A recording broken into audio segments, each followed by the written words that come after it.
Is daytime congestion, coughing, stuffy head, stuffy nose just for kids? Medicine. Safe for kids 6 years plus. Live from downtown San Francisco, this is 95.7 The Game. It's game day, baby! NFC Championship Day is finally here, and we're with you all day long on 95.7 The Game to get ready for Niners and Lions from Levi's Stadium in Santa Clara. Kickoff is at 1:30, so we're, 6.5 hours away from kickoff between the Niners and the Detroit Lions. Welcome in to Game Day here on 95.7 The Game. Mark Randy, Sterling Bennett with you. Evan Giddings across the glass. We'll hear from him, I'm sure, throughout the show today. Sterling, we finally made it. NFC Championship Day. How you doing on this Sunday morning?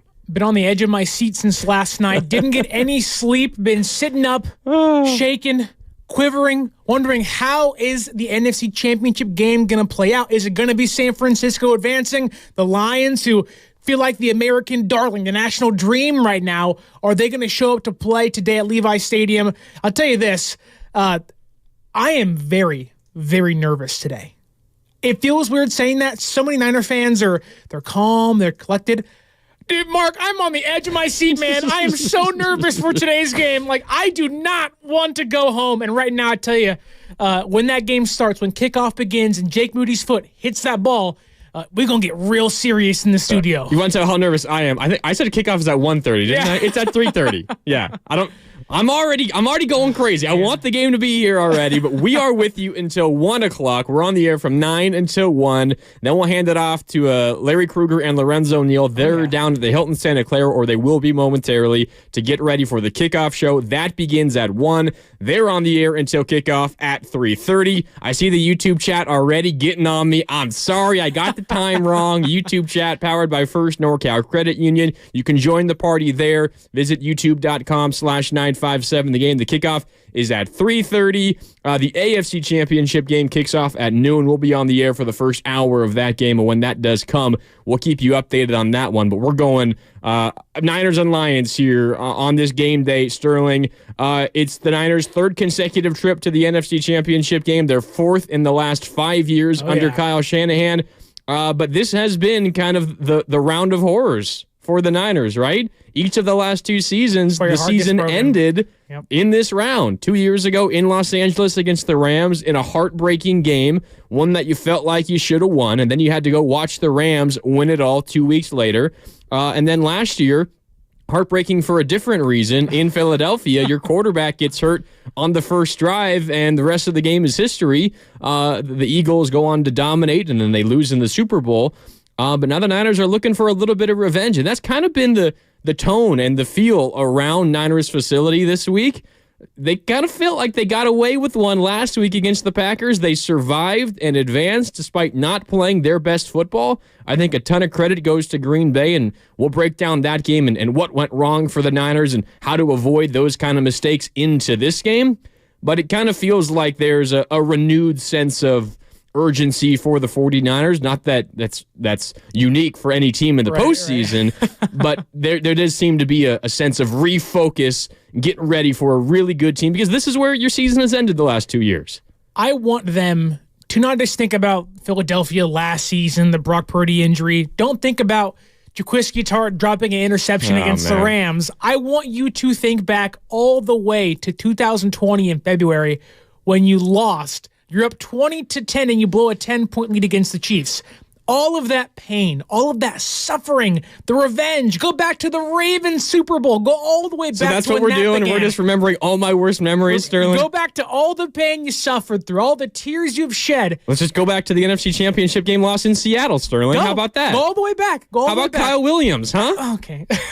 Use all of that to motivate you today. Every Niner fan, and I get it, look, the players are different, but the organization, the pain stays the same. Niner fans are desperate to finally hoist a Lombardi trophy. I know you and I, Mark, have never got to experience that. I told my fiance, I said, look, the Warriors can stink forever.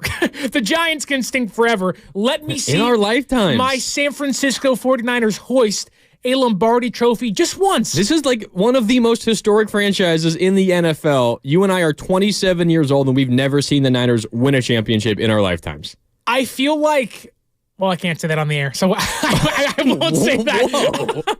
But because we've gotten so close so many times, arguably been the better team in all of their losses they've had, it almost feels like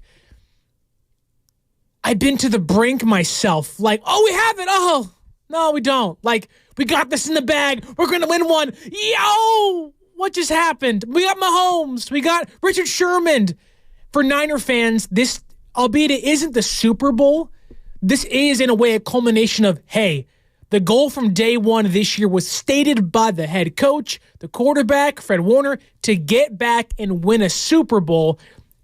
Today, that cannot end. Today, like, if you lose today, your goal is lost. If you lose in 2 weeks, your goal is lost. This team knows they have to be desperate. You have to take chances and risks. Leave it all out on the field today, because no longer should we feel the disappointment of losing an NFC championship game. We're supposed to be in the big one this year, Mark. The logo shows our colors on it. We're supposed to be in it this year, Mark.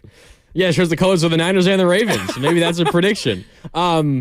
I think you bring up an interesting point, because I think for the Niners, there's obviously a gigantic expectation around the team, and it wasn't just to win the NFC West. It wasn't just to be the 1 seed. It was obviously to go to the Super Bowl and to win the Super Bowl. So you kind of get to a point, and I think maybe this is where I think I underestimated the Packers a little bit last week. I'm not saying the Niners did in-house, but the reason why it was maybe closer than a lot of us were expecting was maybe we weren't treating the Packers fairly. But when you do have this kind of expectation, when you do have all this talent, you've got all pros on both sides of the football all over the place, although the defense hasn't really been playing like they have all pros all over the place, specifically up front, which guess what is a key. We will talk about that a lot. It's a big one today. Over the next 4 hours. But when you're the 1 seed and when you are a Super Bowl favorite or one of them from the preseason on, and you stay atop that perch all regular season, you're the 1 seed. Your first playoff game is last week in the divisional round. You feel like, you roll out of bed, you should win that game. Like, this is almost when it feels like the season starts. Right. For these kinds of teams. Yeah. And I know it doesn't, because there's so much work that goes into getting to this point. But like anything before this, before getting to the NFC Championship game, would have been an absolute disastrous failure and shortcoming. It almost is like this is when the season starts. Like, all right, now is when the challenge begins. Even though, of course, it's been challenging, and the Packers should have won that game last week. But when you are the 1 seed, when you have all that talent, like, this is kind of what you plan in the future. At least us as fans, like, all right, I'm marking down January 28th because I know we're going to be in it at that point, and that's when things start getting a little bit hairy. It happened to get hairy a week earlier, but this is kind of when you feel like this is when it really is going to start. Yeah, it almost feels like the KD Warriors, right? When they were the super team, they had the Big Four. You just knew that, okay, they're going to coast for the entirety of the season. Come playoff time, they're going to beat the Rockets, and they're going to coast through this. And once they reach the finals, that's when the season actually begins for them. And for San Francisco, it almost felt like they had that mentality, like, as a team. And you'd like to think last week was the wake-up call of, like, hey, like, well, yes, not you didn't skate through the regular season, but you can't take anybody lightly. And for a Detroit team who I do think has a lot more flaws than the media wants you to know, you cannot take Jared Goff lightly. I get he's 0-5 against San Francisco in his last 5 games. The defense in Detroit isn't that great when it comes to passing defense. I get their reasons to look at the Lions and, dare I say, throw the F word out there, being fraudulent at certain points. Whoa, you did not just say that before the game. I know Jared Goff was your dark horse MVP candidate coming into the season. Sterling, you can't do that. Yeah, you can. No. You can say whatever you want to me. You cannot call the team the Niners are playing in the NFC Championship game fraudulent pregame. No, I said they might be. I didn't say they are. Now, if we win, then they will be. We know this by now. But banned it on the YouTube chat right now. Don't jinx. Yes, hey, come on, Sterling. All the pieces of wood are being knocked on. And let's be honest here. Nothing I say here is going to change the outcome on the field. No, don't say that. At 1:30, as Mark might say. But 3:30. But it does feel like that San Francisco should win this game, that they have the roster, the coaching to get it done. Like, if I'm Steve Wilkes, this is my time to make a statement of like, hey, remember when you wanted to fire me? When you said, hey, come out of the booth on the sideline. Remember when you wanted to get rid of me? And we're like, we have to make full-sale changes. The defense stinks. We're calling blitzes on halftime, whatever. And you're costing us games. And Steve Wilkes today can truly prove to be one of the better defensive coordinators in the entire league. On a defensive line that's not playing up to par with the stars they have on it, it does feel like San Francisco should be able to, I don't want to say handle them with kid gloves, right? But they should be able to take care of business at Levi Stadium today. They are up to a 7.5-point favorite. Woo! Last I checked, 15 minutes ago. That's post-Debo? That's post-Debo. Woo. Yeah. 7.5-point favorite. The over-under is 52. Shows you how good you are when you're a 7-point favorite at home in the playoffs. In the NFC Championship game against the 3 seed in your conference. It's not a wild card game. It's the NFC title game, and you're 7-point favorites. 7.5. Up to 7.5. Sterling. More than a touchdown. That's a big half a point. Oh, yeah. Going from 7 to 7.5. That's a big It's the Jake Moody effect, right? Yeah, you're right. It's the Jake Moody effect. Now, we got a super chat on the YouTube page, youtube.com/957thegame. It's powered by First NorCal Credit Union. Too much sauce. Paid $2 to ask, does Brock need to just check it down to win? That's a good question. I think this is a game where you see Brock Purdy push the ball down the field. Oh, yeah. I really think it is. I don't think you're going to see as much Niners run game. You're going to see them try, and they're going to have to stay two-dimensional. But this is an elite run defense that they're going up against in the Detroit Lions. And they are susceptible to not just the pass, but the explosive pass. If I'm looking for like a prop bet to take, Sterling, and we'll get into more of the reasons why, it's Brock Purdy's over for passing yards. Yeah. I think he throws for 300-plus yards today because that is what the Lions struggle with. They can't defend the deep pass. And despite what the narrative is around Brock Purdy, check down Charlie. Exactly. He just gets it out to McCaffrey and to Debo and to Ayuk and Kittle in the short passing game and the screen game out in the flat. He is one of the more efficient deep passers in the NFL. And I think we see that a lot today. And that's going to need to happen if the Niners are to put up points against this Lions defense, because if you have to rely on the run game carrying you, the Lions have the ability to make that really difficult on you. If Brock Purdy, this is a game where I can see Shanahan in a weird way throwing the first 5 plays of the game. Oh, man, that might upset a lot of Niner fans. You know what's going to happen. It's going to be three straight dropbacks. It's like, what are we doing? Where's McCaffrey? Give the ball to CMC. But I think if you're Kyle Shanahan, you have to trust Brock Purdy in this game. I get you have CMC and you want to ride him till the wheels fall off. It makes a total sense to want to do that. But Brock Purdy has to be the reason you win today's game, because that Lions secondary makes Baker Mayfield look like a top 10 quarterback. They're not good. Nick Mullins was having good games against the secondary. You can go into a shootout against these Lions and you can win big. You can score big chunks of points early, get big chunk yardage early, whether it's Debo. I think Ayuk's going to have a crazy game today for San Francisco. But Brock Purdy is not going to be a check down Charlie. In fact, he can't be. Brock Purdy cannot be a check down Charlie if San Francisco wants to win this game. Yeah, no, I agree with you. We got another super chat coming in on YouTube. I'll get to it in a second. But first, I wanted to let you guys know we're here until 1 o'clock, and we want to take your calls all morning and early afternoon long here on 95.7 The Game. So give us a call, 888-957-9570. It's Grandy and Sterling with you. That is also the Comcast Business text line, and we're keeping an eye, as we always do, on the YouTube chat powered by First NorCal Credit Union. This next super chat comes from Tony Gomez for $5. Tony says, the biggest key to this game is Brown starting over Logan Ryan. He's talking about rookie safety Jair Brown. Niners defense is going to get a couple of turnovers. That's an interesting one, Sterling, because Jair Brown was activated and was available to play last week, and ever since Talanoa Hufanga went down with his season-ending injury mid-season, the rookie Jair Brown stepped in and started and played well until he went down with a minor injury. The Niners signed the veteran Logan Ryan off the street, and he had been playing ever since.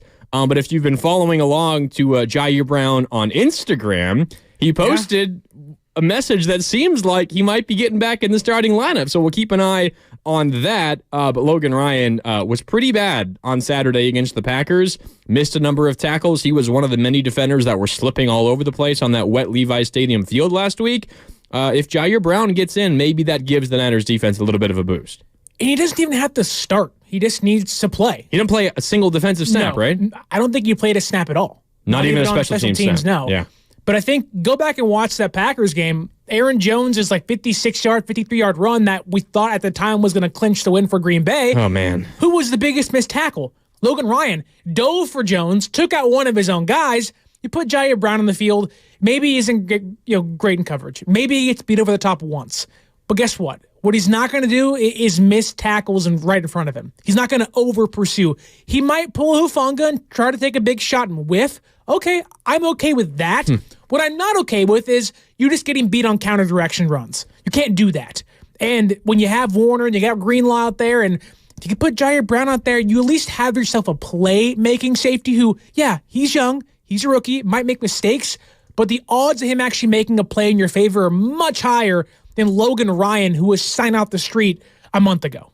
Yeah, well, the other thing, and this was more, I think, indicative of the whole defense, but Logan Ryan was part of the guilty party. It wasn't just missing tackles. It was taking such poor angles that you didn't even have an opportunity to make a tackle. Like, how many times would the Niners defenders, and I think Bosa and Chase Young and some of the edge corners are also to blame for this, how many times did the 49ers just fail to set the edge on all of those Aaron Jones outside runs? A lot. Like, it happened on, it must have been like 80% of Aaron Jones's runs to the outside. He got to the edge. The Niners did not set that edge over and over and over again, and sometimes your safety's playing up in the box. We know Talanoa Hufanga loves to do that. He's up there getting in the action.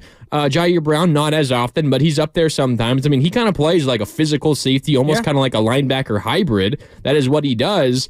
You're going to need a little bit more of that physicality up front from everybody, because that defensive line, that defensive front, you kind of got manhandled by a Packers offensive line and run game that isn't bad, certainly, but is nowhere near as good as this Lions front and run game. I'm just imagining Logan Ryan trying to bring down David Montgomery or Jahmyr Gibbs. Or trying to catch up to Jahmyr Gibbs. Right, or just Amon-Ra St. Brown, who always finds a way to get you an extra 3 or 4 or 5 yards. Underrated as a yak guy. Underrated. Dare I say, should have been a Pro Bowler this year over Puka Nacua. St. Brown's that good. He was a first-team All-Pro. Right, but not a Pro Bowler, which makes no sense to me. Like, I don't know how you get Brandon one, Ayuk, not the other. Brandon Ayuk, second-team All-Pro, but not a Pro Bowler. Right, like, make it make sense, but like Logan Ryan, I get it. You had your time in New England, you were Tennessee. Like, Logan Ryan's the guy that had the pick 6 to end Tom Brady's tenure in New England. Like, that's how long this guy has been playing. And then he played 10 years prior to that, it felt like. So for Logan Ryan to be out there, kudos to him. But I want some young blood. Someone who's not afraid to thump Gibbs and Montgomery up the middle and make a statement every single play. And that's why the Niners, I think, went to him, because they wanted the veteran moxie, right? Yeah. But, I mean, at a certain point, if a guy just doesn't have it anymore, and maybe it was just a terrible game. Yeah. Logan Ryan, he played in the Commanders game. He's had better games than last week. By far. Yeah. It's not necessarily because he was just great earlier. It's just because last time out, it was really, really bad. But if you are to circle an area defensively where you're going to get a change personnel-wise, that's one spot. The other is what the Niners do the corner opposite Mooney Ward. Okay. I'm not saying they're going to make a change, but if they are going to make a change, it would be there. Because the other issue for the Niners defensively last week was Ambry Thomas. Right. He was hurt big time. He had, the 41-yard penalty. He had a couple of pass interference penalties. Wasn't good elsewhere beyond those penalties either. And now you have one elite receiver in Amon-Ra St. Brown. You got a couple of other guys. They're like fourth receiver. Khalif Raymond is out today, so you don't have to worry about him. He's kind of a helps on kick returns as well. He's not going to be out there. He's kind of a small slot guy as well. And Amon-Ra, like 50% of the time, is in the slot, so that might mean good things. You can just match up Diamond or Lenore with him oftentimes in the slot. But that's an area where the Niners have questions as well. It really is those two defensive back spots, one safety and one cornerback spot. You have maybe underperforming linemen, but you're not making any changes personnel-wise up front. I do wonder with Ambry, like he stated that he kind of got the wake-up call he needed, that as bad as he played against the Packers was a good thing for him, because not having a week of actual live reps did cost him and hurt him. But, okay, like, San Francisco can't make a change. You're not playing Isaiah Oliver. You're not playing Samuel Womack or Darrell Luter Jr. Samuel Womack hasn't even been suiting up. He's been inactive. Exactly. So, like, you have to You're kind of ride. stuck with it. But You have to ride the Ambry Thomas train, because if you don't, you are maybe putting bigger liabilities on the field. But when you go to the interior, one question I do have about the edge rushers and containing the edge is last week, Chase Young wasn't that good. Randy Gregory got more snaps than Chase Young did. And if you're a Niner fan, albeit only was a third-round pick, you are hoping Chase Young can be a former Defensive Rookie of the Year. He's a third-round pick for 2 months of work. Right. But you're hoping that the outcome is, hey, we can have this, I don't want to say elite, but great edge rusher opposite Nick Bosa going back to the D4 year when he's actually healthy, when you went and should have won a Super Bowl. Chase Young's not been that guy, and I like Randy Gregory, but not enough to have him play, 75% of the game. So if you are San Francisco, you need a little bit more from Chase Young, which and then helps Ambry Thomas. I'm with you. I mean, I said for 2 months of work, like a third-round pick for 2 months of a player. That's a good amount. And it was just a compensatory pick, and the Niners are going to get more compensatory picks. Like they still have like 11 picks in the draft coming up, and they finally have a first-round pick. That's a discussion for an entirely different day and month, John Lynch obviously. Doing his magic. But for a third-round pick, for a couple of months' worth of a guy, of performance from a guy, like you don't expect to have him re-sign this offseason, I wouldn't imagine. He's gone. Like, you need more from him. Yeah. Absolutely, you need more from him. Bosa isn't getting sacks, but he's still getting pressures. He led the team in pressures and quarterback hits. Who else you need help from? Javon Hargrave up front. Did not record a statistic on Saturday against the Packers, Sterling. That's not good. Armstead, first game back in over a month. He had, I think, 3 tackles, but no tackles for loss, no sacks. The Niners did not have a sack as a team. And pressure is going to be key for the Niners against Jared Goff. You look at his splits with a clean pocket and a muddied pocket, it's night and day. He Dark horse MVP to... He looks like one of the better quarterbacks with the clean pocket and one of the worst quarterbacks without one. Pressure affects Goff way more than it affects Brock Purdy. The Niners have a really tall task doing that against this offensive line, although the Lions will be without their left guard, Jonah Jackson. He is officially out today with the knee injury. So not the complete offensive line for the Lions, but still a really good group that's going to challenge the Niners up front. And the good thing is that Jared Goff is not Jordan Love, where he isn't as mobile. He's not going to get out of the pocket and make these amazing, back shoulder fade one off the back. He'll just throw it out of the bounds. He leads the NFL and just throwing it away. Right, like once he feels pressure, it's either check down or out of bounds, right? Yeah. And so for San Francisco, your path to victory is weird enough. It's like you got to ride Brock Purdy, throw the ball around. I would not be surprised if Brock Purdy throws the ball 35 plus times in this game. And on the flip side, it's like, hey, how can you make Jared Goff force these insanely awful decision-making throws where he will throw through picks? Jared Goff, go back and watch the Rams game in the playoffs in Super Wildcard Weekend. He was throwing balls backwards. Like Jared Goff, for as good as he's been this year, there's still that, what are you doing?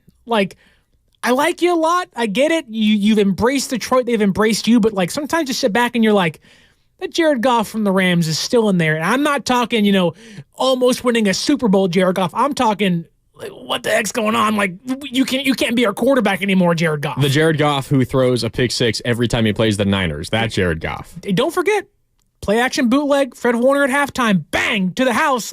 This team knows how to play against Jared Goff extremely well. What is it, 0-5? Goff's record against the Niners? 0-5 in his last 5 games. Yeah. And a couple of them were close. Yeah. But a number of them were pretty, and some of them were those weird end of season where the Niners didn't even care about it, and they still and vice versa. Yeah, but that makes me nervous though. He's due. Is that what you're saying? You hear Niner fans Brock Purdy hasn't had name a stat, or CMC didn't have this last week. He's due this week. Ambry Thomas played bad last week. He's due for a pick this week, and you're like, well, is Jared Goff not due for a win? I don't like playing that game because the last thing you want to be is now they're 1-5. I could find a pattern on both sides to snap. Well, take last week. Now San Francisco's now 1-30 when they're trailing by 5 points in the fourth quarter. Now they have their first win. I don't want to be that one loss now for Jared Goff. But the Niners have also beaten the Packers 5 consecutive times in the postseason. Like, there are streaks on both sides. One of them might end, but the other might not, and who knows? Well, all right. Jedi says Jared Goff is due for half a pick, so maybe that's the case today. So Jedi's taking the over half an interception. Honestly, I think I like that. So I think he probably, I mean, it's key in the playoffs, obviously, that there's been 10 postseason games so far in the NFL. The quarterback that has turned the ball over fewer times, every quarterback that has won has turned the ball over, hasn't turned the ball over more than his opponent. Oh. So take care of the ball, you're going to win. I mean, Purdy. Listen up, all right? Didn't turn the ball over last week, Sterling. Almost did twice. He could have.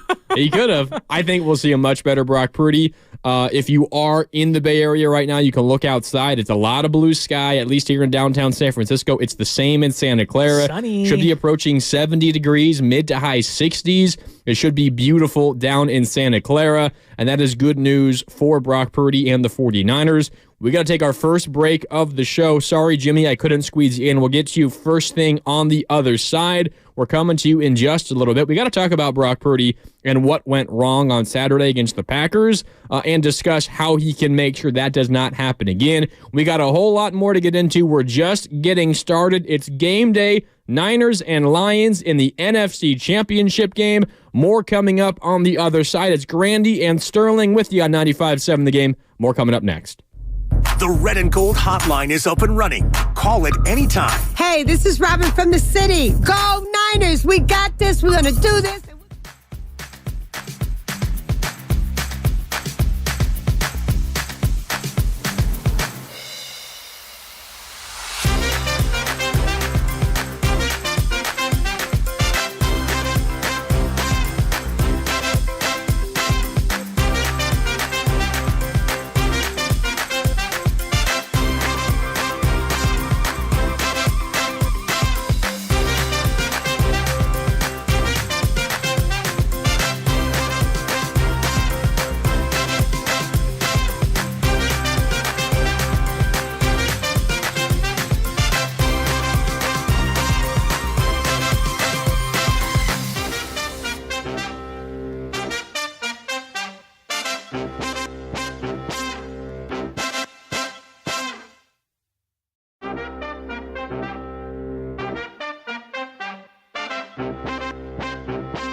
AmeriWest.com/premier savings. AmeriWest Credit Union, working for you. Today, tomorrow, together. Insured by NCUA.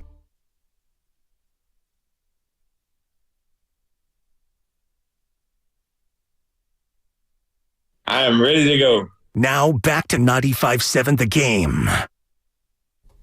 Yes, he is ready to go. Nothing to y'all. Deebo Samuel. Understand, nothing was done for me. Welcome back, 95.7 The Game. It's game day here on 95.7 The Game. Mark Randy, Sterling Bennett with you. Kickoff for the NFC Championship game. Niners and Lions is at 3:30. We're with you until 1. Then Larry and Lowe take over for the kickoff show from 1 until 3:30. You just heard Deebo Samuel there say he's ready to go. That was not from this week, but it might as well be.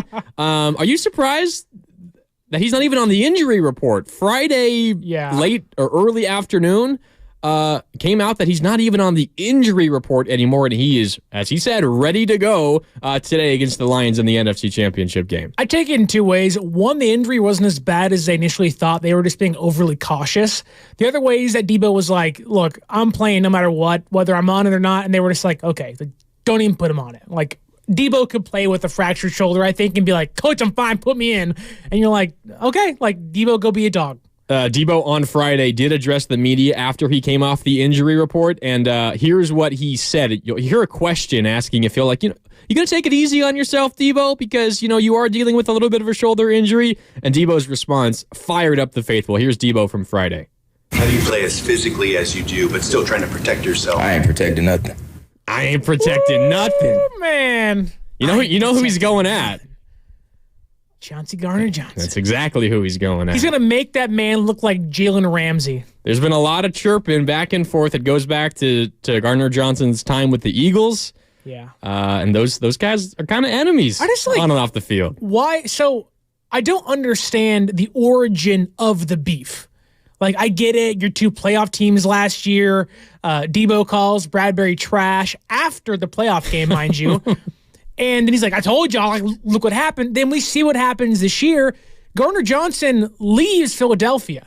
Deebo gets paid, gets the bag. Like, their connection really isn't existent to me. Where it's like, where does the beef stem from?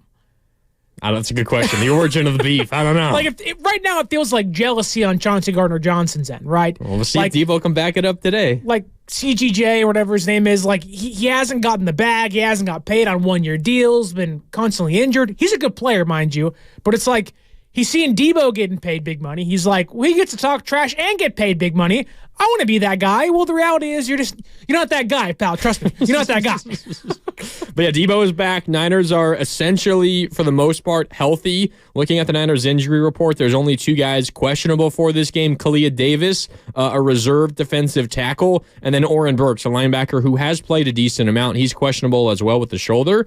I would still expect him to be available and to play, but those are the only 2 guys in the Niners injury report. There's a good chance they have everybody available, aside from a guy like Cleveland Ferrell, who is out for the season. He underwent surgery. He's done for the year, but the Niners are as healthy as they could possibly be. Meanwhile, the Lions, without Jonah Jackson, one of their starting guards, and then without third or fourth wide receiver Khalif Raymond, and as you mentioned, kick returner, punt returner as well. So the Niners have a little bit of a health edge, but a lot of that deals with Deebo Samuel, who knows? I mean, he got injured first quarter against the Packers, came back in, then left, and did not play the rest of the game. So we'll see how the game goes.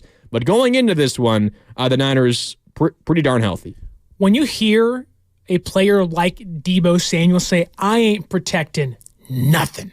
Not my shoulder, which is probably still injured. Not my legs. Like, that tells you he's like, hey, this is what it's been about all year long. Getting to this point and then jumping past it, getting right through it. We got 2 weeks until the Super Bowl. Exactly. Like, hey, plenty of time. Like, we have to take care of business. Stand on business today. Yeah. Because if Deebo Samuel, who's injured, who didn't play more than 10 snaps last week, is telling the entire team, hey, this ain't just to the media, this is to the boys in the locker room.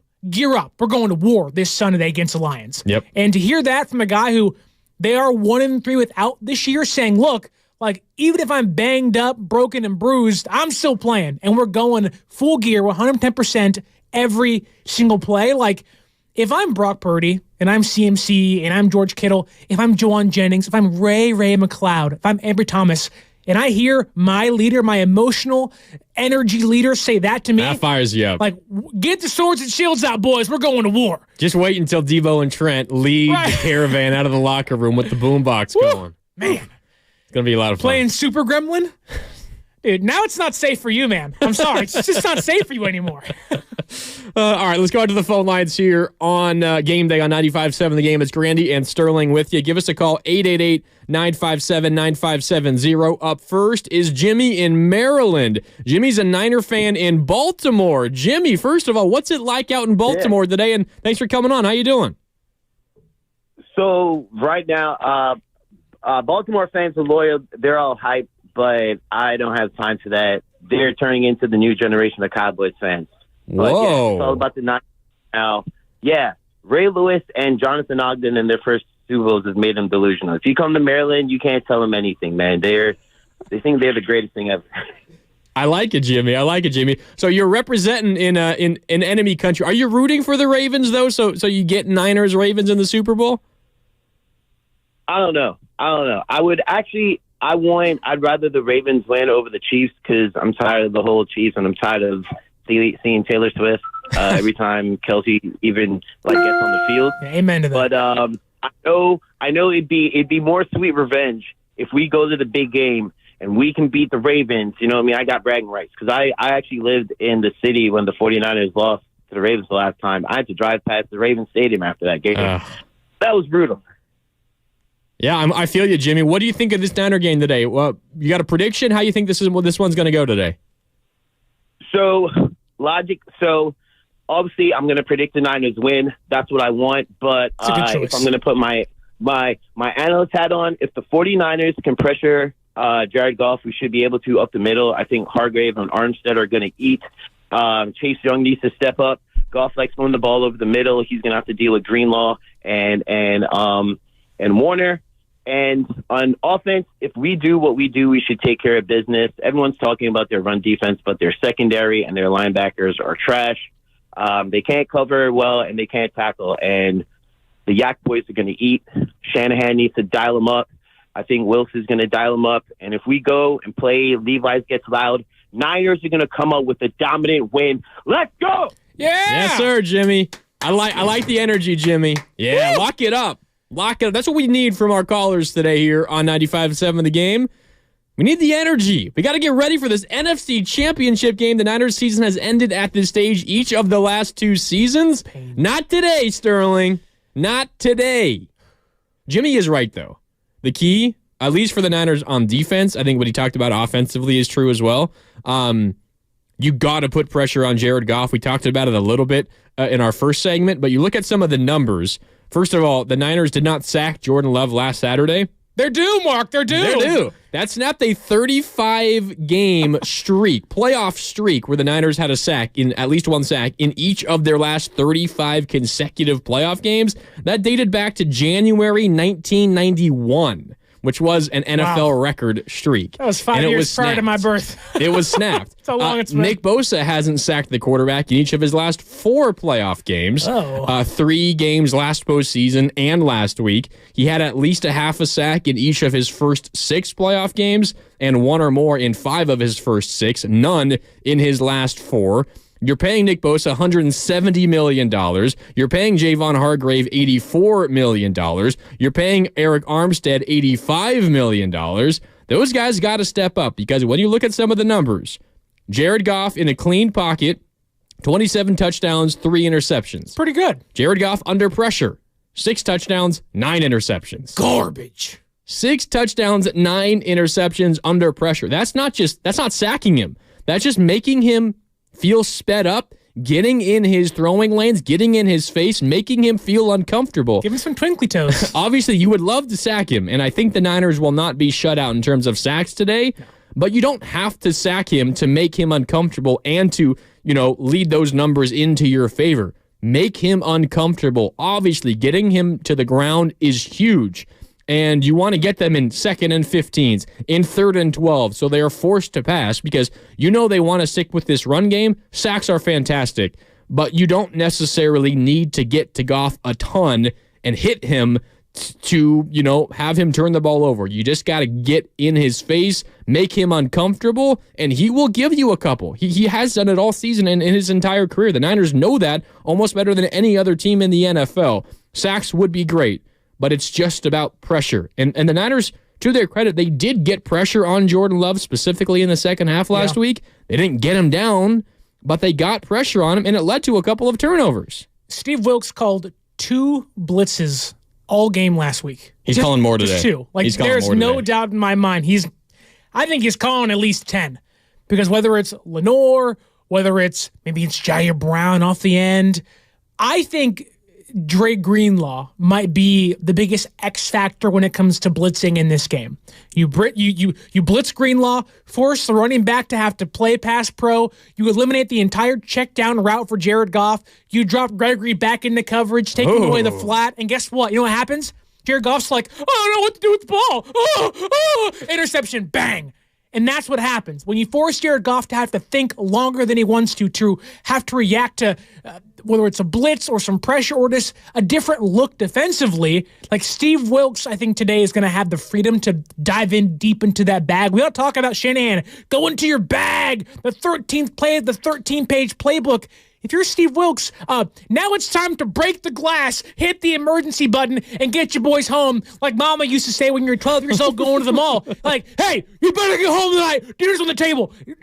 Chase Young, Nick Bosa, you got to get home today. You got to get home. Yeah, they got it. And to the credit of Jay on the YouTube chat, powered by First NorCal Credit Union, we're talking about Jared Goff's issues against pressure.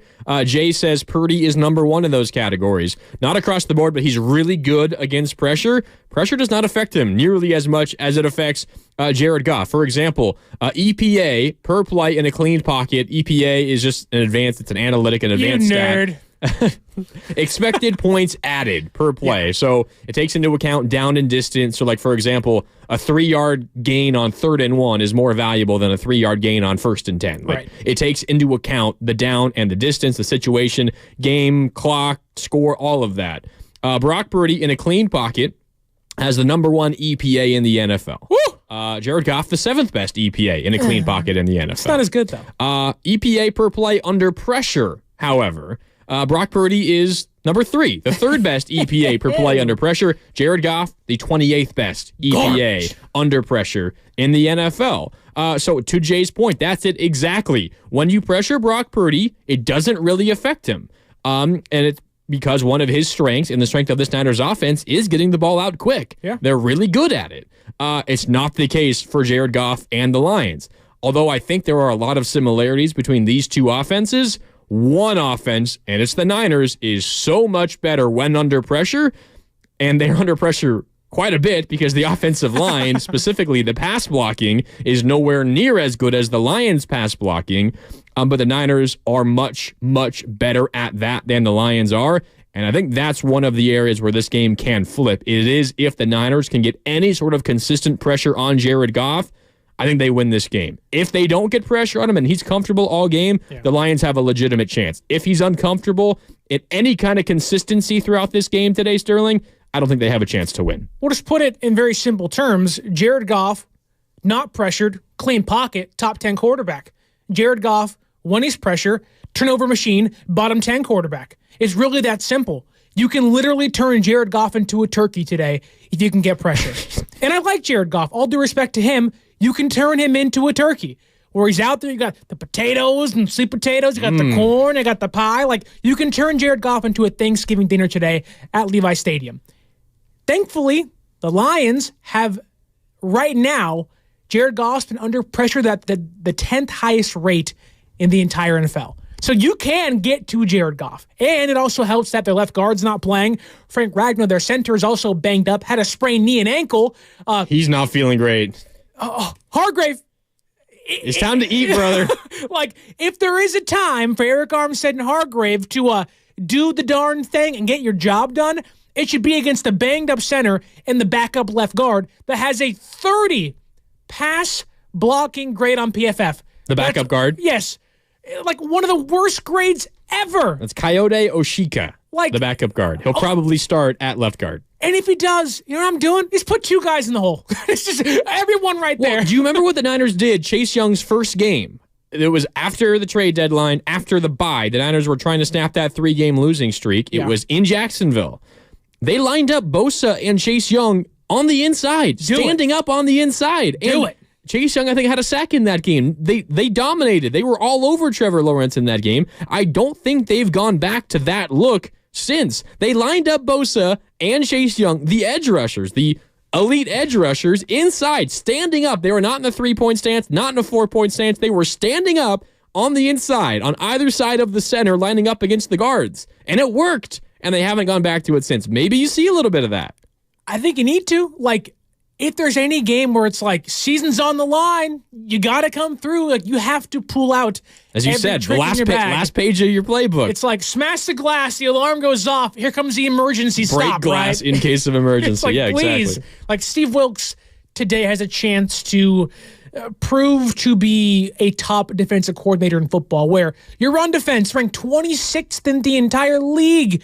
You have to get home. If not, you're allowing Jared Goff to play in short yardage positions, allowing Dan Campbell to go for it on 4th down every single time, and you're giving Jahmyr Gibbs and David Montgomery easy yardage because your run defense has not been very good. You have to get to Goff, force him on 2nd and 10s, 3rd and 8s. If you can do that, you get some pressure. This game, I'm not going to say should easily go in San Francisco's favor, but there are much more lanes to victory for San Francisco than Detroit. Yeah, you can find a number of areas where that favors the Niners big time. And one of them is getting pressure on these quarterbacks because one is affected way more than the other. All right, we're going to get to the calls in a second. It's Grandy and Sterling with you. You're going to hate this, though, Sterling. We got a super chat on YouTube. LaMichael James with an Oregon Ducks logo says, I used to love LaMichael James. Go Ducks. Go Ducks. I don't think this is the real LaMichael James, but LaMichael, if it is, I'm gonna fanboy out a little bit. Shout out LaMichael. For $2, LaMichael James says Lions playing with major house money at this point. I don't know how I feel about this. I think it's the case for the fans, and obviously the fans still want to win. But like, if the Lions lose this game, Lions fans are still going to feel like, all right, this was a great season. Yeah, it was a win. We kind of arrived maybe a year early. Like, we knew that this team was talented and capable of maybe doing something like this. But this kind of feels like maybe how you felt about Jacksonville last year. Although Jacksonville this year was bad, but like it kind of felt like they were a year ahead of schedule. All this young talent with Laporta, a rookie, Jahmyr Gibbs, a rookie, first year of David Montgomery, like all of this. It was a turnaround. Dan Campbell, they won like, 3 games 2 years ago in his first season. But they don't feel that way in the locker room. Like, they've believed all season that they could win a Super Bowl. I don't really feel that way about this Lions team or really about any NFL team. I mean, They thought they were going to beat the Rams. They thought they were going to beat the Bucs. They think they can beat the Niners. I don't think it really works that way inside of an NFL locker room. I think it felt that way for the Packers last week, where we already beat Dallas. What do we have to lose? We are actually a year ahead of schedule. But Detroit, this Lions team has been. I mean, they were great second half of last season. Yeah. They've been really good all year this year. Yeah, I think it's a little different, but I do. They ended Aaron Rodgers' season last year. They ended his Packers tenure with the Packers, right? And now this year they've been amazing. They lost, and by all means should have been the number 2 seed in the entire NFC had it not been for the refs being like, you didn't report, and so they could have been the number 1 seed potentially. Well, let's not go that far. They could have. Yes, if they win that game against the Cowboys, the Niners would have had to beat the Rams in Week 18 to be the 1 seed. Which I guess they probably would have. In return, thank you, Detroit, for losing to Dallas. Or thank you, Cowboys, I suppose. Right. Thank you, refs, is how I'll say it. Yeah. But thanks, Dan Campbell, for going for 2 when you're at your 7-yard line. But speaking of Dan Campbell, like, he seems to be, like, this is a battle of hyper-aggressive head coach who wants to go for it every single 4th down to Kyle Shanahan. Oh, we have a 1-point lead at halftime. I'm okay with that. It's like Dan Campbell in himself shouldn't be a factor in this game because he's not actually calling plays for Detroit. but his aggressiveness makes him a factor, and that does scare me a little bit. I'm scared of the aggressiveness, Sterling. Like, you get San Francisco on 4th and 2 at midfield, they're going for it every single time. And if you can make this defensive line tired, and have San Francisco's defense stay on the field for 8-9 minute drives, you're going to get worn out, which then leads to poor run defense. Maybe Amber Thomas has a bad pass defense play, gets beat once or twice. Then all of a sudden you're down by 10 or 14 and sitting there like, hey, Brock Purdy, time to make your third career fourth quarter comeback ever. And that's not a good position to be in, even though I love Purdy and I trust him. Dan Campbell, give me a little heebie-jeebies today. I think there's a good chance they go for it like 5 times on 4th down today, if not more. What's the over-under on that? There has to be a line for it. Has to be. 3.5. I take the over. I don't know. Oh, yeah. Over big time. I'm with you. They get across midfield. It's 4th and 3 or shorter. I think they go for it like every single time, unless it's like game-winning field goal situation or like whatever the case is, Like, and it's not just... I don't even think that, though. If it's like, hey, we're down by 2, we're going for 7 still. Like, well, if it's like final seconds of the game, like right. you're taking the easy field goal as opposed to taking a risk and trying to get in the end zone in the last second of the game. And it's not just like, oh, if we happen to stumble into a 4th and 2, we'll go for it. They get across midfield. They know they have 4 downs to get 10 yards. They'll run for 3. Yep. They'll run for 3. They'll run for 3. Guess what? 4th and 1, we'll run for 3 again. Like, I think it's legitimately going to impact the way that they call plays. Once they get across midfield, they are going to go for it and plan to go for it. And it's going to, we talk about Campbell's aggressiveness in terms of going for it in moments. It's going to lead to them being a little less willing to go away from the run because they know they're comfortable going for it on 4th and 3, 4th and 2, 4th and 1. I think it's going to happen time and time again, and that's also going to be a really big factor in this game. All right, let's go back out to the phone line, sneak in a couple of calls before we hit a break. Up next is David in San Francisco. David, what's up? You're on with Grandy and Sterling on 95.7 The Game. How you doing, David?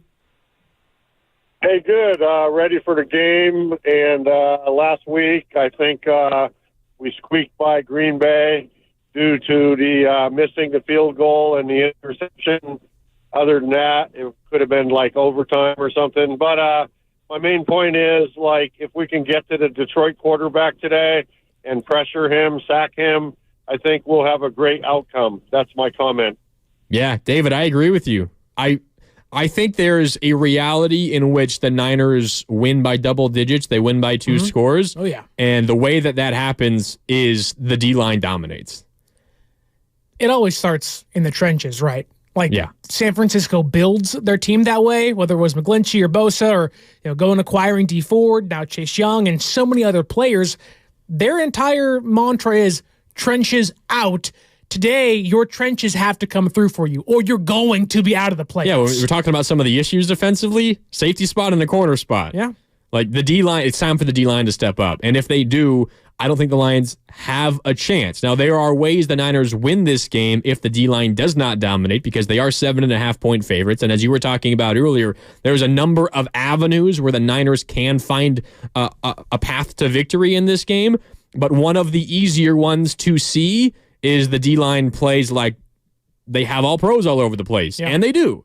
And we'll keep an eye on that, of course, throughout this game here today. All right, back to the phone lines before we hit a quick break in just a couple of minutes. Up next is Buzz in Florida. Buzz, what's up? You're on with Grandy and Sterling on 95.7 The Game. How you doing, Buzz? Hey, brothers. How you doing, guys? Hope you're having a good day. Yeah, I've been a 49er fan since the mid-'60s. I was a kid in California. I live in Hayward. And I let the other shows know I call them all the time. My son was teammates with Madison Bumgarner in high school. Wow. A little trivia there, huh? Yeah. That's cool. Okay. Wow. Yeah. He played 2 years with him. But anyway, what I'm concerned about today, guys, is Kyle Shanahan, about his play calling. He's so conservative last week. Got into the half, 4:09 to go in the half was a disaster. All we could get was a 48-yard field goal attempt. He was so afraid of giving the ball back to Green Bay that he plays so conservative. And like you said, the Detroit coach is going to go for it every 4th down. Kyle gets too conservative. And I'm telling you, a lot of pressure's on Kyle. So if he loses this game, that's 3 in a row he's lost. So it's a lot of pressure on us, guys. What do you think? Because I think Kyle's too conservative. Yeah, Buzz, I'm glad you brought it up because it's something I wanted to make sure that Sterling and I touched on, and we will on the other side. Little tease? If you did not hear how Kyle Shanahan defended himself, what he said about his end of half execution, decision making, using the clock and the timeouts, you're going to want to hear it. And if you're watching on YouTube, you'll probably see Sterling and I shaking our head the entire time that he's talking. Or just hear screaming in the mics. Either one will be fine. Because it's getting to a point where it just feels like Kyle Shanahan does not get it in terms of end to half stuff. So we're gonna play that for you coming up on the other side. And I think our caller Buzz is right. It's not just the aggressiveness of the Lions, but you pair that up against what Kyle Shanahan likes to do.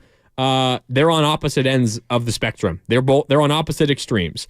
And we can touch on that because there's a good chance that is a key in this game as well. All right, time for a break here. 1 hour down, 3 hours left as we get you ready for Niners and Lions. Kickoff is at 3:30. Sterling and I with you up until 1 when we hand it off to Larry and Lowe on the kickoff show from down in Santa Clara. More coming up next. It's NFC Championship Game Day right here on 95.7 The Game.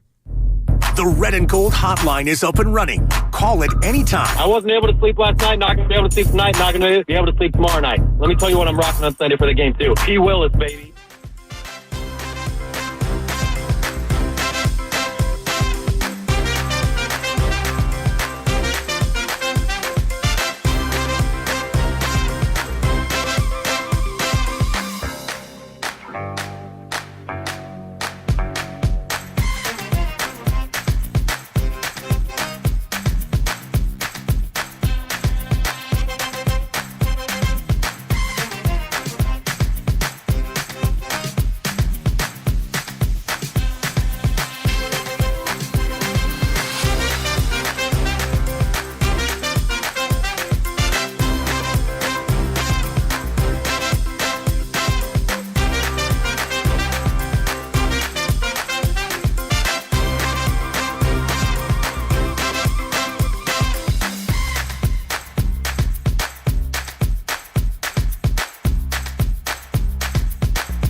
Choose a dealer to purchase your car and schedule a time to meet. For all of the its, KBB.com.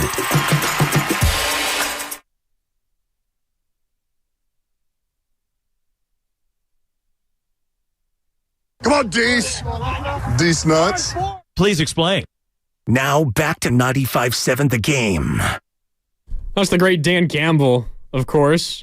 That was back preseason, not this year, but the previous year when the Lions were on Hard Knocks. That was the beginning of the second season of Dan Campbell. Now he's in his third year, and he's completely turned the franchise around to the point where they're now in the NFC Championship game, Sterling. And there's a little bit of history in this moment for the Lions. Oh. Did you know that they have not won a road playoff game since the year 1957? Wow. And that opponent that they won on the road against in 1957 was these San Francisco 49ers, and it happened at Kezar Stadium. See, when you say things like that, it makes me think they're due. The last road postseason win in Detroit Lions history, 1957. The Niners had a 24-3 lead in the second half. And then the Lions won 31-27. And as the story goes, the locker rooms. I hate hearing that. The locker rooms at Kezar Stadium, I think it was like separate next to the stadium. It wasn't like built into the stadium, but it's separate. And the teams like had to walk across the field and across to get to them. And wait for the stopping guard to put the stop sign up. Exactly. No one walk in the crosswalk, please. We're coming across. And the locker rooms were kind of just like separated by just a thin piece of drywall, and there were like vents and stuff. So the Niners in the halftime locker room were like celebrating because they were up by 20 and they thought the game was over. And the way that the story goes, the Lions players say like, we could hear the Niners talking to their wives and planning like trips to the championship game and like how they were going to win it all. And the Lions came out and they obviously took it personally, and they went out and they won the game. They went on to win at that point the NFL championship.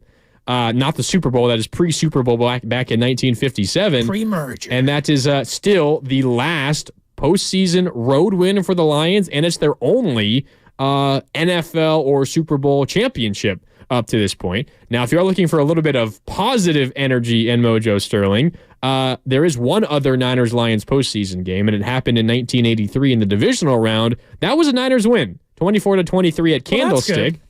Joe Montana hit Freddie Solomon for a touchdown in the last minute, and the Niners won the game because Detroit's kicker Eddie Murray missed a field goal from 42 yards out. What a loser! In the final seconds. Jake Moody would never. And the Niners, Jake Moody would never. And the Niners won that game. Since that moment, the Lions have only won one postseason game. 1983 to now, before this season. Right. Only won one postseason game to beat the Lions in 1991. But a little bit of history between the Niners and the Lions in the postseason. Both happened in San Francisco. This is the third consecutive Niners-Lions postseason matchup that will not be in Detroit. That is home game for the Niners. 1-1 in the first two in the postseason. So Jedi on the YouTube chat says his mom wasn't even born in 1957. My mom was 7 years old. Like, if that tells you, my mother's age, unfortunately, but sorry, Mom. Shout out, Mom. But still, like that, like my mother is in her 70s, if that gives you an idea. Like, it's been 70-ish years. 1957. Yeah. At Kezar Stadium. Who's the president then? Oh, God, I don't even know. Is it Eisenhower or something like that? I'm not a history buff. Neither am I. Tell you Niners-Lions played in 57. That's all I know. I just like, when I hear the fact that the last time the Lions have won a road playoff game was against San Francisco, there's two thoughts in my head. One is like, oh, that better not change. The second one is, let's make sure it doesn't change because, oh my goodness, if you're San Francisco, like, I take pride in ending someone else's season. Like, Green Bay, you can go suck on some cheese, brothers. Like, go have some fun. I thought that was going to get them.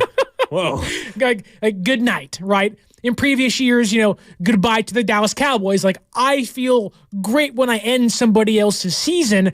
And if you're San Francisco, you have to take pride, literally, if you want to use the Lions hashtag, one pride in ending their season today. They're the national media darling of, oh, it's Detroit. They have Eminem in the stands. They're America's darling. There's nobody rooting for the Niners except for those of us here in the Bay Area. Like, San Francisco needs to embrace the villainous role in this game. And guess what? Sometimes, like Darth Vader, it's okay to be the villain. It's cool. They like being the villain.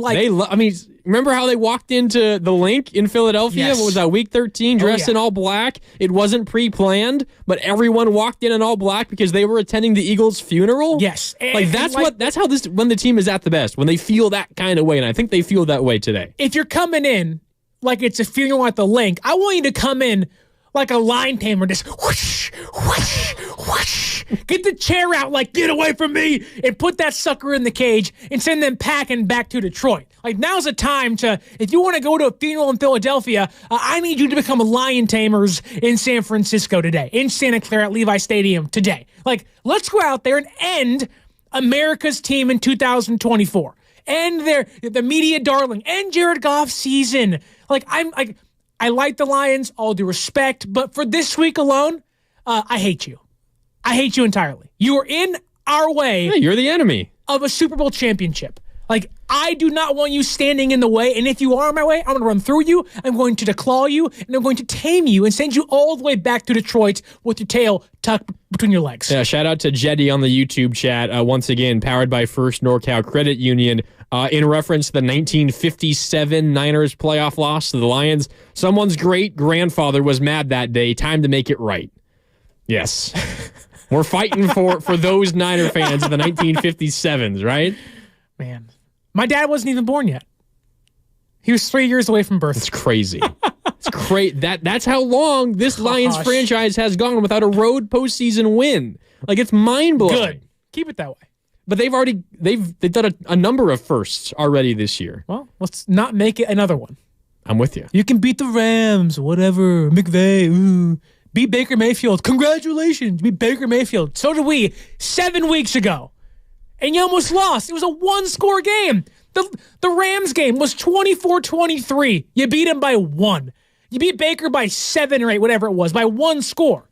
Like, it's not like the Lions have been blowing out teams in the playoffs. Well, and specifically, you look at those two games. So Rams-Lions, which was the wild card matchup for the Lions. The Rams outgained Detroit 425 to 334 on a per-play average. The Rams, 7.7 yards per play to 6.1 for the Lions. So the Rams outgained them on every front. The Rams went 0 for 3 in the red zone. That was the difference in that game. Against the Buccaneers, last week in the divisional round, the Buccaneers, 408 yards. The Lions, 391. Close, but the Buccaneers outgained them. Per play for the Bucs, 6.8, 5.5 for the Lions. What was the difference?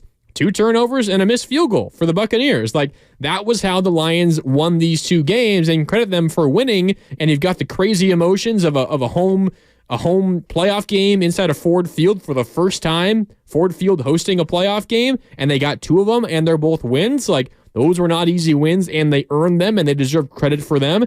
The Niners did not play particularly well against the Packers, but they earned a win. Same sense for the Niners and the Lions. It's hard to win playoff games, and both teams deserve credit for being up to this point, but the Lions outgained on both games of their postseasons, and it just came down to execution in important moments in the red zone and forcing turnovers for the Lions. If the Niners avoid those situations, they're efficient in the red zone, which, by the way, they're the best team in the NFL in that regard. The Lions defense, one of the worst. If they avoid turning the ball over, they win the turnover battle, which, by the way, they are one of the best in the NFL. Detroit is like middle of the pack. The Niners should win this game. That's how the Lions advanced up to this point. They played their best in those big key moments. The Niners have to win those moments today. I also feel like the Lions play a much different game at home compared to on the road. Especially outdoors on the road. You go outdoors, Jared Goff this year goes from, again, 23 picks inside to only 23 touchdowns indoors to 7 outdoors. It's a big difference. Like, you go from 8 picks indoors to 4 outdoors in half the games. Like, Jared Goff is not the same guy. They've been sacked 15 times indoors and outdoors. But look at his road stats. At home, a 64.3 QBR. On the road, 57.8 yards per game, a 1-yard differential. Then touchdowns, 22 at home, 11 on the road, and 6 picks and 8. Like, if you're San Francisco, you have Jared Goff on the road, outside, and you get pressure. Talk about a triple whammy. Like, you got him on the ropes right there. Like, you have two elements already in your favor, and the game hasn't even started. If Steve Oakes dials up pressure, you can get to him. I mean, you're talking about you can go for the kill, go for the knockout, not early in the game, but you can hold them and hold their offense at bay for the majority of it. The Lions have only played one true outdoor game, so games not in a dome, one true outdoor game since November. It's a good month. Like, it's been forever since they've had to play consistently outside of a dome. And their one game outside of a dome since November was in Chicago, where they only put up 13 points and Jared Goff threw for 161 yards. Now, November in Chicago is a little different than January in California. It's a little cold.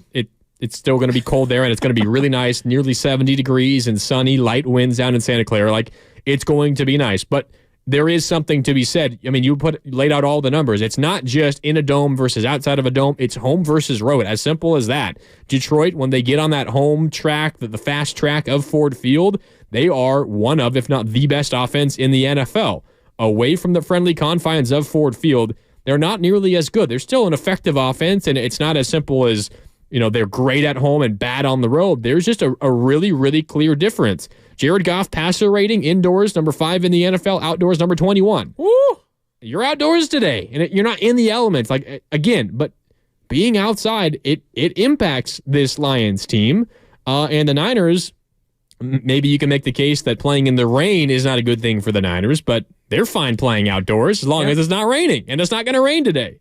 Which helps Brock Purdy immensely, because he is not good in rain games. Like, there is a clear-cut, if it rains, Brock Purdy's going to have a bad game. And again, sun's out means the guns are going to be out, right? Brock Purdy should be throwing that ball around like it's nothing.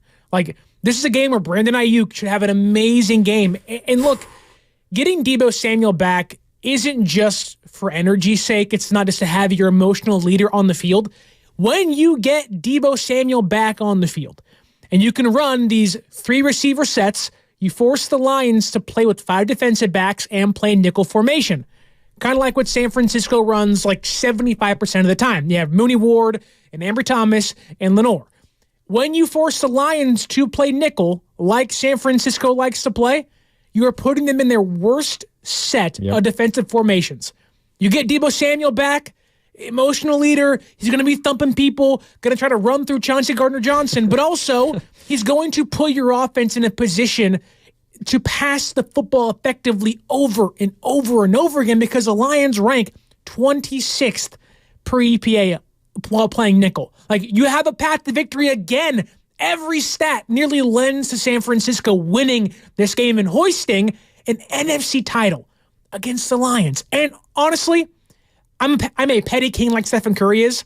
If they do win, I kind of want to play Lose Yourself by Eminem on the field. Just have some fun, right? You send the Lions home. You can do whatever you want. Play any Eminem song you want to. It does not matter. Play Detroit Rock City. This is a game where emotions are high. Again, be a petty king. Go out there and kick their you-know-what, and let's get freaking crazy tonight when San Francisco wins this game. Where you're talking about nickel, when they have 5 DBs out there, they're not good, and Niners are good against nickel. There's another area that points towards the 49ers. Lions run man coverage at the 5th highest rate in the NFL this year. So they don't like to run zone defense. They go man-to-man. They match up man for man, and it's going to say for better or worse. Generally, it's for the worse because they are a very, very bad pass defense. One of the worst in the NFL. They get beat over the top time and time again. What's Brock Purdy's numbers against man coverage this season, you ask, Sterling? Number 1 in yards per attempt. Number 1 in expected points added per play. Number 1 in passer rating. Number 1 in passer rating under pressure. Number 2 in EPA per play under pressure. All against man coverage, and the Lions run man coverage as often, nearly, as any other team in the NFL. It's like this across the board for the Niners offense against the Lions defense, specifically in the passing game.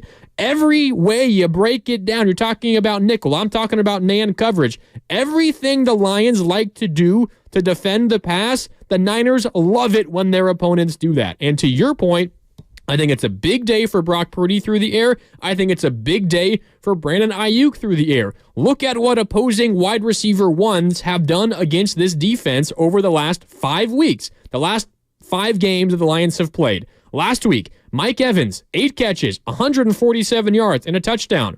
The wild card round, Puka Nacua, 9 catches, 181 yards, and a touchdown. Justin Jefferson, final game of the regular season with Nick Mullins as his quarterback. 12 catches, 192 yards, and a touchdown. CeeDee Lamb, listen to this. CeeDee Lamb, 13 for 227 and a touchdown. Justin Jefferson again, 6 for 141 and a touchdown. I could go on and on and on. Wide receiver ones eats against this defense. And we could talk about Debo's shoulder. Brandon Ayuk is this team's wide receiver one. He's the deep threat that's going to beat you down the field. Ayuk is about to go off in this game, I promise you. He's going to have a big game, over 100 yards and a touchdown today from Brandon Ayuk. And then getting Debo back, like when Debo's not on the field, Ayuk he's kind of disappeared, right? He was a little invisible last game. And he kind of has been against the Browns and against the Vikings. Had the huge catch on the game-winning touchdown drive to convert that third down. Like, he came up big last week, but without Debo on the field, Ayuk really hasn't been a factor. You get Debo back, you force the Lions to play honest, whether they're going to double somebody, it's probably not going to be Ayuk. And even if they double him, you're going to allow Debo to go crazy and Kittle to go crazy and CMC to go nuts. Like, you now allow your offense to be fully operational, and you allow Kyle Shanahan to operate that Death Star like he wants to, right?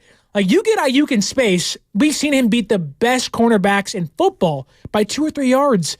The separation he should have today, like, it's going to be mind-boggling how open he is. Guess what corners he's going to be going up against today? Cameron Sutton and Kindle Vildor. Who? Cameron Sutton, okay player. Former Steeler. He's had a good career. Yeah. Cameron Sutton, he's a fine, like, cornerback 2, right? Right. He's their cornerback 1. He's not a good cornerback 1. And then Kindle Vildor, and then their nickel corner is Brian Branch, a rookie. Which Branch is good. He's probably their best defensive back, and he's a rookie. Yeah. But, I mean, Kindle Vildor. I'm not going to lie to you. I had no idea who that was prior to this week. He's going to start corner opposite Cameron Sutton. Kindle Vildor. It's a great name, though. Remember that name, because if the Niners are going to win this game, they're going to beat Kindle Vildor like a drum. Reminds me of Val Kilmer. It does. I mean, it's a great name. Kindle Vildor. He's a bad Batman, but yeah. It's a great name, but he's in for a long day today if things go to plan for the Niners. Is this the most aggressive we're going to see Kyle Shanahan play, at least passing game-wise? I think it needs to be. I think it has to be. Like, if he is conservative, Kylan's like, I'm going to run it 35 times, and Purdy's only going to throw it 19 times. Like, no, like, you need to be a hyper-aggressive pass, take shots downfield. You have a quarterback that can finally hit the shots. Take them. Like, Purdy was the best and most efficient quarterback on passes 15-plus yards downfield. If there aren't 6-7 shots downfield, I would be appalled as to what the game plan was. That's a major that's like maybe the major misconception about Purdy and this offense. Yeah. Is they are as efficient as any throwing the deep ball. Which is, game manager. No. Like, Brock Purdy, I think he wants to push the ball down the field. If you give him a chance to today, I have a hard time believing Brock Purdy, who was an MVP candidate for the majority of the season, is going to fail in that moment. Like, he didn't play great against the Ravens. They were taking shots downfield against Washington. They still were moving the ball against the Ravens. They were, but a little bit of rain, some picks later, and you're like, okay, let's go ahead and just play this thing conservative and call it a day. You get the sun out, ball's dry, Purdy's smaller hands aren't a factor no more. Like, he's already one of the best processors, and you're giving him ideal field conditions to succeed physically. How is all the money not on San Francisco? Well, the line has moved. It's opened at 6.5. It's now 7.5. What does that tell you? Like, the confidence level should be up to like level 10. I feel like every person I talk to and I ask or I listen to talk about this game, I feel like most people are saying Niners win, but Lions cover. Yeah. Yet the way Vegas is reacting and telling you is most people, at least a lot of the money is coming in on the Niners side of things as the line keeps growing. Which makes sense. Like, the Niners have been the favorite all year long. Like, people are going to bet them all day. Like, they're the favorite now. But as we already talked about, the Lions are like America's darlings right now. I do wonder, like, that could be the thought process. Oh, beat the Rams, beat the Bucks. Like, no one likes San Francisco. They're the villain of the NFC. Like, are they just the America darling by default? The Lions? Like, had the Bucks won last week, wouldn't the Bucks be that this week? Not nearly as much. I think everybody loves Dan Campbell. Yeah, which is easy to love. Like, Dan Campbell, he's like, I was listening to Mina Kimes, and I think... I can tell you. That's right. Dan Campbell has so many great sayings and drops. Bite your kneecaps off. Exactly. I was listening to the Mina Kimes podcast, great podcast if you're into football and you're a football nerd. And she said, and I agree with this completely, I just didn't have the ability to put it into words before listening to her talk about it. She called Dan Campbell like the great unifier, right? Okay. Like, he's the guy that the football nerds love because he trusts analytics and he's aggressive and all of that. And the football nerds love that. But also, like, the football jocks, like the big, aggressive, physical guys that just love hard-nosed football, they also love Dan Campbell. He's both of those things. That's a good point. And he's like the great unifier. Like, who dislikes Dan Campbell? Nobody dislikes Dan Campbell. He's like, he could run for president. Like, everybody loves this guy. Find me one guy. I mean, today he's the Niners' enemy, right? But you respect Dan Campbell. He's an awesome guy. Like, I can't say a single bad thing about Dan Campbell. Everybody loves this guy. Maybe the majority of America would be rooting for the Bucs over the Niners. I don't know, but it would be nowhere near as close as to how this feels right now. I think a big part of that is because of Dan Campbell. You also have the factor that the Lions have really never done this before. Last road playoff win, again, 1957. But Dan Campbell is a big part of this. Nobody hates this guy. Does it bother you that the world has embraced the Lions and Dan Campbell more than the Brock Purdy story? That bothers me a little bit. Like, this is arguably two of the best stories in the entire league facing off today. And all I've heard is, well, Dan Campbell this and the Lions that, and they're so great and America loves them, blah, blah, blah. Like, Brock Purdy's story, I get, is played out through an entire season and a half. But it is arguably the best story in football the last year and a half. And yet the world is like, go Lions! It's like, no, like, go Brock Purdy. Like, everybody should be rooting for Brock Purdy. It is an incredible story, and it gets kind of swept under the rug. And after his performance last week, it's kind of crazy how fast people jump at the opportunity to talk bad about this guy. Like jackals. We can talk about that on the other side, but we got to hit a quick break here. Grandy and Sterling with you on 95.7 The Game as we get ready for the NFC Championship game, Niners and Lions. Kickoff is at 3:30. We're with you until 1 when we hand things off to Larry and Lowe on the kickoff show. We want to hear from you guys, though. Give me a call, 888-957-9570. More NFC Championship pregame talk coming up next on 95.7 The Game. The Red and Gold hotline is up and running. Call it anytime. Where's the defensive line? Where's the pressure? What is going on?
GA-won'twait.com. That's GA-won'twait.com.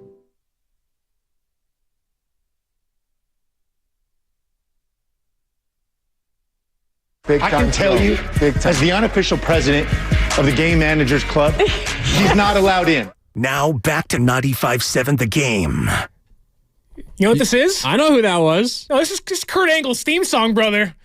You suck. I thought you were talking about the voice that we heard. That's Alex Smith, man. Alex Smith, Niners legend, Chiefs legend. A couple of his teams playing today. But he said unofficial president of the Brock Purdy fan club. He's not a game manager. Don't call him that. Don't tell him that he is a game manager because he's not. Why is it a bad thing? Like, had Jordan Love game managed that game last week, they win. I don't think it's like a football coach, a football guy calling his quarterback a game manager. It's not a bad thing. But the way that most people view it is, you don't go out there and win your team the game. You're just asked to do the easy thing, right? Like, why is that a bad thing sometimes? Like, there are a lot of teams, and I get it. It's what separates the good from the great, the average from the elite. I get that stuff. But, like, you can win a lot of games with a game manager, an average quarterback. The Niners have won a lot of games with an average quarterback. Brock Purdy is above average, but they've won a lot of games with an average quarterback. Is Brock Purdy above average? I mean, yes. I think he's... It depends how above average, but he is above average. I think he's a lot above average. Yeah, yes. Like, MVP worthy average. Well, he's an MVP finalist, as is Christian McCaffrey. The Niners have 2 MVP finalists. McCaffrey is also a finalist for Offensive Player of the Year. That's crazy. He's probably going to win that award. He better win the award. Lamar Jackson will win MVP. Yeah. Kyle Shanahan is a finalist for Coach of the Year. Spoiler alert, he will not win that. Why not? Because of the Niners' expectations. So? I mean, if he didn't win it last year, he's sure as hell not going to win it this year when he had a better record last year and did it with 3 different starting quarterbacks. When you ask every Niner fan, they could say, we don't care about the awards, go get the Super Bowl, right? Yes. That being said, can we have both? Like, I want MVP, McCaffrey's going to win Offensive Player, Coach of the Year, and the Super Bowl. I wonder if anyone has ever done that. Swept those awards and won the Super Bowl. Probably not. I know the Rams had Cooper Kupp and won in the same year, but didn't have the MVP. No. I don't think got Coach of the Year either. No, I wouldn't imagine. They won the division, but they weren't like one of the better teams record-wise. I have to go back and look at it, but you kind of think the 2007 Patriots may have gotten it. They didn't win the Super Bowl. So Coughlin probably got the Coach of the Year. I don't know. The awards are kind of dumb. Who cares? McCaffrey's probably going to win Offensive Player of the Year. As he should. As he should have. It's kind of weird that the MVP and the Offensive Player of the Year won't go to the same guy. I guess it's the way that you define the awards, but whatever. It's quarterbacks against everybody else. Yeah. Which, whatever. But anyways, Niners-Lions in the NFC Championship game. Meow. You changed it? I couldn't hear you. Sorry about that. In 1999, the St. Louis Rams had the Coach of the Year, Dick Vermeil, the MVP, Kurt Warner. Nice. They won the Super Bowl. Did they have the Offensive Player of the Year? I don't know if that was an award back then, but it probably would have gone to Marshall Faulk. Yeah, probably. Right. Greatest show on turf. So, one of the greatest teams, greatest offenses of all time. That makes sense. And what do they have in common? And yes, it was Marshall Faulk. It was Marshall Faulk. So there you go. Well, and everything about Brock Purdy and this Niners team comes back to Kurt Warner and the greatest show on turf. I mean, they've essentially been compared to each other all year long, right? Like, Brock Purdy has surpassed many of Kurt Warner's stats during his tenure with the Rams. Chris McCaffrey is probably one of the closest things to Marshall Faulk we've seen in a long time. And Kyle Shanahan's Kyle Shanahan. Kyle Shanahan, finalist for Coach of the Year. He will not win it. Maybe the reason, Sterling, is because of his end-of-half tendencies. I teased this a bit ago. We got to get into this. I'm going to play for you Kyle Shanahan from Thursday defending how he ran the end of first half against the Packers. If you need a refresher, the Niners got the ball up by 1 with 4 minutes left in the first half, had all 3 of their timeouts.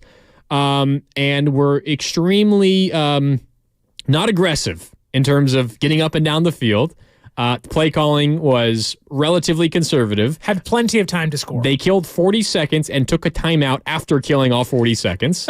They were left with a 3rd and 2, finally took a shot down the field, incomplete. Now you have 46-yard field goal? Something like that. It wasn't a gimme. Might have been a 42-yard field goal, and it got blocked. Kyle Shanahan has been defending himself all week. Here is how he defended himself on Thursday about how he handled the end of the first half against the Packers, which nearly cost them the game.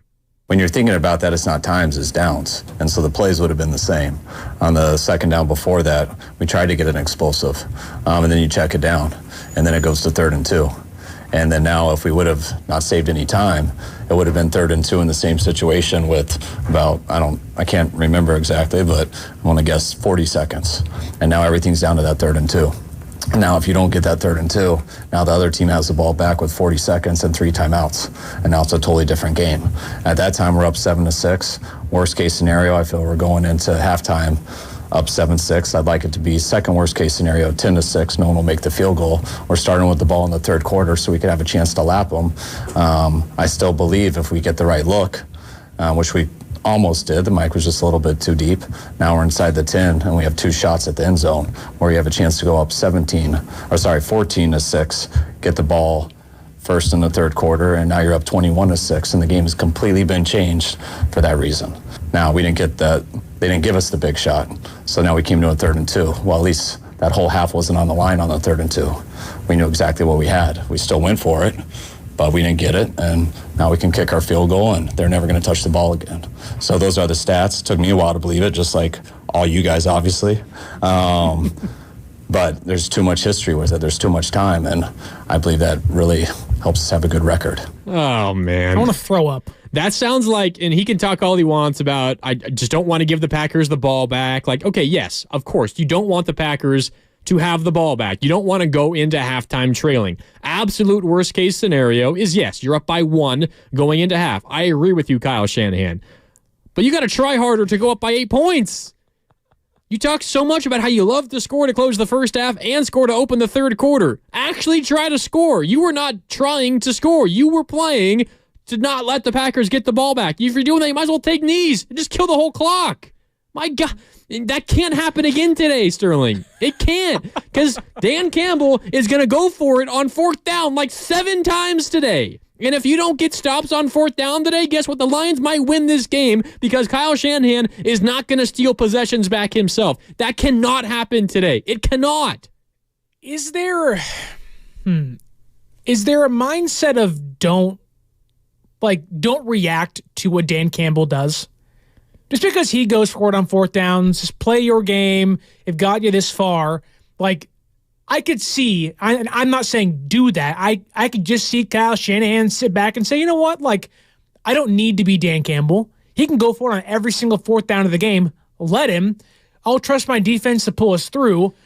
But also, like, in my brain, and I'm watching the half play out against Green Bay, it's like, what are you doing? You can score 14 points or at least get you a closer gimme field goal. Just get you something. That was not a gimme. If that was like a 30-yard field goal, okay. Okay, but in the rain, 40-plus yard field goal with a kicker who hasn't been bad, but you aren't particularly confident in, and it didn't end the season blocked. well. Yeah, like, you have to at least make it easier on your kicker, and the 3rd and 2 call, finally they threw the ball down the field. Right. They still had a timeout. You could have ran it, gotten 5 more yards, called a timeout, make it a slightly easier field goal. It just seemed like every decision that he made, I get what he's talking about, and he doesn't want to give the ball to the Packers with any time left. He succeeded in doing that. You went into halftime with the worst case up by 1. But, like, he talked all week. He talked all season. He talked his, like, the last 3 years. I love doubling up. I'm going to score to end the first half and score again to open the 3rd. I'm going to double up. I'm going to score 14 consecutive points without the opponent even touching the damn ball. Right. Then go score 14 points. And then he comes out of the 3rd quarter and hands the ball off to Jawan freaking Jennings on the first play of the 3rd. George Kittle saying, oh my God. Why is Jawan in the backfield? It's a great question, George. That being said, they did win last week. Let's not forget that. That's why we're here. But there are a lot of people that think Kyle Shanahan doesn't play to lose, whereas Dan Campbell plays to win. For better or worse. Right, which sometimes Dan Campbell's case against the Cowboys cost them the 2 seed, maybe the 1 seed. Who knows, right? Go for 2 a handful of times, you don't get it at all, and you lose by 1 point against Dallas. For Kyle Shanahan, you've been very successful sometimes the hyper-aggressiveness comes at the wrong time when you're up by 10 and all you have to do is milk the clock and say goodnight and you pass the ball 3 times, things go haywire and you lose. It does feel like that Kyle Shanahan can almost outsmart himself sometimes, where in Dan Campbell's case, it kind of pays to be a little dumb. And now, he ain't a dummy. He knows what he's doing. But sometimes it pays to be a little meathead, right? And sometimes you just use your brute force and you can win a lot of games. And there is a fear that, and I've said it a handful of times, that the Niners' biggest detriment might be their biggest strength. That's Kyle Shanahan. You have this offense, the offensive player of the year, soon to be in Christian McCaffrey, an MVP finalist in Brock Purdy at quarterback, first team All-Pro tight end in George Kittle, second team All-Pro wide receiver in Brandon Ayuk, an All-Pro not this year but in his past, Deebo Samuel. You've got the best left tackle in the NFL in Trent Williams. You have no reason to not be aggressive and trust your offense. No reason. And what you're telling me when you pull that at the end of the first half, you're telling me you don't trust your quarterback and you don't trust your defense. See, but I don't think it's either one of those things. I don't think it is like I don't trust Brock Purdy. I don't think it is I can't trust my defense. So it's just him being stubborn? Yeah. Like, I genuinely think it's just Kyle being Kyle. Like, if you told me, hey, you have a number 7 ranked offense per DVOA of all time. Why would you not be the most aggressive coach in NFL history, or at least one of them? Like there are coaches with bad teams that are like, we're going for it, folks. We're trying to double up here and get a win. And there's coaches with Bryce Young as their quarterback going for it on 4th down. It's sometimes you get fired like Frank Reich, and sometimes you're like Dan Campbell. You win a lot of games, and you're in the exact same spot someone like Kyle Shanahan is. Yeah. And if you're Kyle Shanahan, you can win this game by 1 point, and we can talk about it, and we will after the game. But it's like, come on. Like, Kyle, it's not a trust thing. It's get out of your own way, man. Like, you have to understand you have playmakers everywhere, and Kyle knows this, but you hear him talk about why he didn't go for it and why he wasn't hyper-aggressive. It's like he has the entire play-by-play rundown of what happened and is like explaining, well, this is why I did this is why I did that. Kyle, we know why you didn't go for it. We know why you didn't do that, this, and the other. Because of you, not because of Brock, and because of Ayuk, and because of Kittle, and because Deebo wasn't on the field. On the last drive of the game, which was the exact same situation, now I get it. You had like 6 minutes. You have a little bit more time.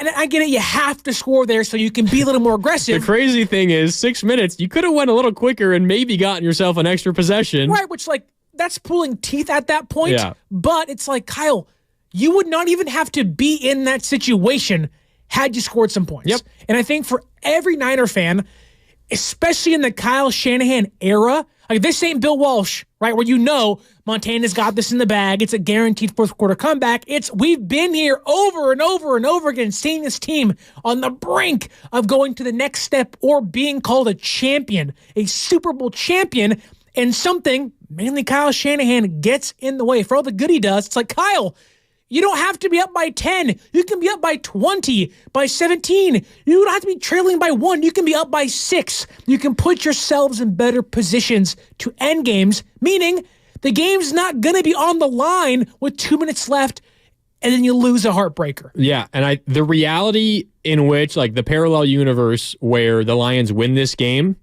it's because the Lions steal possessions. Yeah. Because of Dan Campbell's aggressiveness. And the Niners don't put their foot on the gas.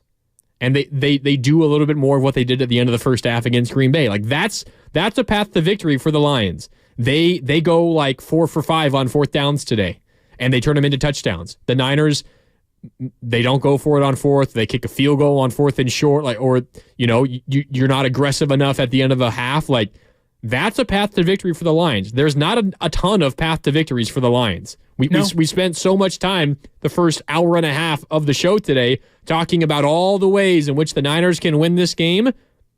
One of the more obvious ways the Lions can win this game, their aggressiveness pays off, and Kyle Shanahan's lack of aggression comes back to bite the Niners. That is a real path for the Lions today, and it's going to be on display. And if it happens, Kyle Shanahan can defend himself all he wants in the post-game presser, he's going to get eviscerated if he does something like that again. Fair or not, he's going to get eviscerated for it. I hope it doesn't come to it. Right. Of course. But that is where the Lions have a gigantic advantage. And we want to hear from you guys. Does Kyle Shanahan's lack of aggression in the postseason, does that worry you in this game at all? Especially considering who the opponent is, or are you so confident that the Niners are more talented and should be able to control this game that it does not matter? Give us a call, 888-957-9570. Sterling, you talked about if Shanahan will maybe react to the Lions' aggressiveness and maybe change his plan a little bit. He was asked about that on Wednesday. Kyle, does Detroit's aggressiveness change your strategy at all? Here's the Niners head coach.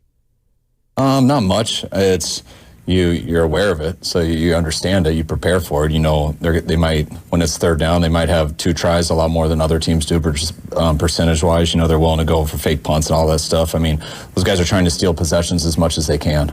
I'll tell you after the game whether it's a good thing or bad thing for us. I mean, anytime you try to steal possessions, you're also offering an opportunity to lose possession. So those are opportunities for them, but they're also big opportunities for us too. And you come up with more than half of them, I feel it's in our favor. So Kyle Shanahan is going to use Dan Campbell's aggressiveness going forward on 4th downs as like his own ability to be aggressive. It's Kyle Shanahan saying like, hey, just because Dan Campbell goes forward on 4th downs, I'm going to justify me being ultra conservative, which again works a lot of the times. This team has won 13 games this year, was the number 1 seed in the entire NFC. Lions have won 14 games this year. They played an extra game, mind you, but they're still to this day, the Super Bowl favorite. Like, no one is sitting back saying, oh, you know, Kyle's a bad coach, this, that, and the other. It's just that when you're this good, you do have to kind of nitpick areas that have come back to haunt you the past 3 or 4 seasons. And for Kyle Shanahan, a lot of his, whether it's not being aggressive or his conservative nature, has come back to haunt San Francisco. And when you see this team, this roster, in a time where Chase Young probably going to be gone, Ayuk has to be extended, guys are getting older, you have to win now. Trent Williams, who said he's going to come back next year, he even said himself, I'm 0-2 in NFC championships. We got to get this one. Like, you have to win this game. And if you're Kyle Shanahan, not only do you have to be in your bag, you have to be like ultra like Gandalf wizard mode, like Gandalf the White out there, my friend, and just shine the light on the entire field and just run right through this Lions defense. You have to be so far in your bag, you get lost in it. You have to win this game. You have to show you are coach of the year. We know how smart you are, but you have to come up in the big moments, and Shanahan hasn't done that. Okay, so the aggressiveness, the decision-making on 4th downs, end of halves, pushing the ball down the field, all of that, throw that to the side for now. Just in terms of individual play calls, we talked a little bit, didn't really dive into it. The strength of the Lions defense is stopping the run. Yeah. And the Lions defense is very bad against the pass. So do we see a more aggressive Shanahan in just the sense of play calling? Like, do we see less of a balance between the run and the pass? And do we see the Niners push the ball down the field? You've got Brock Purdy coming off of, as everyone would agree, a bad game. Got it done when it mattered in the final drive, but a bad Brock Purdy game in the rain, coming off of 20 days off where he did not play between the Week 17 game in D.C. To the game last week, 8 days ago now on Saturday. You're going to have like nearly 70 degrees and sunny skies, light wind in Santa Clara against a really bad pass defense. You've still got a great running back in Christian McCaffrey, and he's going to be involved even if it isn't in the run game. Do you see Kyle Shanahan, Sterling, maybe from the jump, be a little bit more aggressive in terms of those individual play calls? Maybe not from a larger perspective of going forward on 4th downs and taking those chances, but trusting his quarterback and throwing the ball a bit more than he did last week. He threw it a lot last week, actually. Well, 39 pass attempts. Yeah. He had to, you're right. But maybe a little bit more than a normal game script would call for because of what this matchup is for the Lions defensively against this Niners offense. And it's a good point. Like, you don't have to be aggressive in the Dan Campbell kind of way. you can be aggressive and pushing the ball downfield over and over and over again. Yeah, attack Kindle Vildor, right? Attack the Lord of the Rings character, right? Yeah, shout out to the Comcast Business text line. Forget where it was. The 510. It's always 510. Kindle Vildor sounds like a character in Lord of the Rings. I agree, 510. We're having second breakfast now is what we're doing. The potatoes is what we're doing.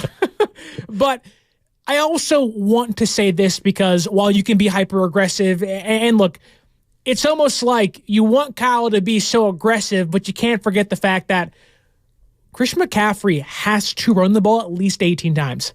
Every time, like that's the magic number. Every time they win, 18 touches or more on the ground. I'm taking McCaffrey under rushing yards today. Under rushing yards. Wow. But I think he's active in the passing game. I think we're talking like 7 or 8 catches for McCaffrey out of the backfield. And I think the Niners are going to treat some of that short passing into the flat screen over the middle to McCaffrey as kind of an extension of the run game, which they have, which they do a lot.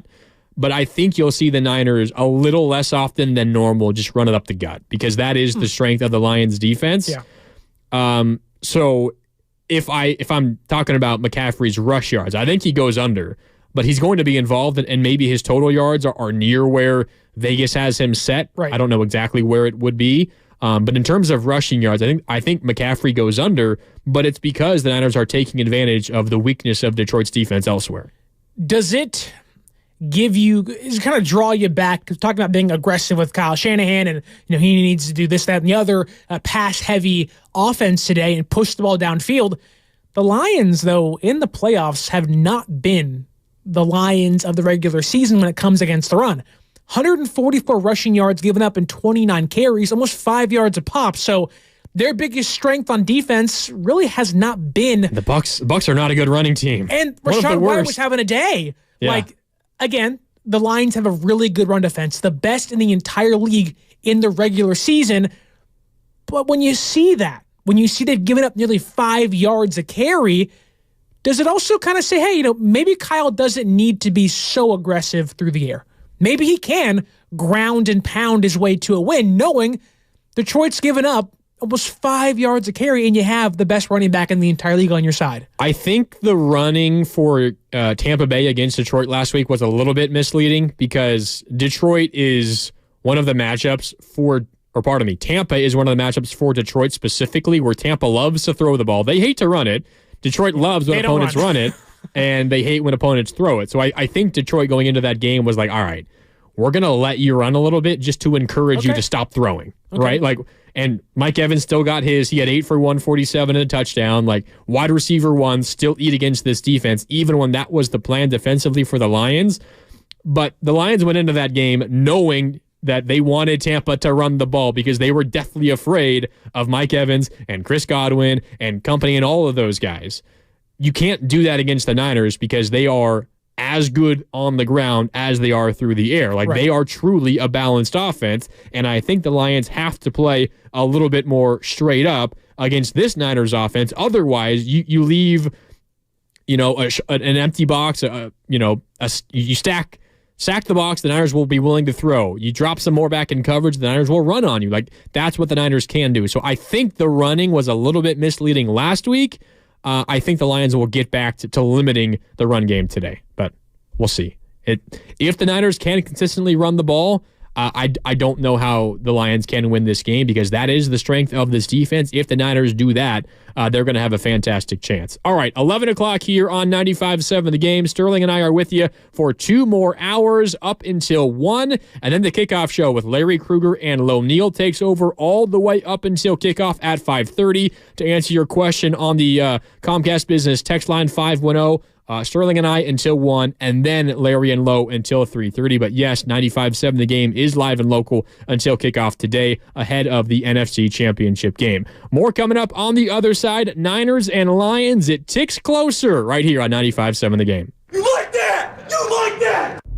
The Red and Gold hotline is up and running. Call it anytime. Hey, this is Robin from the city. Go Niners!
FM and HD1 San Francisco. Always live on the free Odyssey app, Twitch, and YouTube. Powered by First NorCal Credit Union.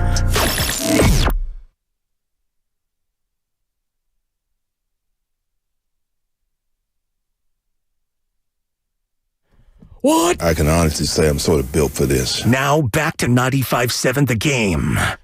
Ooh. Welcome back. Woo! It's game day. That glass breaks. We getting pumped. Woo! Who's this, Sterling? Stone Cold Steve Austin. It's Austin 316. It's Purdy 316. Woo! Well, it's 11 o'clock, so we are 4.5 hours away from kickoff. I'm telling you, man. 4.5 hours away from kickoff in Levi's Stadium. NFC Championship game for the third straight year. First time in these 3 years it's been at Levi's, Sterling. Last 2 times Niners have lost in the NFC title game on the road, but now back in the friendly confines where, let me check my notes, the Niners have never lost in the Shanahan era in the postseason. Who would have thought? Who'd have thought? Perfect inside of Levi's in the playoffs with Shanahan. Do you think, we know getting the number 1 seed was the goal, home field advantage was the goal. If I'm the Lions and you're not in front of that home crowd, they're not chanting, cough, cough, cough, cough. That, to me, is one of the biggest factors in this game. The crowd noise. When the game starts spiraling for Detroit, there's no one there to pick them up. No one's playing Lose Yourself by Eminem on the loudspeakers. No one's playing, Who's the Real Slim Shady. No one cares anymore. And it's just Niner fans being like, we're going to kill you. We're going to declaw your, we're going to run through you. We're going to declaw. Come on. And everyone's just yelling and screaming at Jared Goff we know who you really are, Jared. Well, what was the estimation by Vivid Seats and all those companies, 18% Lions fans, I think? It's too much. That's a good amount. It's too much. Packers fans was 3%? We heard a Go Pack Go last week on the TV broadcast. I do not want to hear any Lions fans cheering today. Lions fans have been saving up their money for this moment for a really long time. Since 1957. Their last road playoff win, which was here in San Francisco. I'm not sure how many Lions fans were in attendance at Kezar Stadium that day when the Lions won their last road postseason win in their franchise's history. That's also the year they last won a league championship. It was the NFL championship, which was pre-merger, so not the Super Bowl. They had never won a Super Bowl. Their last championship was the NFL championship, the year they beat the Niners in Kezar in 1957. They've been into road playoff games since, but they have not won a road playoff game since. And there's going to be, it seems like a decent contingent of Lions fans at Levi's today. I hate that. I don't want to see any blue, no cheering. Honolulu blue. Is that the actual color? That's the color of the Lions. But not even from Hawaii. Color. I know, right? It makes no sense. Honolulu blue out in Detroit. That's so what? What? It would make sense if you're the Miami Dolphins to call your blue the teal, Honolulu blue, but Detroit. Why would it make more sense for Miami? Miami, the sun, they got the lays out, right? It makes more sense than Detroit, Michigan, of all places, where it snows and you're the Motor City. Come on, Honolulu blue. You are the color. One of the furthest states away from Hawaii. You're the middle of the country. But Honolulu blue. Yep, Honolulu blue. What are we doing? Well, Brock Purdy, the Niners, can put an end to the Cinderella story that is the Honolulu blue Detroit Lions. We talked a little bit about Brock Purdy's struggles and welcome in everybody. If you're on your ways to Levi's, you're in the parking lot already, you're tailgating, having a good time, you're listening to us. First of all, we appreciate it, but give us a call. We want to hear what it's like down there at Levi's. So give us a call, 888-957-9570. It's Grandy and Sterling with you up until 1 o'clock for 2 more hours, and then we'll hand it off to Larry and Lowe, who are probably getting set up as we speak, getting close to Levi's. They'll be at the Hilton Santa Clara, so if you're in the area, you're down there, you can stop by, say what's up. They're on the air at 1 up until 3:30, with kickoff, of course, at 3:30 between the Niners and the Lions. But let's talk a little bit about Brock Purdy, Sterling, because we know that he struggled at times last week. But when it mattered, the last drive, it could have been the last drive of the season. He put it together, was 6 for 7. Ultimately, Christian McCaffrey got into the end zone for a touchdown. But why does the conversation take a gigantic turn for the worse the second that this guy struggles?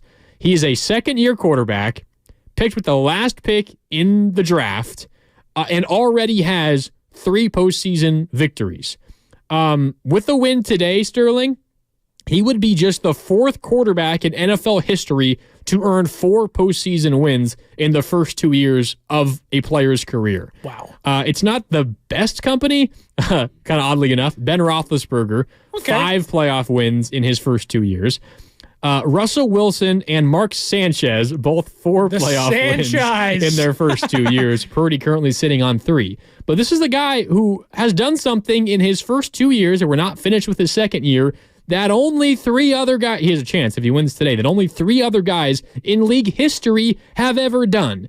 yet he struggles through 3 quarters in one rainy playoff game, earns the win at the end, and we're still talking about him as if he's a bad quarterback. It's wild how quickly this conversation changes and shifts to, that's who we thought he was. He's not very good. He got the win yesterday. Or last week, not yesterday. I think it's just because of he's a smaller guy. He's not built like Love or Mahomes or Allen or Jackson. And even Lamar Jackson had his detours early in his career. Bill Polian is still Lamar Jackson's not a good quarterback. You hear Taylor Lewan saying you can stop Lamar if you force him to pass. Now, Lamar isn't the best passer, but he's a good passer with the ball. What was the latest, a couple of weeks ago, or maybe a couple of months ago? Lamar doesn't look, quote, quarterbacky to me. My God. What are we doing? He's about to be a 2-time MVP, and he's playing in the AFC Championship game, and is the favorite to go to the Super Bowl. And I would not be surprised if they won the whole thing. They're that good this year. They're incredible.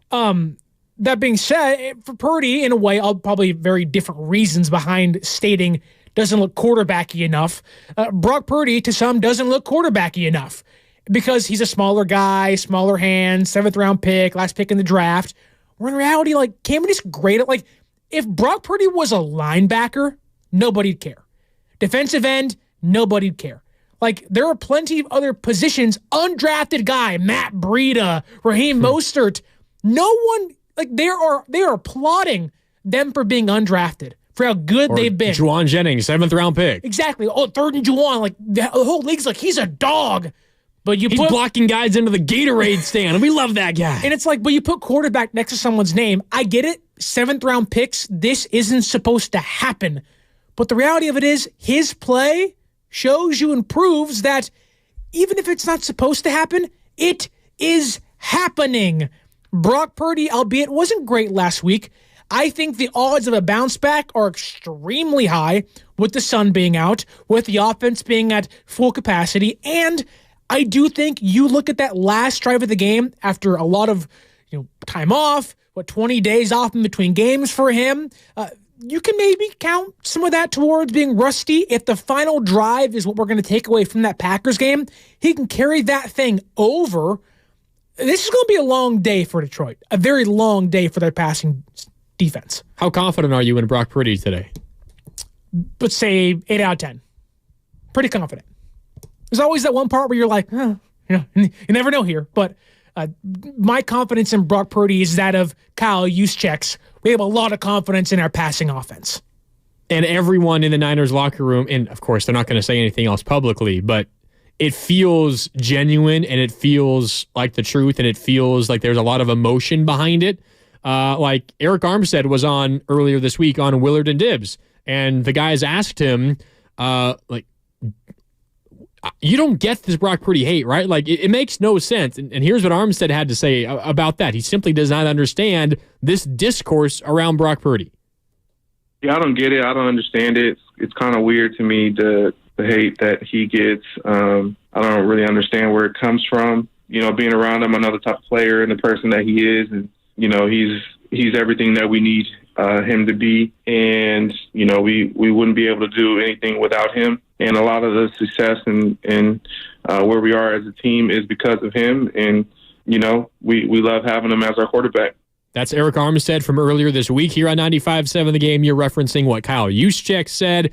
Deebo Samuel, Brandon Ayuk defending him publicly in front of the podium, also on social media. It's pretty obvious, and it's not as if there was ever any doubt.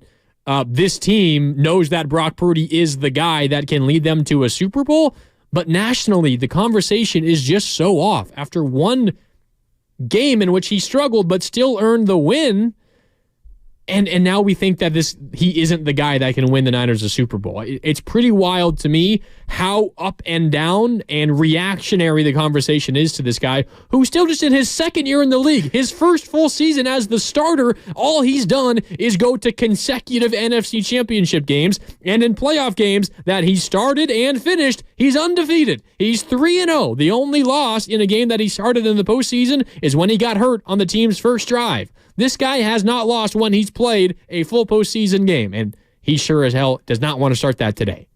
Well, look at the discourse around Jared Goff It's, oh my goodness, how great has Goff been? He looks like he's like one of the next best quarterbacks. Where was he picked?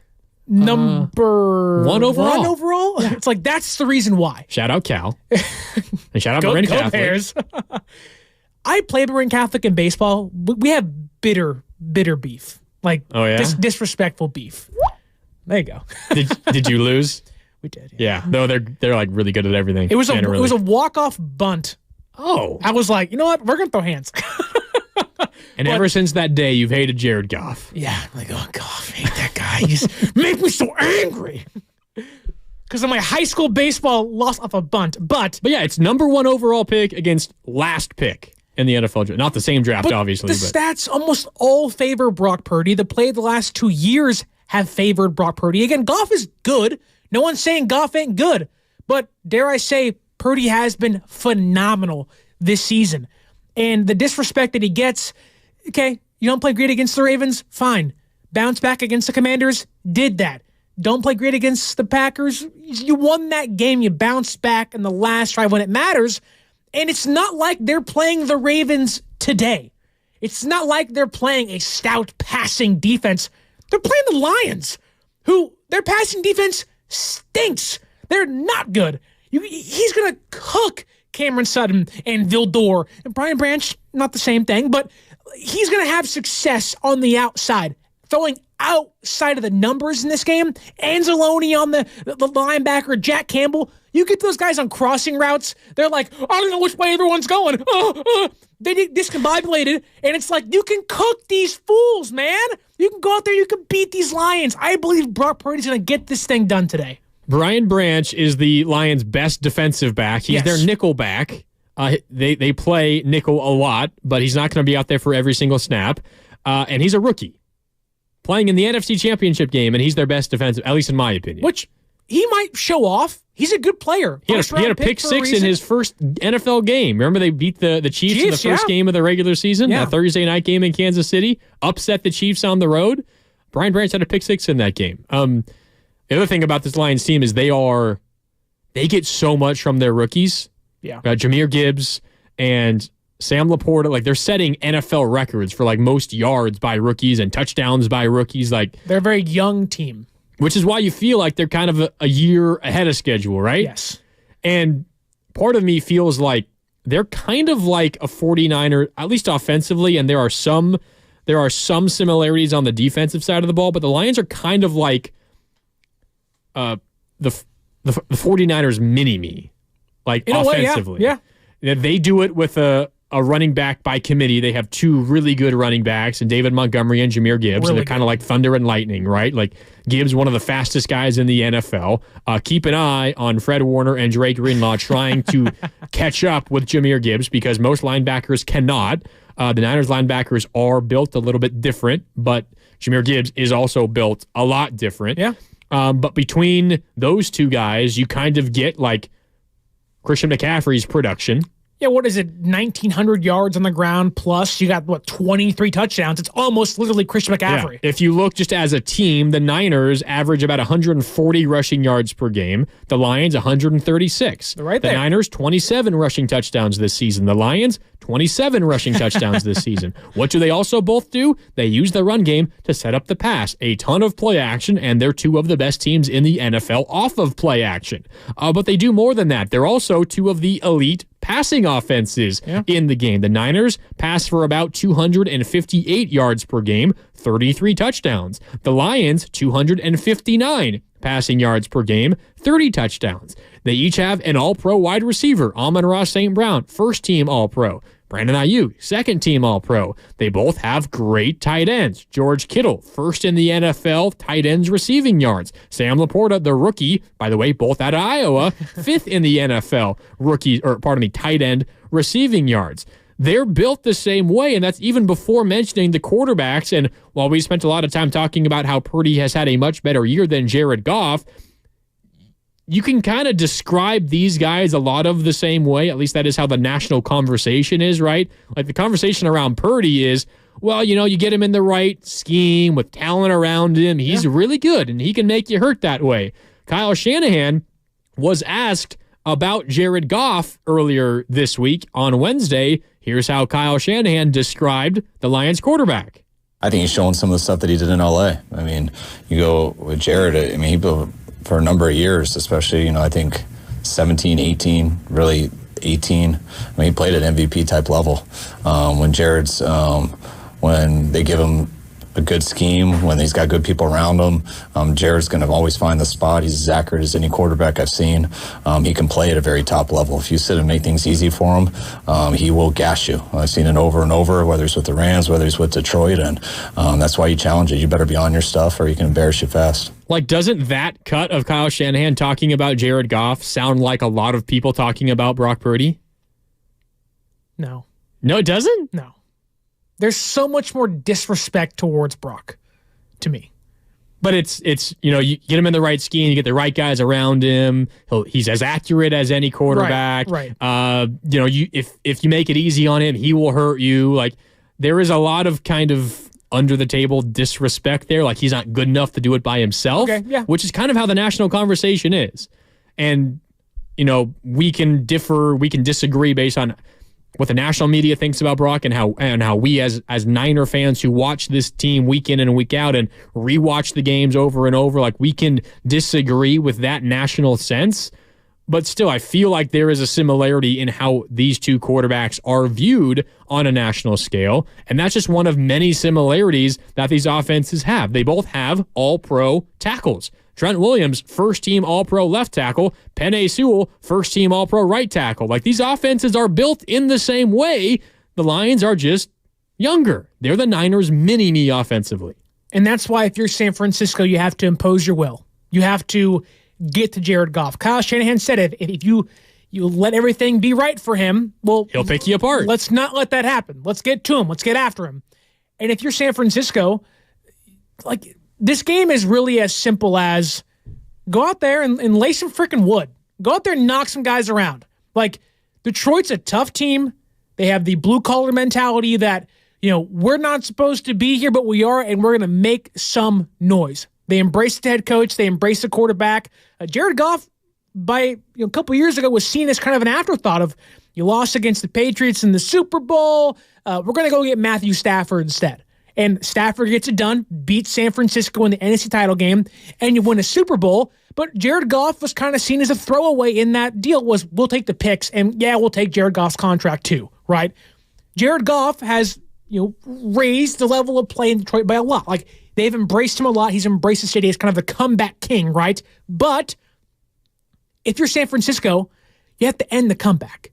You have to go out there and just annihilate them on the trenches and smack some guys around. If you have to block somebody into a Gatorade jug, by all means, do it 7 times if you have to. You got to bite a kneecap off, am I right? Like, literally. Like, Detroit's... We're going to bite a kneecap off? Detroit's mentality is, we want to run you into the dirt. They are tough to tackle. They want to aggressively impose their will, and San Francisco has to do the same thing. Can they be as physical as Detroit? There have been some games, I would say yes. When it's tough and it's clutched against Philadelphia, against the Cowboys, that's San Francisco's ideal way of playing. But now you have a younger version of yourself. Can you hang with them? I'd like to think so. That San Francisco, it's more likely San Francisco wins this game 34-20 than Detroit wins 34-20. Yeah, of course. Like, San Francisco, to me, if they can set the edge, get some pressure, and just be the physically dominating team they've shown to be in clutch big games in their career, this game should heavily lean San Francisco. 7.5-point favorites. For a reason. And the over-under is up to 52, I think. So Vegas expects a lot of points. Some fireworks. I don't really disagree with them. I think this is going to be a high-scoring game. I think the winning team is in the 30s, whoever wins. I think they're getting into the 30s. Do you think that, Jared Goff being applauded as his comeback story, great season, it kind of feels like Jared Goff to me is more of a check down Charlie than Brock Purdy. I feel like a lot of his throws are just check downs. Jahmyr Gibbs, go at it. Amon-Ra St. Brown, go for it. Which is, kind of part of the argument. Like, even if you do argue that Brock Purdy is a check down guy, like, is Jared Goff not the same thing? But also, like, when you've got Jahmyr Gibbs, when you've got Christian McCaffrey, when you've got Deebo Samuel, when you've got Amon-Ra St. Brown, like, just give it to your all-pros. Like, it's not a bad thing to feed your superstars. The difference is that Purdy is also incredibly efficient down the field. Yeah. And Brock Purdy also, to me, I don't want to say is unshakable. Like, there are times where he hasn't looked great. Jared Goff feels like he is much, like, the ability to rattle him is higher than Brock Purdy. Like, Brock Purdy under pressure is the best quarterback in the entire league, basically. Yep. And Jared Goff is one of the worst. Bottom 10. Like, if you rattle him, he will break. And if he breaks, San Francisco is going to win this game. Yep. I agree with you. All right, let's go back out to the phone lines here on 95.7 The Game. Up next is Jack in San Francisco. We were talking about physicality, Niners versus the Lions. Be a dog. One of the most physical 49ers is Dre Greenlaw, and I know Jack wants to talk about Dre Greenlaw. Jack, what's up? You're on 95.7 The Game. How you doing today? I'm doing good. How are you? I'm doing well. We're getting ready for this Niners game. Jack, what do you want to talk about? I want to talk about Dre Greenlaw. Yeah, what do you think? Is he going to have a big game today? Yeah, I think he's going to get an interception. Ooh. Another one, huh? Jared Goff is not disciplined enough. I think under pressure he's going to throw. I think he's going to throw 2 or more interceptions today. Wow. Woo! That's kind of a hot take there, Jack. 2 or more interceptions from Jared Goff today. If that happens, the Niners win this game. Right? There's no way the Lions win if they turn the ball over twice. There's no way either team wins when they turn the ball over twice. Like, if San Francisco and Brock Purdy throws 2 picks last game, they lose, which he almost did. If Jared Goff throws 2 picks in this game, San Francisco will win. Like, it's really that simple. Like, you turn the ball over, you give either one of these top-tier offenses the ball again, especially on short field, you're almost dooming your entire season to end. Yep. It's going to come down to turnovers. It's going to come down to the line of scrimmage. I know we got a break here. Would you agree if I said the Lions have the advantage at both lines of scrimmage? Is that crazy? I don't know if I fully believe that, but you can make a case for it, right? Certainly on offense. Now, they're without Jonah Jackson on the offensive line. Yeah, but we have Colt McKivitz. The Lions D-line is kind of a one-man group. Aiden Hutchinson is great. No one else gets to the quarterback beside Aiden Hutchinson. Not many. We could talk a little bit more about that on the other side. Generally speaking, you win in the trenches. You're going to win playoff games. That might not be the case today, but we'll find out. All right, time for a break here on 95.7 The Game. It's Grandy and Sterling with you. 11:30 kickoff in the AFC title game is a half hour away. We will talk a little bit about that game coming up on the other side as well as we continue. It's NFC Championship game day right here on 95.7 The Game. The Red and Gold hotline is up and running. Call it anytime. I wasn't able to sleep last night. Not going to be able to.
Now back to 95.7 The Game.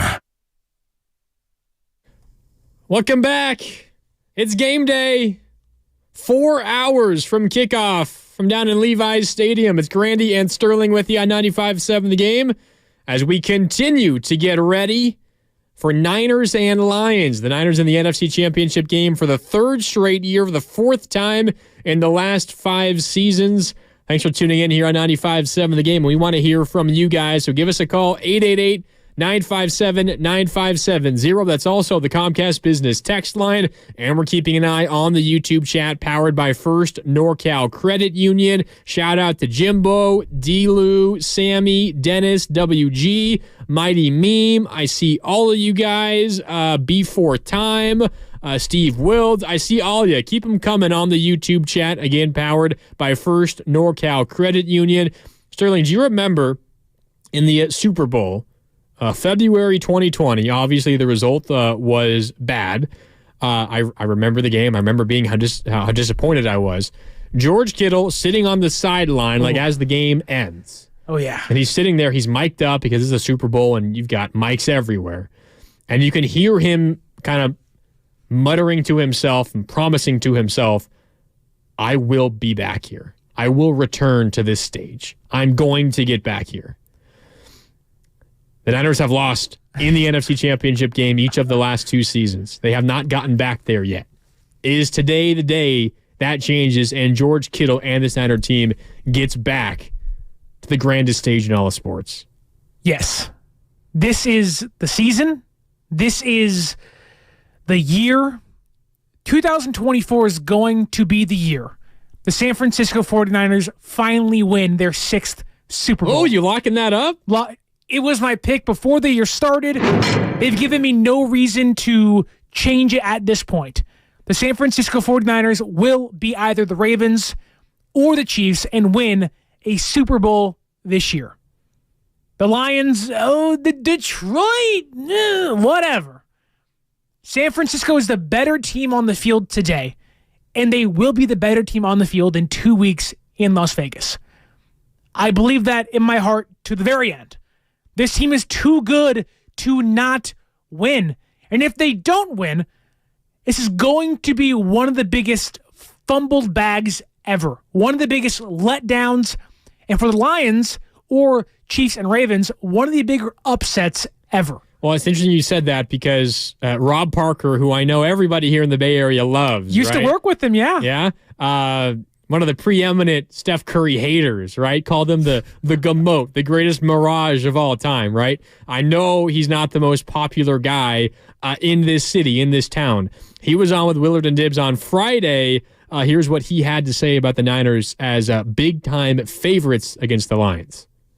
I can sit here and tell you the Lions are going to win. I just don't believe it. I don't believe that they're going to go to San Francisco and beat the 49ers, because if they do, there will be hell to pay for the 49ers, that they had a chance to go to the Super Bowl, and they let a team that hasn't won a road playoff game since 1957 come into their building and beat them. If it happens, it will be one of the biggest upsets I've ever seen.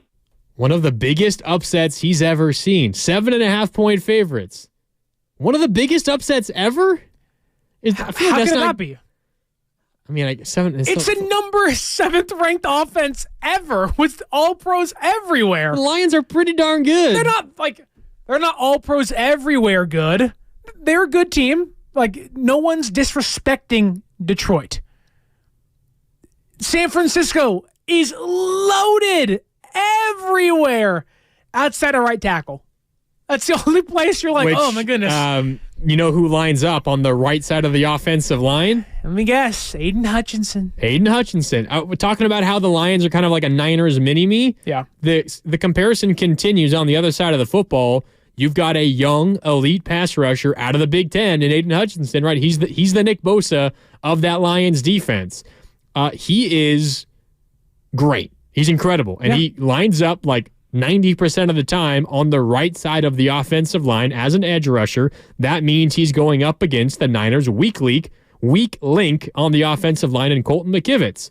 How do the Niners neutralize Aiden Hutchinson is going to be a huge factor in this game, Sterling, because if they are unable to, If they're unable to neutralize Hutchinson, he's going to make Brock Purdy's life difficult. And if the Niners are able to limit the number of times that he gets into the backfield, the Lions don't have a lot of other help in terms of pass rushers along the line. This is a good defensive line.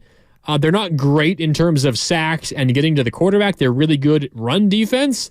But if you take away Hutchinson at least even a little bit, Purdy should have a lot of time to throw because no one else on that D-line scares you that much in terms of getting to the quarterback. They have McNeil on the inside. You got Kaminsky in there as well. Nobody has over 50 pressures outside of Aiden Hutchinson. Like, look at my camera feed right now. If Aiden Hutchinson gets home a lot, what's going this is going to be Brock Purdy. But that being said, if San Francisco gets home, this is going to be Jared Goff. Like, my goodness. I got the YouTube chat saying I jinxed the game and also jinxed the camera feed. I don't believe in that. But, like, my goodness, like, you're going to have to double Aiden Hutchinson, I think. I think it's like every time, like, treat him as Aaron Donald in a way where it's like, hey, if anyone's going to beat us, it's not going to be him. And I think that if you're San Francisco, like, one of my biggest worries in this game is that George Kittle is going to be relegated to being a blocking inline tight end because they're going to want to chip and give McKivitz all the help he can get. Are they going to bring in a reserve tight end to block off the edge again, just like they did with Hassan Reddick in Philadelphia last year? Can you imagine that?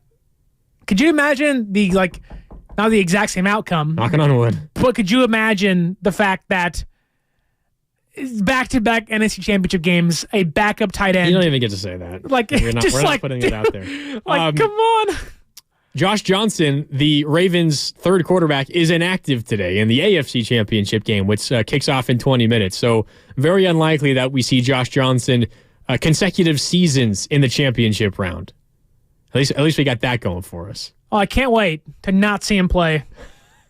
How he came in the game and got hit once and was like, coach my head. Now, to be fair, he was hurt prior to it, but it's just like, man, like, Josh, you've waited for this moment your whole life.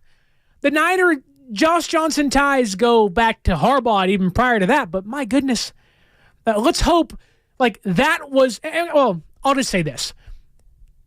Am I thankful we have Sam Darnold? Of course. Like, better than Josh Johnson. I mean, better than a lot of people, but like, say I hope I don't have to be thankful for him. Nuts happens today, and we're not even going to say it and speak it into existence. Yeah. But if Sam Darnold plays this game, I would have faith he can beat the Lions. Whoa. Yeah, I do. I'm not saying he will, but I do have faith. That feels like a crazy comment. You feel confident that Sam Darnold can win this game? I don't even want to give that any. It's not going to happen. I'm not saying by not putting lot. It out there. No, we're not even going to address that. I'm not saying by a lot. I'm saying by like a point. Like, Sam Darnold could beat. He scored touchdowns against the Ravens. But he also threw an interception. Yeah, but that was, you had to score, was garbage and time. And he lost to the Rams, who didn't even care about winning that game. But that wasn't Sam Darnold's fault.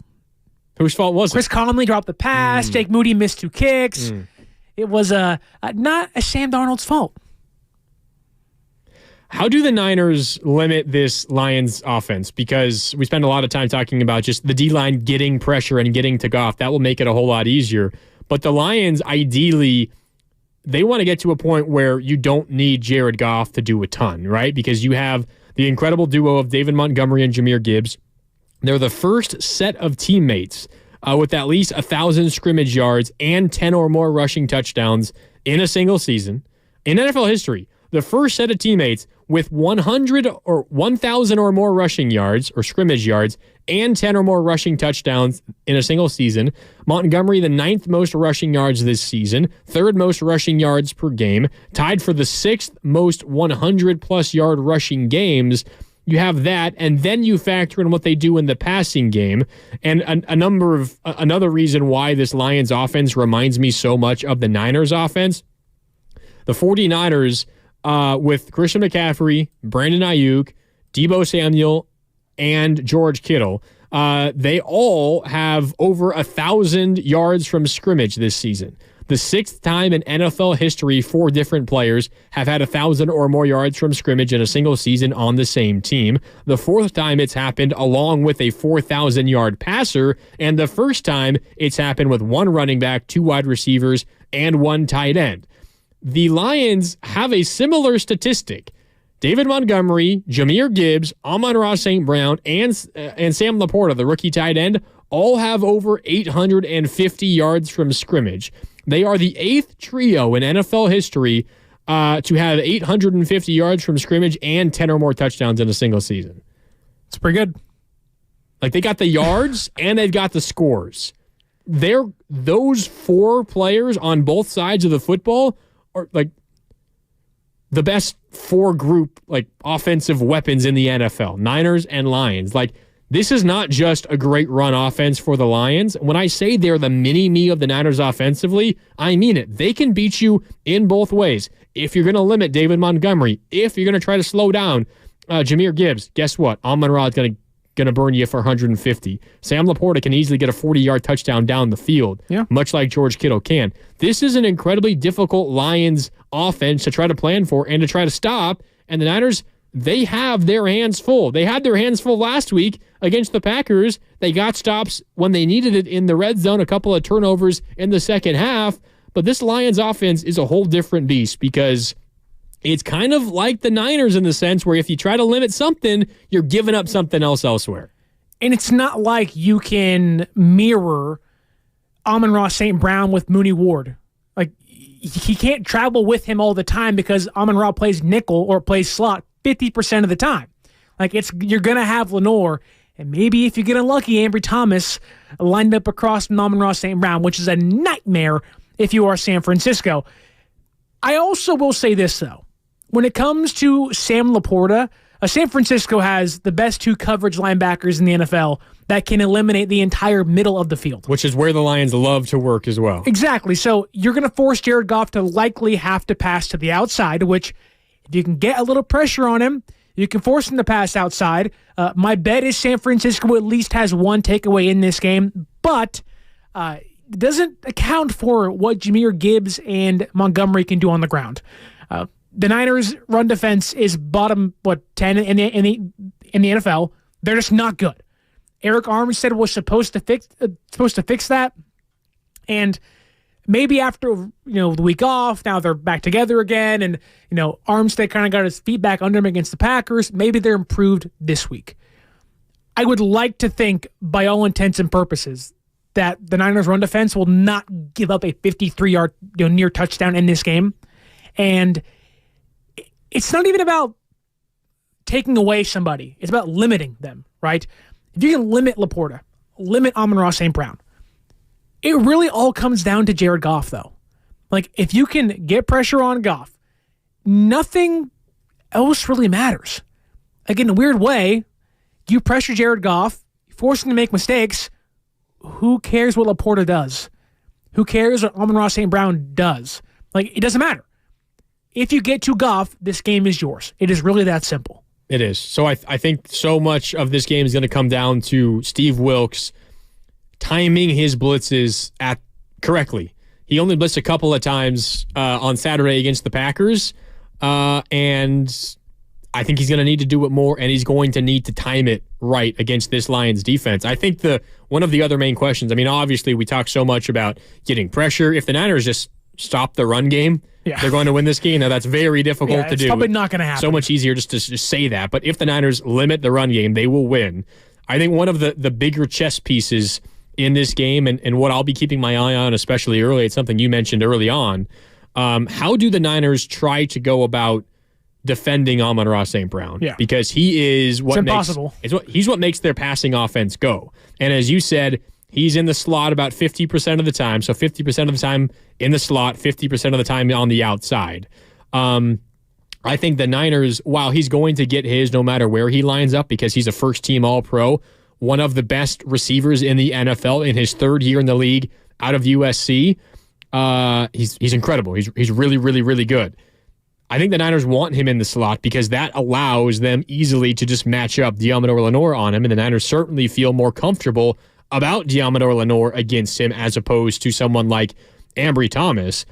So do the 49ers just allow Lenoir to follow him around when he's in the slot? When he's not in the slot, do they automatically slide Mooney Ward to him? Mm-hmm. Do the Niners play that where they just match up their best corners against him no matter where he is? Or do they pick a side, let Ambry Thomas match up with him sometimes? I think that is, in addition to the timely blitzes by Steve Wilks, I am very curious how the Niners try to go about defending Amon-Ra, because you talked about over the middle, Sam Laporta. You're going to trust Fred Warner and Dre Greenlaw to take that away. But how do you try to limit Amon-Ra St. Brown? Because he's a guy who, he could kill, he could get 200 yards. Like, he's done that. Yeah. He has that ability. He could get 150 and 2 touchdowns. Like, he is that good. And as much as the 49ers are celebrated for having the Yak Bros, and they deserve it, the best Yak team in the NFL, Amon-Ra is great after the catch as well. And this whole offense is. The chess match, I am so intrigued how the Niners try to match up against Amon-Ra St. Brown, because if the Lions are to win this game, I feel like I'm kind of a broken record. Amon-Ra has to have a big game. And if the Niners can limit him with the combination of Lenoir and Mooney Ward inside versus outside, that's a big step into earning a win. But I think there is a lot of strategy on the Niners side going into thinking about how they're going to try to defend him. So do you treat him like DK Metcalf in a way where it's, okay, Mooney, you're going to shadow him 90% of the time? I don't think that's possible today. They move him around so much. He's all over the place. Where it might be 50% of the time it's him and Mooney. Then the other 50% of the time it's him and Lenoir. Now, those two guys, my money would be on Mooney being able to handle him, but honestly, I think what Lenoir brings physically at the line of scrimmage, in press coverage, we saw it last week against the Packers, 3 insane plays nearly back-to-back-to-back, whether it was in coverage he was or so at the good. line. Oh, man. Like, talk about go Ducks, literally go Ducks. Like, you're right. There's 3 Ducks in this game, by the way. Armstead, Lenoir. And Penei Sewell. Wow. Penei. What a great name. Penei. First team All-Pro right tackle. You got the 2 first team All-Pro tackles in this game. Penei Sewell and Trent Williams. The difference is one guard's Goff's strong side. And the other guard's Purdy's blind side. Yeah. One matters more to me, but but I think like San Francisco physically, talked about Dre Greenlaw, in the trenches, that physicality needs to even come from the secondary. The Lions physically on offense, Laporta, especially Amon-Ra St. Brown, he's one of the toughest receivers to stop tackling-wise in the entire league. One of the toughest guys to bring down. If you are San Francisco, my best bet might be to have Lenoir on him, because Lenoir is so aggressive at the jump, at the point, that if you can do that, and you can, I don't want to say stop him, but if you can just match Amon-Ra St. Brown physically, that might give you an advantage against him. So you're going to allow Lenoir to follow him out of the slot? No. But when he's in the slot, you just put him on. Yeah. That's easy enough. I don't think. But what worries me is when he's out of the slot. Well, it just can't be Ambry Thomas. Like, once it's Thomas, it's like, hold on to your seats.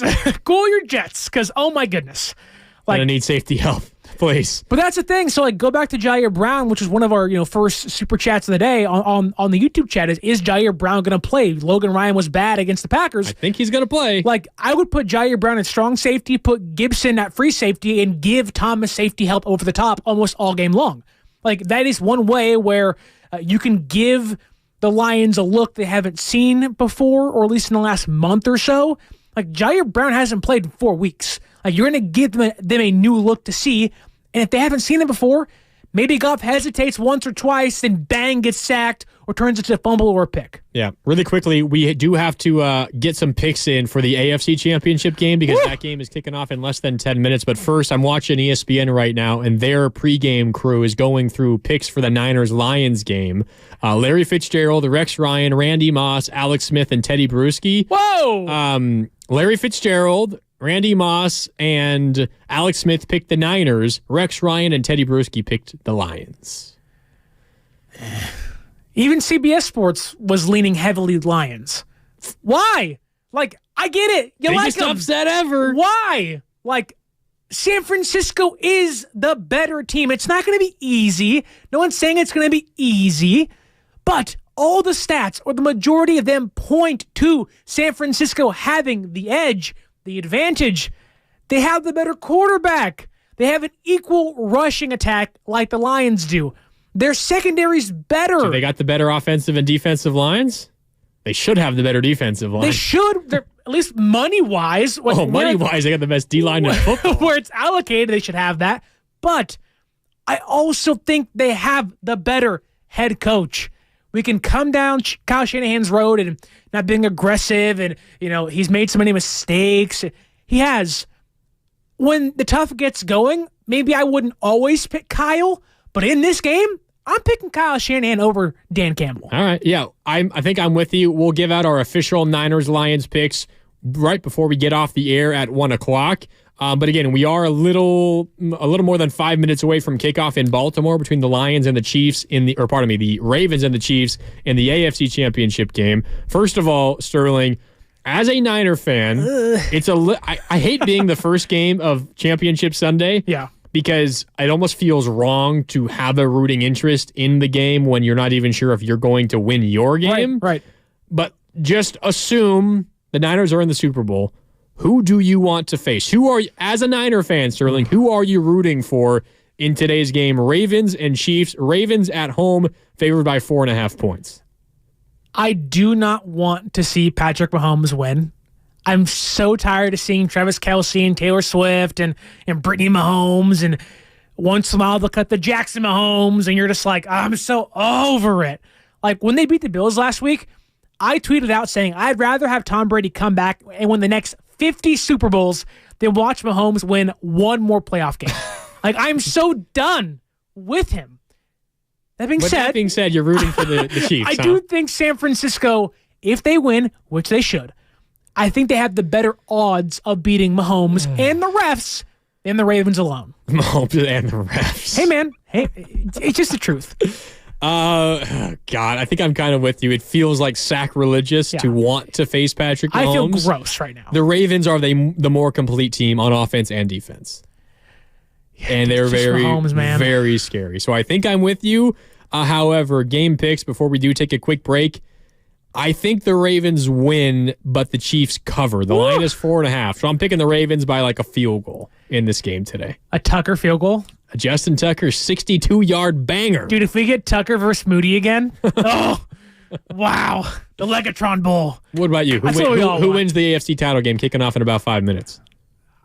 I think it's going to be Kansas City. Wow. I hate it. Again, it feels wrong to pick against Mahomes. I need to get some soap and wash my mouth out, but I picked against Mahomes last weekend, and he proved me wrong. I'm going to pick against him again. He's probably going to prove me wrong again. Yeah, I'm going to pick Mahomes. I just can't bet against him in the NFL. It feels wrong.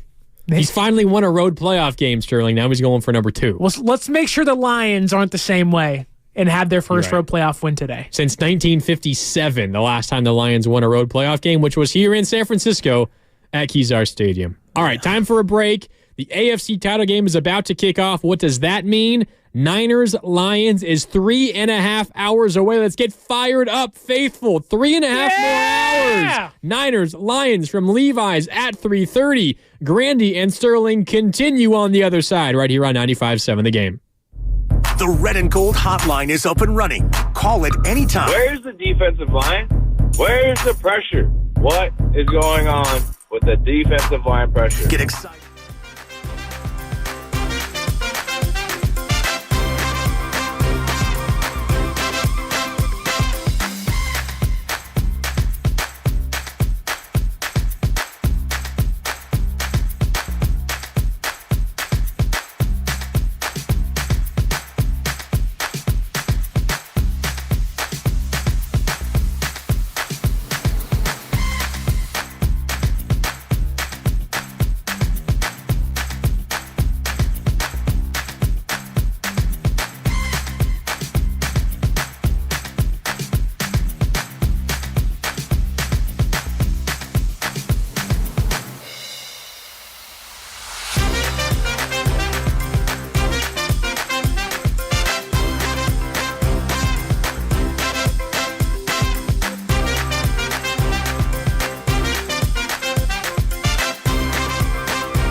Championship weekend is underway. Ravens and Chiefs have kicked off in Baltimore. The Ravens have the ball first. They're facing a 3rd and 7. We'll keep you updated on that game Bunch of throughout bums.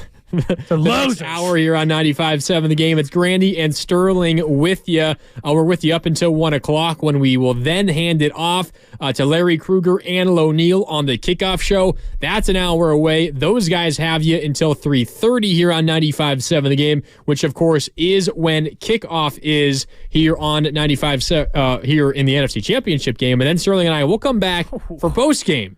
Win or lose, we will be back. Oh, it's going to be a win. Hopefully it's going to be a win, but we will be back, win or lose, for postgame here on 95.7 The Game on overtime, which will be a ton of fun. The Niners and Lions, we've talked a little bit about the postseason history between these two teams. 1-1 all time, both games happening in San Francisco, one at Kezar and one at Candlestick.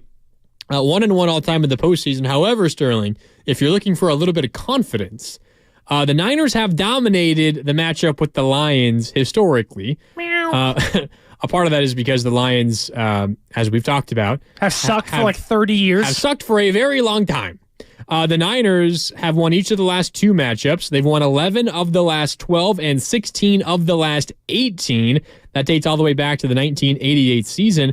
And there's been a couple of fun moments in this matchup.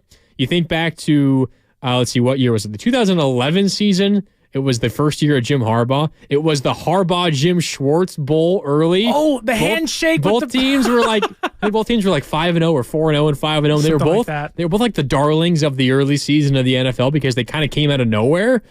And then Jim Harbaugh, so hyped up on a win in Detroit, goes in and gives Jim Schwartz a hard handshake and a slap on the back, and Jim Schwartz chases him off the field. That was great. And there's like a scrum on the field and Jim Harbaugh's like, what the hell's going on? Like, I'm trying to celebrate with my guys. What are you doing? Get away from me. And now Jim Schwartz haunted us this year by beating us with the Browns. Yeah, but now he's out of the playoffs, so we don't got to worry about him Loser. anymore. He does kind of have Kyle Shanahan's number. He really does. But Jim Harbaugh and the Niners had his number that day. I know that the matchup with the Niners and the Lions in the past has absolutely nothing to do with this game here today. But if you are looking for a reason to be a little bit successful, Sterling, the Lions, they haven't had much success against the Niners in their history. Well, don't forget 2021, San Francisco playing in Detroit. Dan Campbell's first game, Trey Lance's first game. Trey Lance scores the first touchdown of the season for San Francisco. I believe the Trent Sherfield. That's correct. I was going to quiz you, but you didn't even need it. Jason Verrett, tears his Achilles or ACL? Of one of those. And then San Francisco's beating them by a ton, pull all of their starters out. Detroit makes this miraculous comeback, and you're like, what's going on? And all of a sudden, San Francisco has to put the starters back in. It becomes the Jimmy G. Deebo Samuel Bowl. Yep. They go out there and win the game for San Francisco, and it's like, okay. That game felt like the camera is now going in gigantic circles. Like, what's going on? I can't find my face. But thank you, Talk, so much. Shout out to the YouTube chat. If you're watching on YouTube, you can see Sterling once again. Yeah, thank you. Didn't glitch myself away. You did for a little bit. Well, yeah, a little bit. But we're back and we're good to go. But then I believe 2018, the home opener against the Lions, Jimmy G gets the win. That was the week prior to him, I think, tearing his ACL against Kansas City. So it came after the loss in Minnesota. Right. They come back home, get the win against the Lions. And then they go to Kansas City and he gets hurt. Yeah. So, like, there have been some big moments, or at least maybe some moments overlooked. But Niners and Lions have a rich history that I do think today, albeit, the Lions have, like, at a point they were putting paper bags on their heads because they were so Not too long ago. They were Lions fans. So, no disrespect, but I think today San Francisco's success against Detroit shall continue. It is kind of crazy the turnaround the Lions have had. That game you're talking about, the beginning of the 2021 season, Trey Lance comes in at the end of the first drive of the year, throws a touchdown pass to Trent Sherfield, subbing out Jimmy Garoppolo, which Kyle Shanahan would later admit was not a good thing because it got him out of the rhythm. It wasn't fair to Jimmy G, and Trey Lance needed more than just a play here and there and all of that, whatever. That was the beginning of Dan Campbell's first first season as head coach of the Lions. It was against the 49ers. They went 3-13-1 in that season 2 years ago. Really bad. 3-13-1. Then they went 9-8 last year. Yeah. They really struggled early in the season and were one of the best teams in the NFL at the end of last season. Remember, they went into Week 18 last year with a chance to make the playoffs. But then I think Seattle won, knocking Detroit out of contention. Detroit then beat Green Bay to allow Seattle into the playoffs. Those three teams were fighting for that last playoff spot. And the 49ers and the Lions won in Green Bay against Aaron Rodgers, keeping them out of the playoffs. So they finished 9-8 last year, another 12-5 this season. They've won 2 playoff games. It's the first time in Lions franchise history they've won 14 games, regular and postseason, in a single season. The turnaround that Dan Campbell has inspired, obviously a lot of it has to do with the talent and actually hitting on draft picks. Like, my God, their last few drafts have been incredible. But Dan Campbell deserves a ton of credit because he's done something that no coach in Lions franchise history has ever done. You got to go back to the 50s to find the last time a Lions coach had won multiple postseason games. It's crazy. You got to go back to the 50s. The turnaround of this Lions team is incredible, and it's why there's a lot of people out there who can't help but feel like, oh, this is the team of destiny, right? This is the team that has fate on their side. This year's our year. They're the Cinderella. Everybody loves them. It's hard to shake that kind of feeling because of where they were just 2 seasons ago. It's impressive. And look, Dan Campbell deserves a ton of credit. Ben Johnson, the owner of them, Ford, I believe is her last name still. Ben Johnson probably going to be the head coach of the Commanders. Adam Peters. Would be my guess. I would assume so. But they deserve a ton of credit. If you told me on the opening press conference that they were clowning Dan Campbell, rightfully so at the time, but nobody believed in him. And for him to get this far, and we're going to bite a kneecap off. Literally, you're like, what? Who is this guy? He's just a meathead, knucklehead, and he's far more than just what he was presumed to be. Very smart guy, understands football, gets players, understands analytics, but they're one game away, just like San Francisco is, which, while they're very similar, I think they're just so different. When I think of San Francisco, in this case, Santa Clara, tech companies, entrepreneurs, Kyle Shanahan, smart young guy, he's an offensive genius. When I think of Detroit, I think of, Motor City, we're dirty, we're grimy, we work with our hands. Blue collar guys and gals. And look, they're very easy to like, which makes it even better that today I get to take pride in beating them. That we get to collectively say, bye-bye now, Dan Campbell, bye-bye, because San Francisco needs to stomp them into the ground. And if they don't, my goodness, San Francisco should have this win wrapped up relatively, the third quarter? I don't want to be overconfident. I don't want to be disrespectful, but San Francisco should win this game. Yeah, they should. By a lot. They should. And going back to the Jim Harbaugh, Jim Schwartz slap at the end of that game in 2011, Steve Wilds on the YouTube chat, powered by First NorCal Credit Union, says, try slapping Dan Campbell that hard. Dan Campbell. I give him a smack. I wouldn't survive, but I give him a smack. He might rip Kyle Shanahan's head off if he does something like that. There's a picture of Kyle Shanahan just mean mugging Nick Sirianni after they beat Philadelphia in Philadelphia. Man. And I'm just imagining San Francisco winning today. There's not going to be that. These two guys have the ultimate respect for each other. Dan Campbell's praising Kyle Shanahan. Kyle Shanahan's praising Dan Campbell and the Lions. This game doesn't feel like there's bad blood outside of Deebo Samuel and Chauncey Gardner-Johnson. And that's this game doesn't feel like a rivalry game or these two guys hate each other. It's we're supposed to be here. Yeah, both teams feel that way. By the way, there is an update in the AFC Championship game. The Ravens got the ball first and punted. The Chiefs then went right down the field. A Travis Kelce back shoulder touchdown. 7-0 Chiefs. Both teams have had one drive in Baltimore. It's a cruel winter, huh? 7-0. Oh, guess who's on the TV right now? Taylor Swift. Show Jackson Mahomes. The Swifties. Put that guy in jail. 7-0. 7-0 Chiefs in front.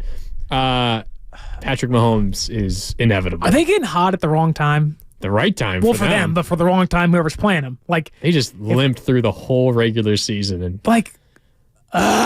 it's far from over, Sterling. Far from. But I will anybody. I do not want. I will remind you, this is who you said you wanted to be in the Super Bowl of these two teams. Yeah. Of these two teams, I see a lot of dumb things. We'll keep you updated on that one. I had a whole bathroom analogy last week. It didn't go well. So it was not good. No, not good. 7-0 Chiefs in the first quarter in Baltimore. So we spent a lot of time talking about how the Niners have been on this stage before, and they failed. And I think there's kind of the nerves of Niner fans is like, we can't let this happen again. We've been through this failure time and time and time again, and it's finally time to get that 6th championship. Let me ask you this, Sterling. If you rewind 2 years ago, if you rewind 1 year ago, and you consider how you felt going into those games and how you feel going into this game, you feel infinitely more confident in today than you did in either of those other two games, correct? Ooh. Right? Rams and Packers? No, Rams and Eagles. Oh, sorry. Right. Sorry. On the road in LA against the Rams 2 years ago, on the road in Philadelphia last year, versus how you feel at this moment at home against the Detroit Lions. The Lions would back you up. Niners are a 7.5-point favorite right now. Yeah. And I think the Eagles were favored in Philadelphia. I don't remember what the line was in LA against the Rams. It was probably close to a pick'em. Right. But certainly Niners were not more than a touchdown favorite. Maybe -3 for the Rams. Something like that. I don't know exactly. But, I mean, you got to feel as confident in an NFC Championship game as you have been in the Kyle Shanahan era today. Now, that's not always a great feeling because it's almost like, oh, the pressure's on us. Like, it doesn't feel right to feel this confident. Yes. Because you're not supposed to. It feels like you're underestimating your opponent, which is kind of what happened last week. Yeah. At least from my perspective. I mean, I predicted 34-17 Niners over the Packers. And I think it was kind of a perfect storm of issues for the Niners. The weather, the rain, the layoff after the bye, and really 2 bye weeks for the Niners. Then you've got the rust, and then you've got maybe underestimating the Packers. It feels wrong to be confident once again, but I can't help but be confident because that's how good this Niner team is. This Niners team, like every game this year, has been a we should win. Whether it was against their 3-game losing streak and the Vikings and the Browns and the Bengals, or even if it was against the Ravens on Christmas night. They've never once been underdogs. And they have a right to not be. But in this game, it feels so disgustingly gross to feel this confident. Like, I could see them winning by 14 points and go, yeah, that makes sense. Like, the Lions have the same chance as San Francisco does, 50-50, right? It doesn't feel that way. It feels like San Francisco has like a 75% chance to win, which feels just bad. Like it shouldn't feel that good to be this confident. But is that simply because how good they are? Is that maybe just how, there's levels to this and the Lions are on a lower level than San Francisco? Like, earlier this season, when San Francisco had won 5-6 in a row, and we're sitting back saying, man, this Niners team looks like they could be a team that wins 13, 14 games, and albeit maybe they should have, there was a point where we said this team looks unstoppable. And yeah, there's been some hiccups along the way, but has that wavered at all? Like, if I told you MVP caliber quarterback, MVP caliber running back, all pros at left tackle and tight end and receiver, a former all-pro at receiver named Deebo Samuel, and a defense full of superstars, why shouldn't they win this game? Why shouldn't we feel confident? Like, this game simply feels like if it doesn't go San Francisco's way, I will want to throw up because it should be theirs to win. I think what gives me confidence in this game is you break down the numbers, and we've spent a lot of our 3+ hours here doing that so far, trying to find the areas where the Niners have the edge, where the Lions have the edge. It's relatively simple.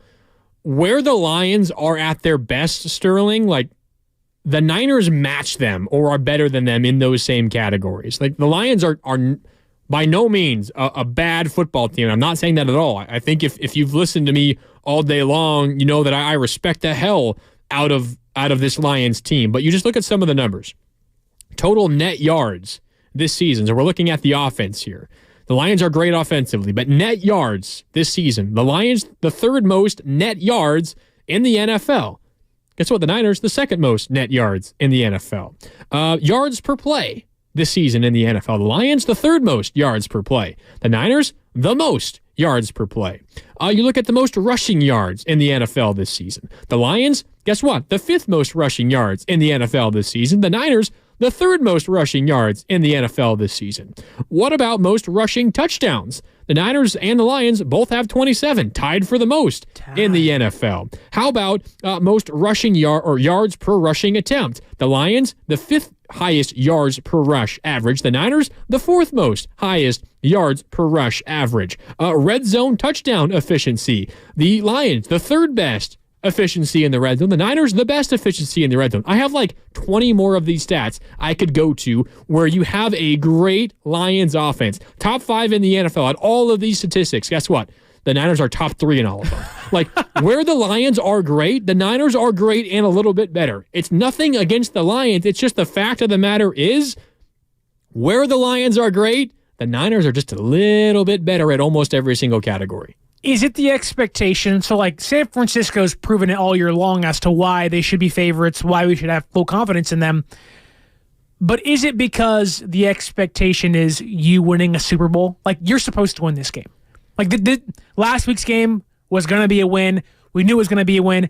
Got scary, but it was going to be a win. It kind of brings you to, like, the pressure conversation, right, or the Lions are playing with house money conversation. Right. Like, is all of the pressure on the Niners to hold serve in this game, and does that become a factor?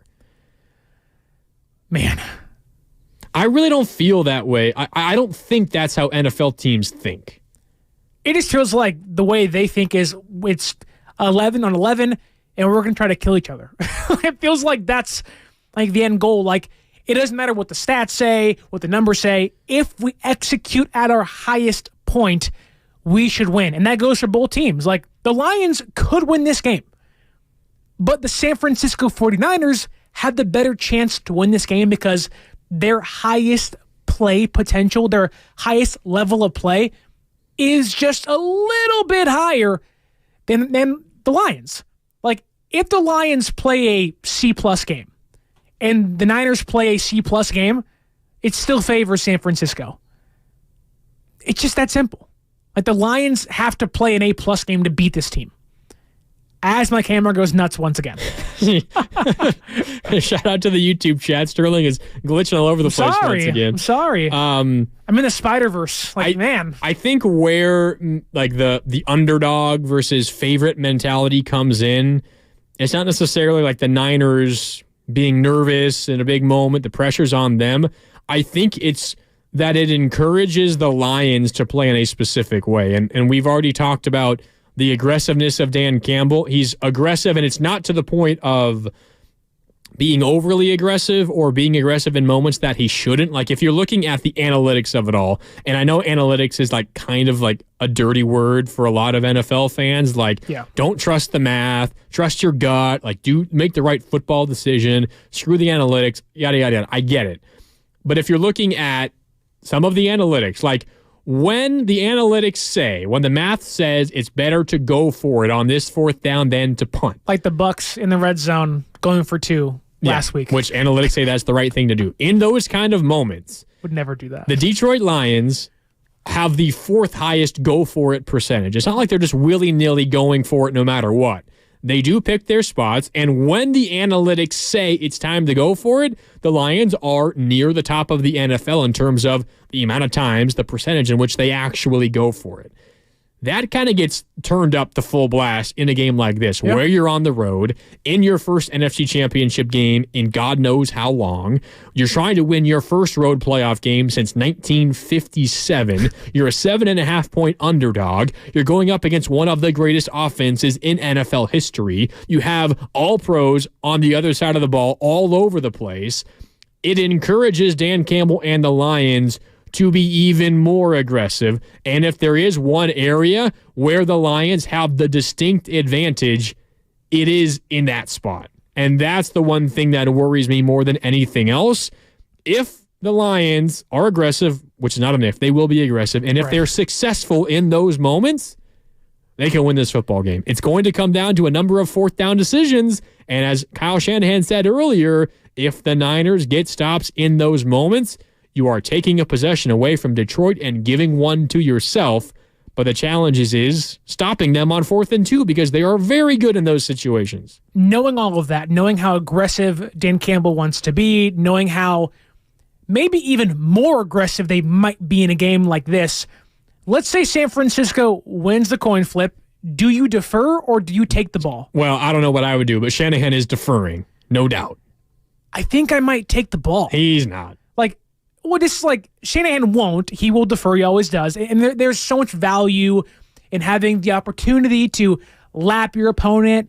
You end the half with the ball, you score. You begin the second half, you score. Now, we've seen that last week not play in San Francisco's favor, but there's so much value in that. But do you want to get the ball first? That way you kind of take away the Lions' ability to have this insanely long drive. They can come out there and, almost take away their hyper-aggressiveness early, put an 8-minute drive together. Like to me, that might favor San Francisco more. Keeping the ball out of Detroit's hands, almost rendering Dan Campbell's aggressiveness kind of nil. I get where you're coming from, but there's no chance. There's no chance, Kyle Shanahan. No chance, absolutely no chance. Okay. Not a snowball's chance in hell. Would you do that, though? Probably not. But I get the argument. Okay. I get where you're coming from, but I don't think I would, and I guarantee you Kyle Shanahan will not. Kyle's a creature of habit. He is, and he's not changing now, which I think is also part of the reason why if you're expecting him to suddenly be incredibly aggressive, guess what? He's not going to change because it's gotten him to 3 straight conference championship games and 4 of the last 5 years. So he's going to stick with what got him here, and what got him here is what you saw against the Packers, which at times was frustrating as hell. But he's going to keep it up because that's what Kyle Shanahan does, and it's gotten him a lot of wins. All right, time for one final break here with Grandy and Sterling. By the way, we have an update in Baltimore. Lamar Jackson and the Ravens into the end zone. A deep ball to Zay Flowers. We're tied at 7 in Baltimore. More about that and more Niners and Lions coming up on the other side. And we want to hear from you. We got 30 more minutes before we hand it off to Larry and Lowe on the kickoff show from Santa Clara. That's coming up on the other side. Give us a call, 888-957-9570. More on the other side on 95.7 The Game. The Red and Gold Hotline is...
live. Now back to 95.7 The Game.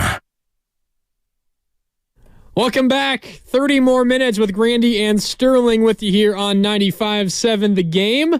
We got a ball game after one quarter in Baltimore, by the way, 7-7. The Chiefs, though, just converted another third down, and Patrick Mahomes is 10 for 10 through one quarter at the moment. It's 7-7 in Baltimore. That's very good. Can't be any better than that, actually. Be Brock Purdy. 10. Okay. Patrick Mahomes, perfect through one quarter in Baltimore. It's 7-7, and the Chiefs are driving once again. We might have a bit of a shootout in that game. I think we're going to get a shootout in Santa Clara today. Really? Sterling. We're now 3 hours away from kickoff. Sterling and I got you for another 30 minutes, more like 25 minutes, actually more like 20 minutes with you here on 95.7 The Game. 1:30 start, 25 minutes left. You're all over the table today, man. I am. I wish the game kicked off at 1:30 because that would mean we're only an hour away, but we're still 3 hours away from kickoff.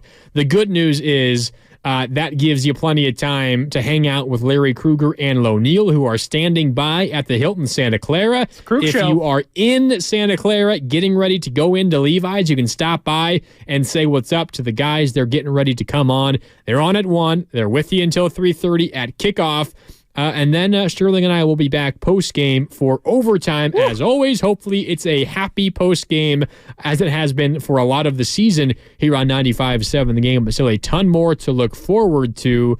The line has moved, Sterling. It's back to a 7-point line in favor of the Niners. It opened at 6.5. It went to 7 pretty quickly. And then I checked this morning. It was up to 7.5. Now it's back down to 7, so a little bit of late money coming on the Lions. You know what happened, right? What happened? Oren Burks got ruled out. Oh. They were like, that's worth half a point. Is he officially ruled out? He is, yes. So what about Kalia Davis? He's already out. Yeah. He was ruled inactive yesterday. But Curtis Robinson and Willie Snead IV, they might make the team. Well, Oren Burks has been playing. They've been trotting out some 3 linebacker sets pretty honestly, kind of often, and they are bad when they trot out 3 linebacker sets. Well, maybe this is a case of maybe they roll out 3 safety sets. Jair, Ryan, and Tayshaun Gibson. That'd be kind of fun. Instead of the nickel corner, they just bring out a third safety? Or just run 4 D-backs. So what is that? Run 6 defensive backs the entire game. Oh, my God. David Montgomery's going to run for 200 yards. You got Jair Brown could play in the box. He's a big guy. So you're just basically using him as a as Oren Burks. Yeah, exactly. Instead of as another safety. I don't know. It'll be interesting to see, but the line is down to 7. Before we do get off the air here in about 20 minutes, we will offer you our official predictions of this game.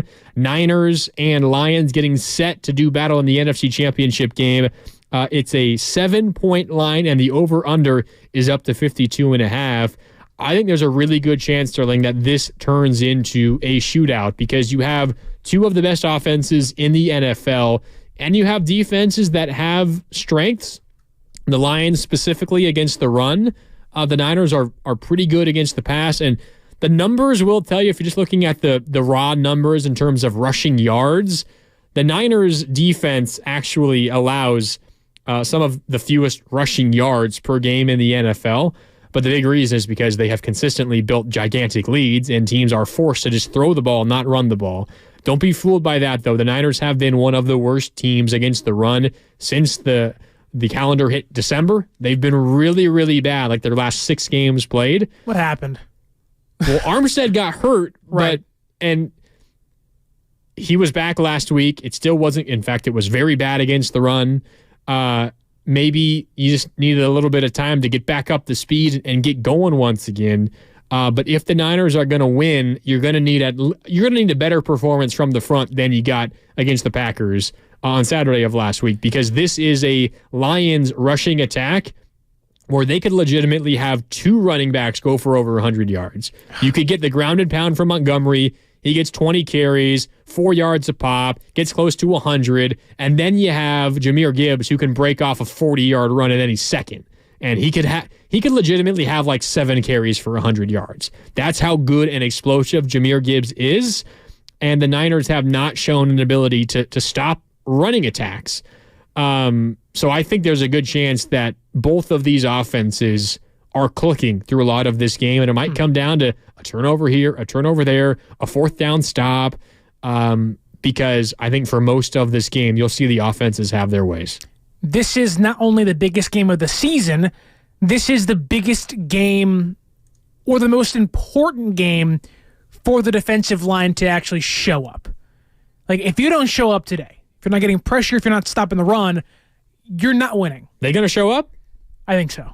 I don't know if it's going to be sacks or pressures or whatnot, but this game, like, if I had to bet, which I'm not a gambler, my money would be on Javon Hargrave and Nick Bosa and Eric Armstead and company to actually show up on the biggest stage outside of the Super Bowl. I mean, if you don't show up, what are we paying you for? If you don't show up, why are you here? Nick Bosa, reigning Defensive Player of the Year. He's doing part of his job, not getting sacks, but he's at least getting pressure. Hargrave, Armstead, and Chase Young, stop playing like a rotational defensive end and get in the backfield, my friend. Bosa, $170 million. Hargrave, $84 million. Armstead, $85 million. 0 sacks last week. And you've traded a third-round pick for Gregory, or seventh round for Gregory and third for Chase Young. A lot of draft capital and money. First-round pick in Kinlaw. Like, you have invested so much into the defensive line. And it was kind of interesting to hear the way the Niners talked about it this week. And there was a nice article written by Eric Branch in the Chronicle this week. In fact, it came out yesterday. The Niners have called themselves, specifically the front, the defensive front, quote, like the baddest guys on the planet. Like, we are the baddest dudes out here, and we're going to just hit you in the mouth time and time and time again, and we're going to dominate you physically. And Eric Branch's whole thought was, are they still the baddest dudes on the planet? Because they haven't played like that. They're making money that says that they are the baddest dudes on the planet, but they have not played like that in quite a while. Can they prove themselves to be those guys once again? And the way that the Niners defensive front was kind of talking about the lack of sacks and the lack of slowing down the run game this week was kind of interesting. Nick Bosa said, quote, affecting the quarterback in different ways can be just as valuable as sacks. Sacks not nearly as valuable. That's true.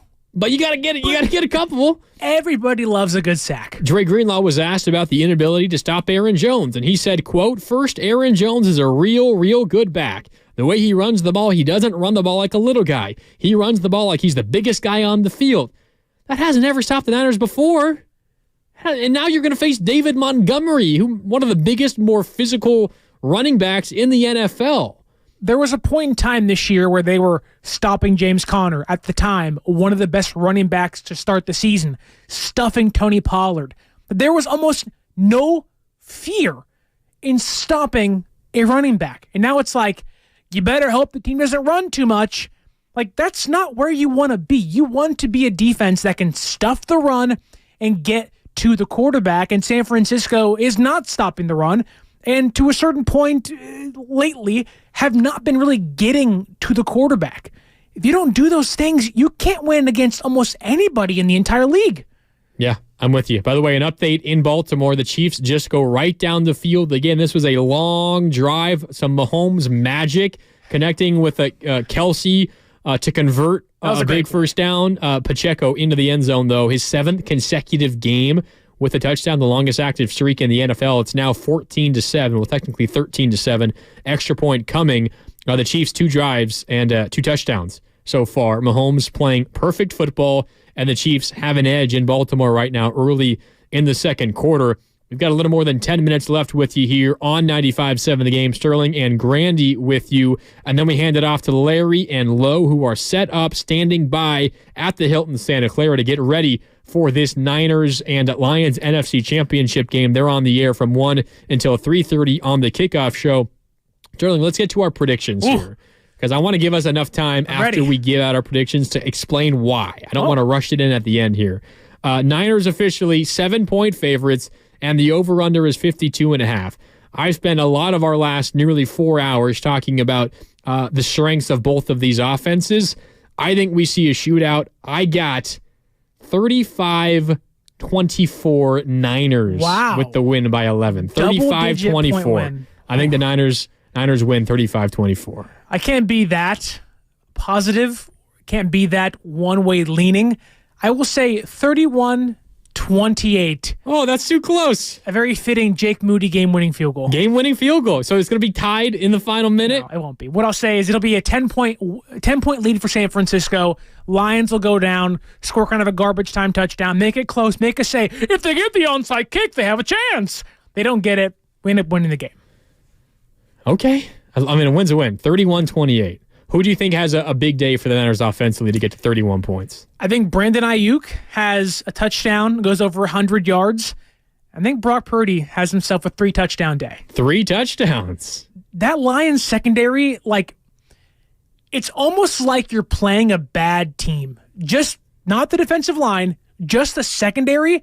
It's like you're playing a bottom-ranked secondary in the entire NFL. And today, they are. I will never bet against Brock Purdy in this offense with these weapons against a secondary as bad as Detroit's. I'm with you. I think Brandon Ayuk has a huge game in this game. I said it earlier. I think 100-plus yards and he gets into the end zone. I would be willing to take the Ayuk over receiving yards. Give me an anytime touchdown. I'm taking Brock Purdy's over for passing yards. I think this is kind of a classic bounce back spot where you're not dealing with the weather. You feel a little bit more in rhythm from the beginning because, he got that game under his belt last week and all of that. I also think he's obviously just a much better quarterback than he was able to show last week. So I'm thinking he's going to have a fantastic game as well. I'm not sure about 3 passing touchdowns, but I think he's getting the over for passing yards. Okay. I am, though, a little worried about the Niners' run game, specifically like the official handoffs. I don't think McCaffrey is going to have a gigantic day on the ground. I think there's a very good chance he has 8 catches for 70 yards out of the backfield, and maybe he gets a score through the air. But I think the Lions are going to try their best to make the Niners one-dimensional, and it is a little bit scary for the Lions to have that idea because if you commit to stopping the run, which they're good at doing, but if you commit to doing that, you're only opening your defensive backs up for even more struggles because as you laid out, they are bad defensively on the back end. The Niners should be able to attack all game long, which is why you and I both like Ayuk to have a really big game today. I think it's time for him to announce himself on the postseason stage. He hasn't really done that yet. We've seen it in regular season games. Week 1 this year, he dominated against a good Pittsburgh defense. He hasn't really had that moment in the playoffs yet. I think today is that day. He goes over 100, gets into the end zone. It's Purdy and Ayuk all day long. Not as much from the Niners on the ground. How many times do we hear the Ayuk, Ayuk, Ayuk? Because I feel like that's going to happen at least once today. Like Brandon Ayuk, this game is tailor-made for him to have a big performance. Deebo Samuel's back. You force Detroit into playing nickel. You get these one-on-ones with Sutton and Vildor. And you can cook these guys. We've seen Ayuk just utterly dominate Trevon Diggs in the playoffs just 2 years ago. Why wouldn't the same thing happen against Vildor and Cameron Sutton? Guys who, they're respectable. Sutton's had a good career prior to being in Detroit, but Brandon Ayuk is, if not the best, one of the best route-running receivers in the entire league. And just like my on YouTube chat, I think he's going to come up big when it matters most with 5 minutes left in the show. Okay, I like it. If you need another reason why Ayuk is going to have a day and why this is tailor-made for Brandon Ayuk, look no further than what opposing wide receiver ones have done against the Lions recently. Their last 5 games played, the Lions' last 5 games played, last time out, last week against the Buccaneers. Mike Evans, 8 for 147 and a touchdown. The wild card round, Puka Nacua, 9 for 181 and a touchdown. End of the regular season, Justin Jefferson, 12 for 192 and a touchdown. Before that, CeeDee Lamb, 13 for 227 and a touchdown. And then Justin Jefferson again, 6 for 141 and a touchdown. This is a Lions defense that even if they're trying to stop the pass like they were last week against Mike Evans, they can be had. They are one of the worst passing defenses in the NFL, and the Niners should trust Brock Purdy to let it rip. Let it rip, Brock. let it freaking rip, because there are opportunities all over the field in the passing game, whether it is the short passing game that makes the Niners one of the better offenses in the NFL. If it's Kittle over the middle, McCaffrey out of the backfield, if it's Deebo Samuel on a wide receiver screen, all of that is good for the 49ers. But there is so much room down the field. And with, I think, the Lions committing to stopping the run early, they're going to dare Purdy to beat him down the field. And I think today he says, all right, thanks, Detroit, because I'm gonna, and Ayuk goes off. And even if Purdy is having himself a good game, what does that do then? It opens up McCaffrey to do what McCaffrey does best, get you 5-6 yards a carry and get you into the end zone. I also wouldn't be surprised if Brock Purdy has a great game, but CMC gets all the touchdowns. Like, this is a game where it feels like Purdy marches they get down to the 2-yard line. Right, and he punches it in. I also have a weird feeling that Kyle Juszczyk is going to find the end zone today. Whoa. Like, of all the days, Shanahan's going to be like, what's in my bag? You hear some wrestling. Oh, it's a wild Kyle Juszczyk, and he's going to score a touchdown. And you're going to hear not Goff. You're going to hear juice. And we're all going to be sitting here saying, let's go San Francisco. And San Francisco's going to have the lead. They're going to get the win. Oh, I'm getting there. I'm getting really pumped right now. The energy's spiking. 2.5 hours away. Woo! We're right there. 2 hours away. I'm telling you now, I'm going to go and get some food after this, and we're going to get pumped because San Francisco's playing in the NFC Championship, 1 win away, 60 minutes away from going back to the Super Bowl, where it's haunted us since 1994, 1995. I wasn't even alive yet when they won their last one. I need to win this game. We need to win this game. You need to win this game.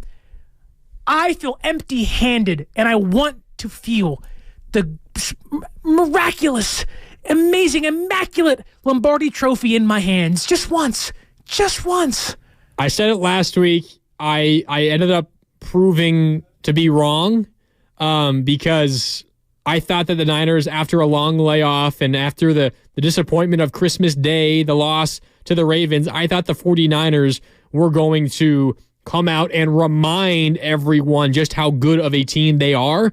I thought that was going to happen last time out against the Packers. It did not quite happen. I think, though, I was just a week early. I think it happens today for the 49ers. Again, my final score prediction, Niners 35 and the Lions 24. I think this is a dominant win for the 49ers. It's nothing against the Detroit Lions. I said it in the preseason. I think this is one of the best teams in the NFL. I love Dan Campbell. Sterling likes to poke fun at me. I called Jared Goff a dark horse MVP candidate. Sterling loves to laugh at me for that. He wasn't jacking it this year, man. It wasn't that terrible of a take. I mean, they won 12 games in the regular season. If Lamar Jackson... He was really good this year. He was really, really good this year. It was a good pick by you. But if the 49ers put pressure on him, he will turn back into a pumpkin.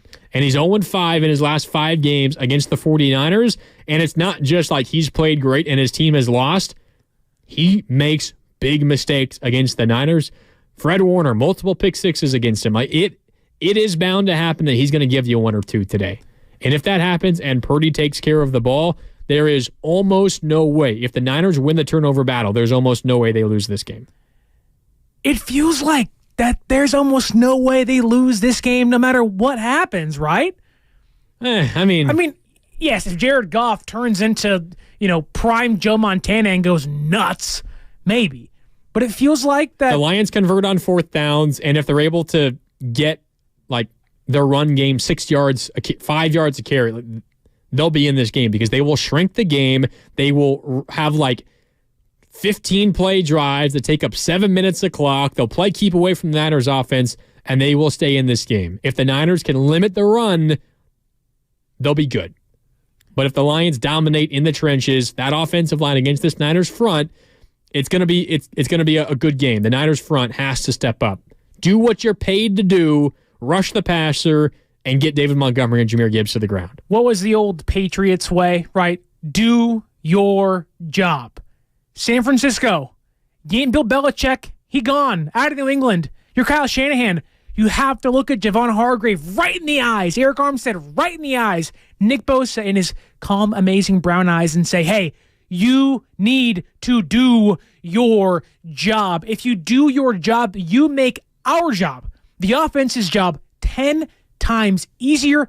You take all the pressure off Brock Purdy, which he can face it. He's great under pressure. But heck, guess what? How about he plays with no pressure at all? Wouldn't that be great? Your offensive line, you have to do your job. You stop Aiden Hutchinson, you stop the Lions' pass rush. And if you're Brock Purdy and everyone else is doing their job, it makes your job 10 times easier. Let's cook these suckers, man. 2.5 hours away, Sterling. I want to grill myself some lion on the safari. We're poaching some lions today, baby. Let's go. Oh, God. Let's go. By the way, we got to sign off here in a minute. An update in Baltimore. Was that Charles Omenihu, former Niner, with a strip sack of Lamar Jackson? The Chiefs have the ball back in the red zone with a 7-point lead already, 8 minutes to go.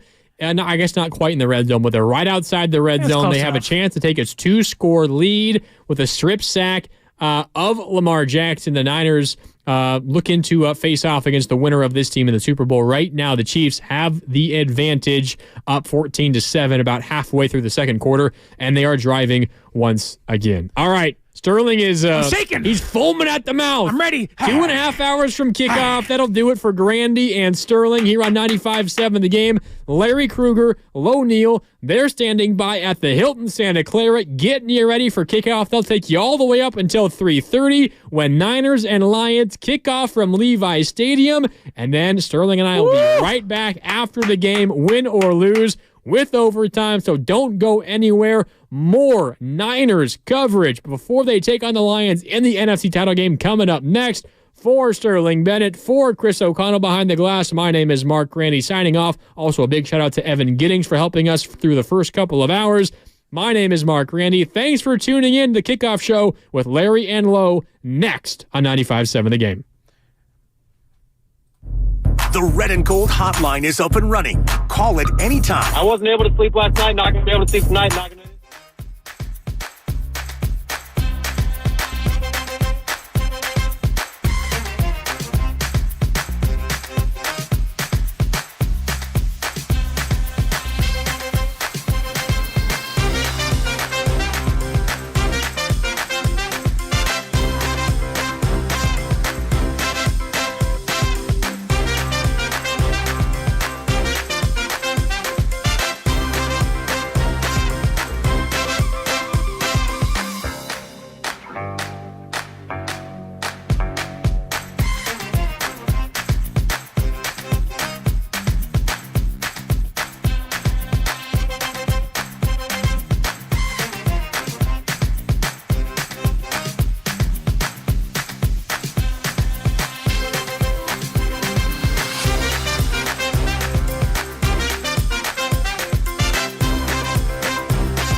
Larry Krueger joined by the future Hall of Fame fullback, the great Lorenzo Neal. Wow, you said it. I didn't think you were going to say it. Can I just derail the show right now, right away?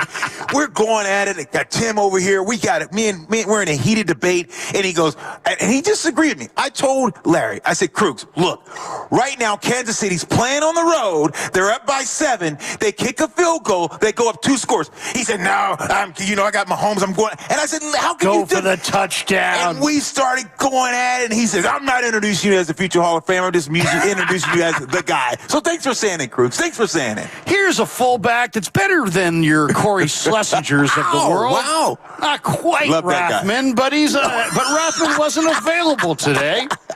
Low Neal, Larry Krueger here at the Santa Clara Hilton. The kickoff show on Championship Sunday presented by Habas Law. You've been wrong. Habas Law will fight to make it right. Give them a call, 1-800-INJURED, or visit their website, habaslaw.com, HABBAS HabbisLaw.com. And thanks to all the good people at Habbis Law for sponsoring the kickoff show. Well, it is 1:04 in the afternoon. Kickoff slated for 3:30 tonight at Levi's, or this afternoon, and the AFC title game in full throttle right now.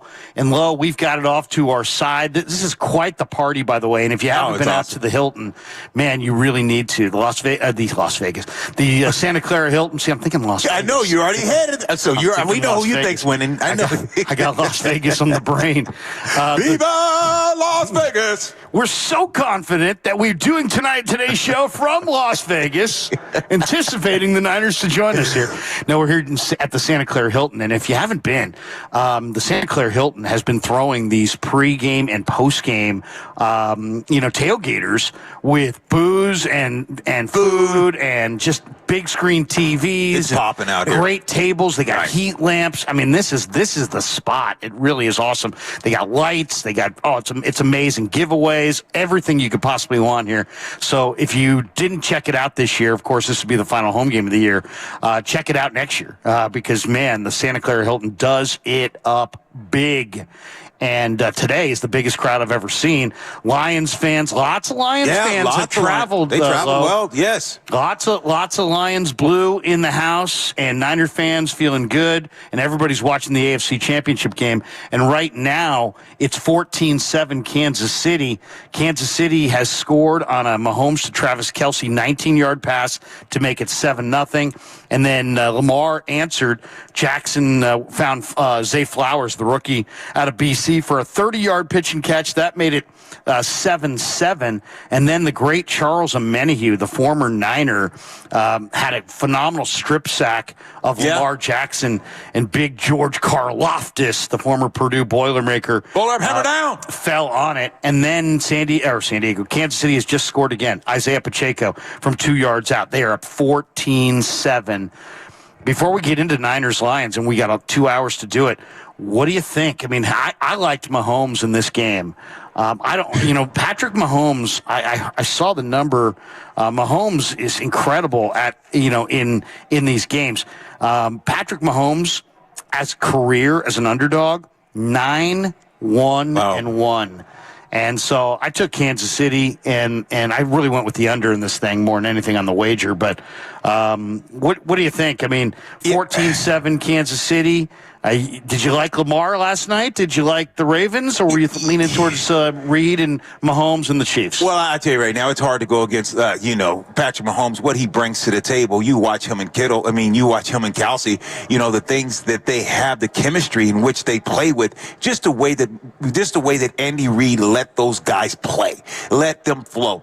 He lets them do broken plays. They have a certain code. They understand what guys are doing. They adjust on the fly. Andy Reid has given those guys the key to this machine. And they said, hey, look, whatever you guys want to do, you and Kelce, just as long as we win these ball games. And it's worked out thus far. But I tell you what, it's hard to go against who, Mahomes. But it's when you look at Baltimore and you think the way that they're built and how physical they can get after you, I just think Baltimore, can win this game. I think because they're playing in Baltimore, if they were in Kansas City, I think elsewhere. But one of the reasons also now watching the game why I even think Baltimore, but like you and I, we differ in this because right now you're talking about 14-7 when it should be 17-7. So you give two scores, and now you put Baltimore in more of a pass-happy, and now there can't be two-dimensional. So I just think that you can't squander opportunities if you're Kansas City, especially against Baltimore, because I believe they're a second-half team. You watch the adjustments that they made last week when they played the Texans. At halftime, it's 10-10, and after halftime, you saw the way Baltimore, they just took it up another level and started going after it a little harder. So I think Baltimore, if it's close, Baltimore finds a way, and I think the second half, you'll see Baltimore start to, kind of impose their will.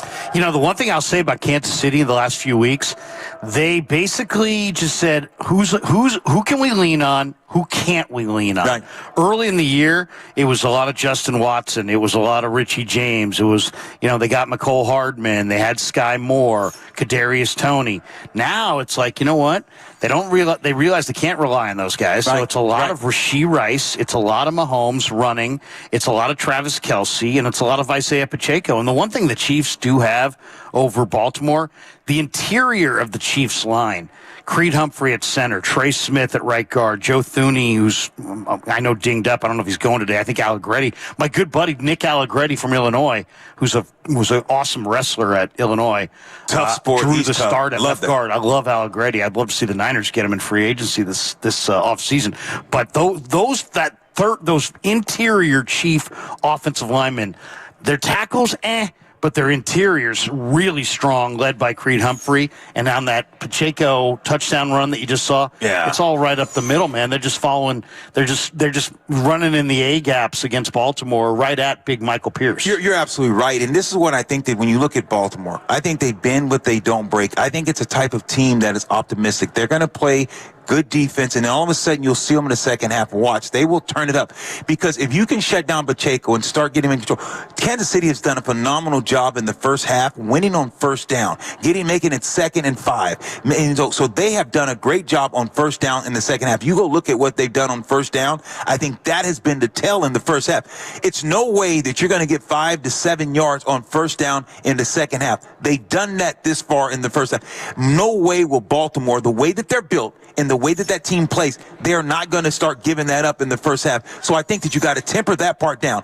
And then I think that you're going to see them trying to say, how do we take away Travis Kelce? Because if Travis Kelce doesn't have 8 catches or more, you can't win. Travis Kelce, if he doesn't have those 8 catches or more, you can't win, because Travis Kelce does a phenomenal job of finding a way to get open, and he's a chain mover. He doesn't necessarily have to make the huge plays, but he makes the big plays at crucial times for 3rd and 5, 3rd and 6. And so now I think Baltimore try to focus and trying to take that away and dare other guys to beat you consistently. Now, they can beat you, but can they do it consistently? Travis Kelce is the consistent guy on that team, he and Pacheco.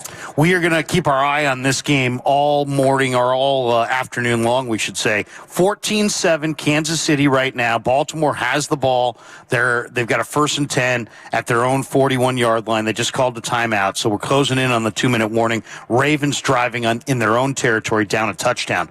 All right, let's get to the main event. And a lot of people actually back east were like, hey, what, Lions-Niners? Why is that the main event over Kansas City against Baltimore? A lot of people felt like Baltimore and Kansas City was going to be the late game, but I think it has something to do with being on the West Coast. Right. You know, that they want this game to be the earlier game. And the Niners obviously are an iconic franchise, and there's, maybe of all these teams, Chiefs, Ravens, Lions, Niners, who's got the biggest fan base? It's the 49ers, without a doubt. Let's talk about the opponent, though, first, the Detroit Lions. I'll say this, Lo, they are for real. If you're one of these Niner fans driving in going, well, it's the Lions, and they're not for real, and think again. They are for real. They beat Kansas City at Arrowhead in Week 1, and they haven't looked back. They're 12-5. Dan Campbell is a tough coach who's going to go for it. I love him. I don't care if you've got 3 toes and 1 ass cheek. I'll kick your ass. That's him. That's Dan Campbell. Dan Campbell should be from Leadmore. I tell you right now, I love that guy. He's a hell of a guy. He's like, give me some of that tobacco and let me line up, and I'm going to play smash mouth football. And if you can stop me, let's fight. Let's go out here and fight. Let's go behind the woodshed. You bring your boxing gloves, and I'm gonna bring mine. And Dan Campbell, he's coming. He's the first one off the bus. I love his attitude. I love the way that guy just spit, piss, and fire. Yeah. I'm telling you, love Dan Campbell, but also love Aaron Glenn. Aaron Glenn and I played with the Jets together. He was number 31. DC. I love the DC, Aaron Glenn. I love that guy. I hope they have success, but not that much, because I want to head to Vegas. Well, not that anybody cares, but I'm an A&M fan, and what does Dan Campbell and Aaron Glenn have in common? There we go. Texas A&M. A&M, baby. Gig 'em, Aggies. Okay. But Dan Campbell was a blocking tight end. Yeah. And his team, they say that teams take on the traits of their coach. Right. And what is Dan Campbell? He's as subtle as a right to the chops. Yeah. And he is real. Yep. And he is tough. They love him. And there ain't no fronting. He is legitimately tough, and he goes for it. He goes for it on 4th down. He goes for it a lot, and his teams play tough. Detroit is real. As I said, they beat the Chiefs at Arrowhead in Week 1. They haven't looked back. They're 12-5. Niners are a 7.5-point favorite today, but the guy who has to be shouted out is Brad Holmes, the general manager, who came over from the Rams. Yeah. He worked with Charlie Army. He worked with Les Snead. He drafted guys like Aaron Donald, Cooper Kupp, and a lot of those great Rams players that won the Super Bowl just a couple years ago. And Brad Holmes is a personnel star, and he has accumulated 8 truly elite players, Lo.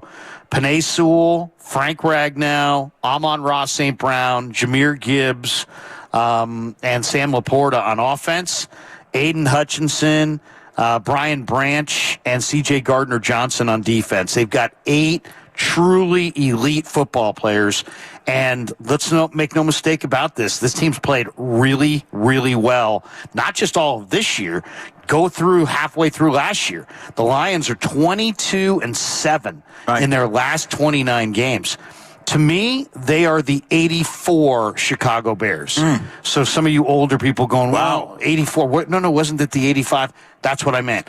84, Chicago was coming. Yeah. Jim Finks had drafted all these guys, and they went into Dallas, and they smoked the Cowboys like a cheap cigar. Yeah, they did. Right? And it was like they put up 44 in Dallas. They rolled into Candlestick against Joe Montana and the 49ers, and they got shut out 23-0 and sent back to Chicago. And then next year, after the 84 Bears, became the 85 Bears. Right. And suddenly they were on top of the NFL. They could not be beat. Everyone's on, You name it. Mama's Boy Otis. Yeah. Wilbur Marshall.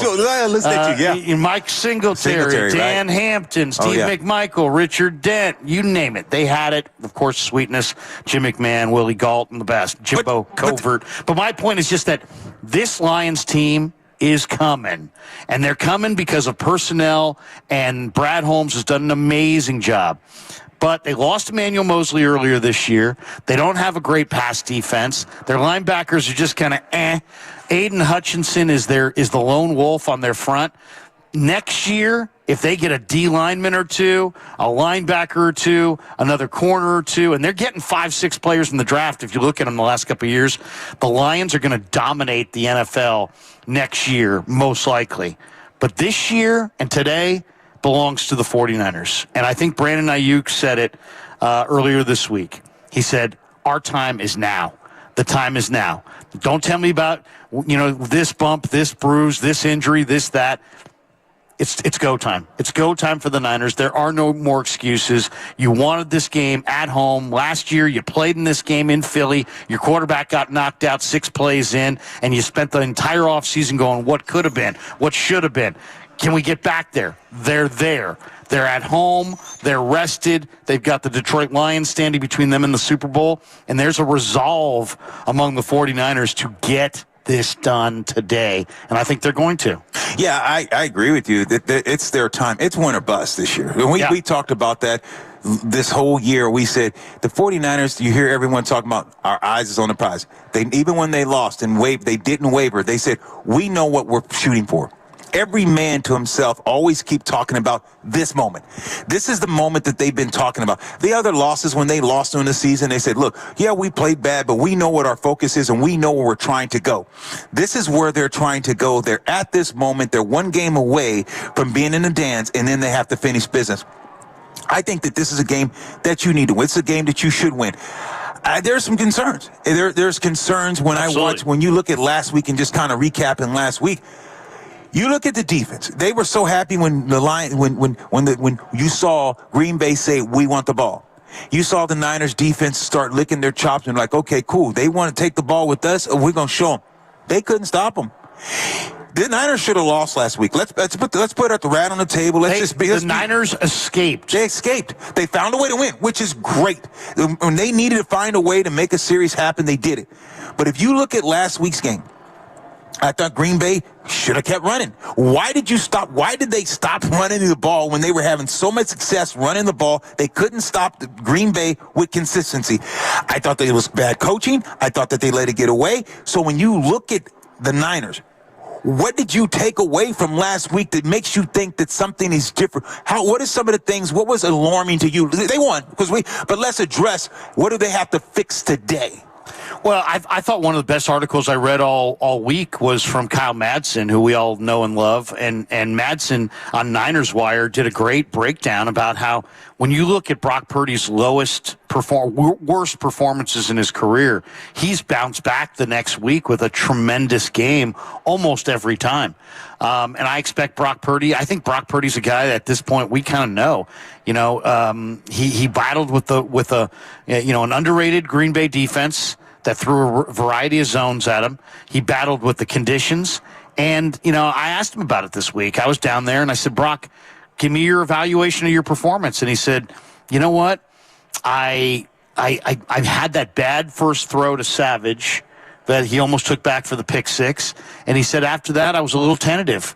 And I was a little bit locked on my reads, and I wasn't going through my progressions the way I wanted to, and I was late to my checkdowns. And I expect him to play more. And the guy, Brock Purdy's, I think, a really good quarterback, but his game is accuracy and being on time. He's a rhythm thrower who I think last week, because of he got spooked on the throw to Savage and the magnitude of that moment and the wet conditions, I think he was just a little bit off with his timing and a little bit off with his accuracy. Yeah. Today, and you got to remember this. The other factor last week, and we talked about it, you and I talked about it extensively in the pregame last week. How would Brock Purdy play off a 3-week break? And it's not an easy thing to do. Who gets the advantage in a 3-week break? Greenlaw, Warner, your defense, your D-line, your corners. All the guys on defense get a break because their bodies heal a little bit. They're faster. They're more explosive. Who has the risk in a 3-week break? The offense, which is based on precision and timing and rhythm and accuracy. And I just think that there were a number of factors last week that threw him off his rhythm, threw him off his timing. I think he owned it. I expect him to play quite a bit better, and I think Madsen was right on the money. I think if you look at Purdy, the worst games he's had, he's followed up with quarterback ratings of 125, 140. I mean, he's really played really well bouncing back. I think he'll bounce back again today. Let me preface by saying this. I hope the 49ers right now, today or next week, say, hey, look, no matter what in the future, this team, you know what, we're talking about credit. You can charge things in your credit card and you get interest rates and then you put it on credit. I would say this team owes you $20 million. Whether you sign here or nothing, and whether in 3-4 years, whenever you're up, because, you're still under a rookie contract, you were drafted very, very late. So you got, this is your second year. You still got teams got control 3 more years. I think win, lose, or draw, they should have a $10 to $20 million escalate that is saying, whatever happens, you're getting this money's owed to you. And you're talking about the Niners' own Brock Purdy. Yes. Yeah. I'm just talking about even if in 2 years from now, when he's actually up for a free agent, because you can't tender him, you can't put a high tag because he wasn't a first round, so you can't be a 5-year control. So it's just 4 years. Right. So I'm just saying, give him $20 million. Just say, look, at the end of these 3 years, you get $20 million no matter what. Because I'm just telling you. Going rate. Yes, and just give him one check to say, no, not $20 million for future, $20 million for what he's done. Because the future, the future is different. Because I'm telling you, I don't know if Brock Purdy's going to be. I know everyone says, "Oh, this is Joe Montana." Hold the press. This guy's in his second year. You got to give this guy time to mature. You got to get him time to. This is only his second year, full. It's not even the second full year because he came in when guys got hurt last year. So when everyone's just saying, "Oh, he's Montana," when I hear these guys say, "Well, I mean, the Montana talk," you hear it though. You hear people talking. Come on, that's not fair. It's not fair. That's not a fair comparison. But there's a big difference between what Ryan Clark said and calling him Joe Montana.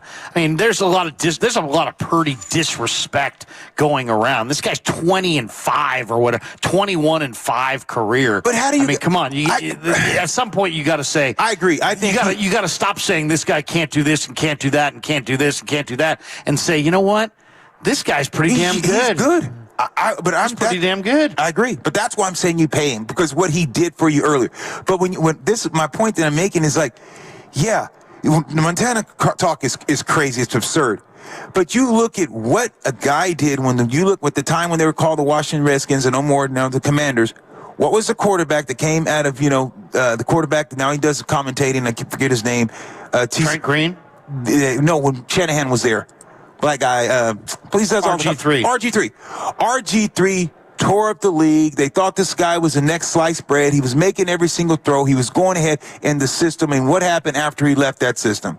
You go look at what your boy Jimmy G. He also had a lot of injuries. He had injuries, but let's just go with the track record. Yeah. Go look at Jimmy G when him in that system, and go see what happened after he left that system. Go even look at Matt Ryan. He was a good quarterback, and then Shanahan's offense. Look how his numbers even increased because he could throw, and he knew this, and he became good at the system. So that's why I'm just saying tip her back, because once Purdy learns not just the system but also learns the nuances of being a quarterback and going through progressions and stuff, he's going to get way better. But right now, here's what I see. I see a guy that says 1, 2, 3, let me get the ball out of my hand, and he says I'm gonna throw it to a spot. Why? Because this is how the offense is built, and this is what Shanahan wants, which is great for a young quarterback.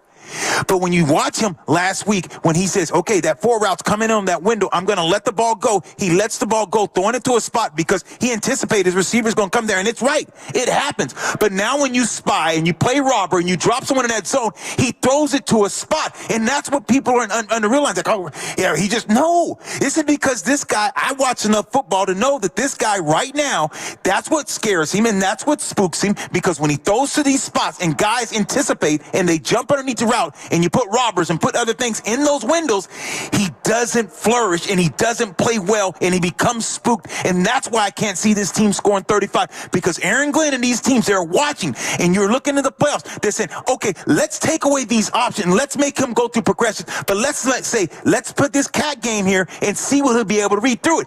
That's the thing that scares me about Brock Purdy. I'm just telling you what I've seen in the last several weeks, and then watching when the stakes get higher. Not that he can't play, but I'm just telling you what I'm seeing as a guy that's watching the game. Well, okay, so then would you say that Shanahan made a mistake last week, throwing it 39 times and running it 24? Should it have been the opposite?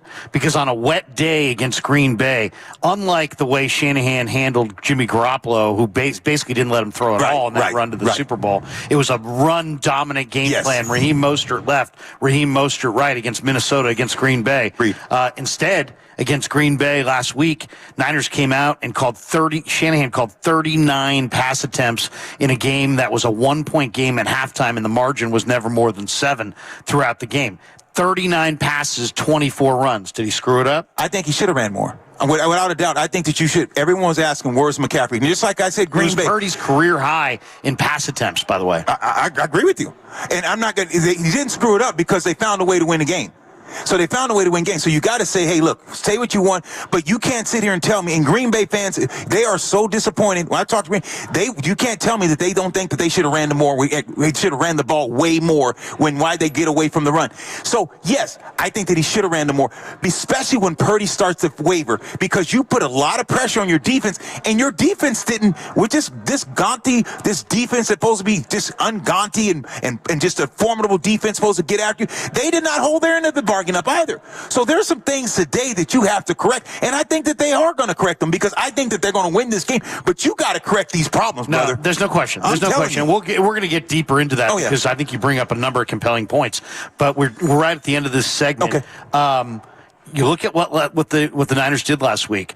CMC went for 5.8 a carry. Green Bay's run defense was ranked 28th in the NFL. Brock always seems to struggle with a wet football. As I said, it was a 1-point game at halftime. Green Bay's defense was 28th against the run. They were 9th against the pass, and yet they came out and they passed it 39 times. I mean, your O-line's a better run-blocking O-line than a pass-blocking O-line. You got George Kittle, who's the best run-blocking tight end in the game. Your running back led the NFL in rushing. He's an MVP candidate. Green Bay's defensive line had 3 different guys with 7.5 sacks. I thought Kyle got way pass-happy last week against Green Bay. In bad circumstances. Weather, like you said. Yeah, run the freaking ball against the 28th rated run D. They didn't. They escaped with a win. Now, today, we're going to see a different kind of defense. The biggest glaring edge the Niners have is their passing game against Detroit's pass defense, which is 32nd in pass explosives allowed. We'll see. I think the game plan's different today. We're going to get into that game plan coming up next. We're here at the Santa Clara Hilton.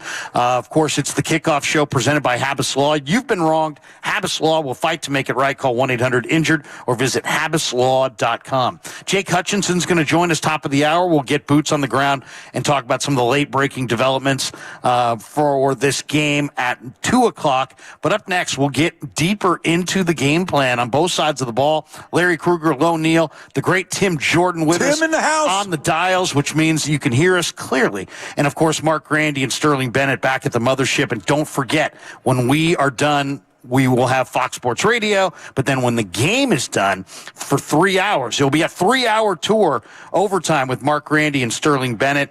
Grandy says 35-24 Niners. Bennett saying 31-28 Niners. Those are their predictions. We'll give you ours as well straight ahead on 95.7 The Game. The Red and Gold hotline is up and running. Call it anytime. Where's the defensive line? Where's the pressure? What is going on with the defensive line pressure? Get excited, go crazy, but leave a message now. 628-400-9880.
Now back to the kickoff show on 95.7 The Game.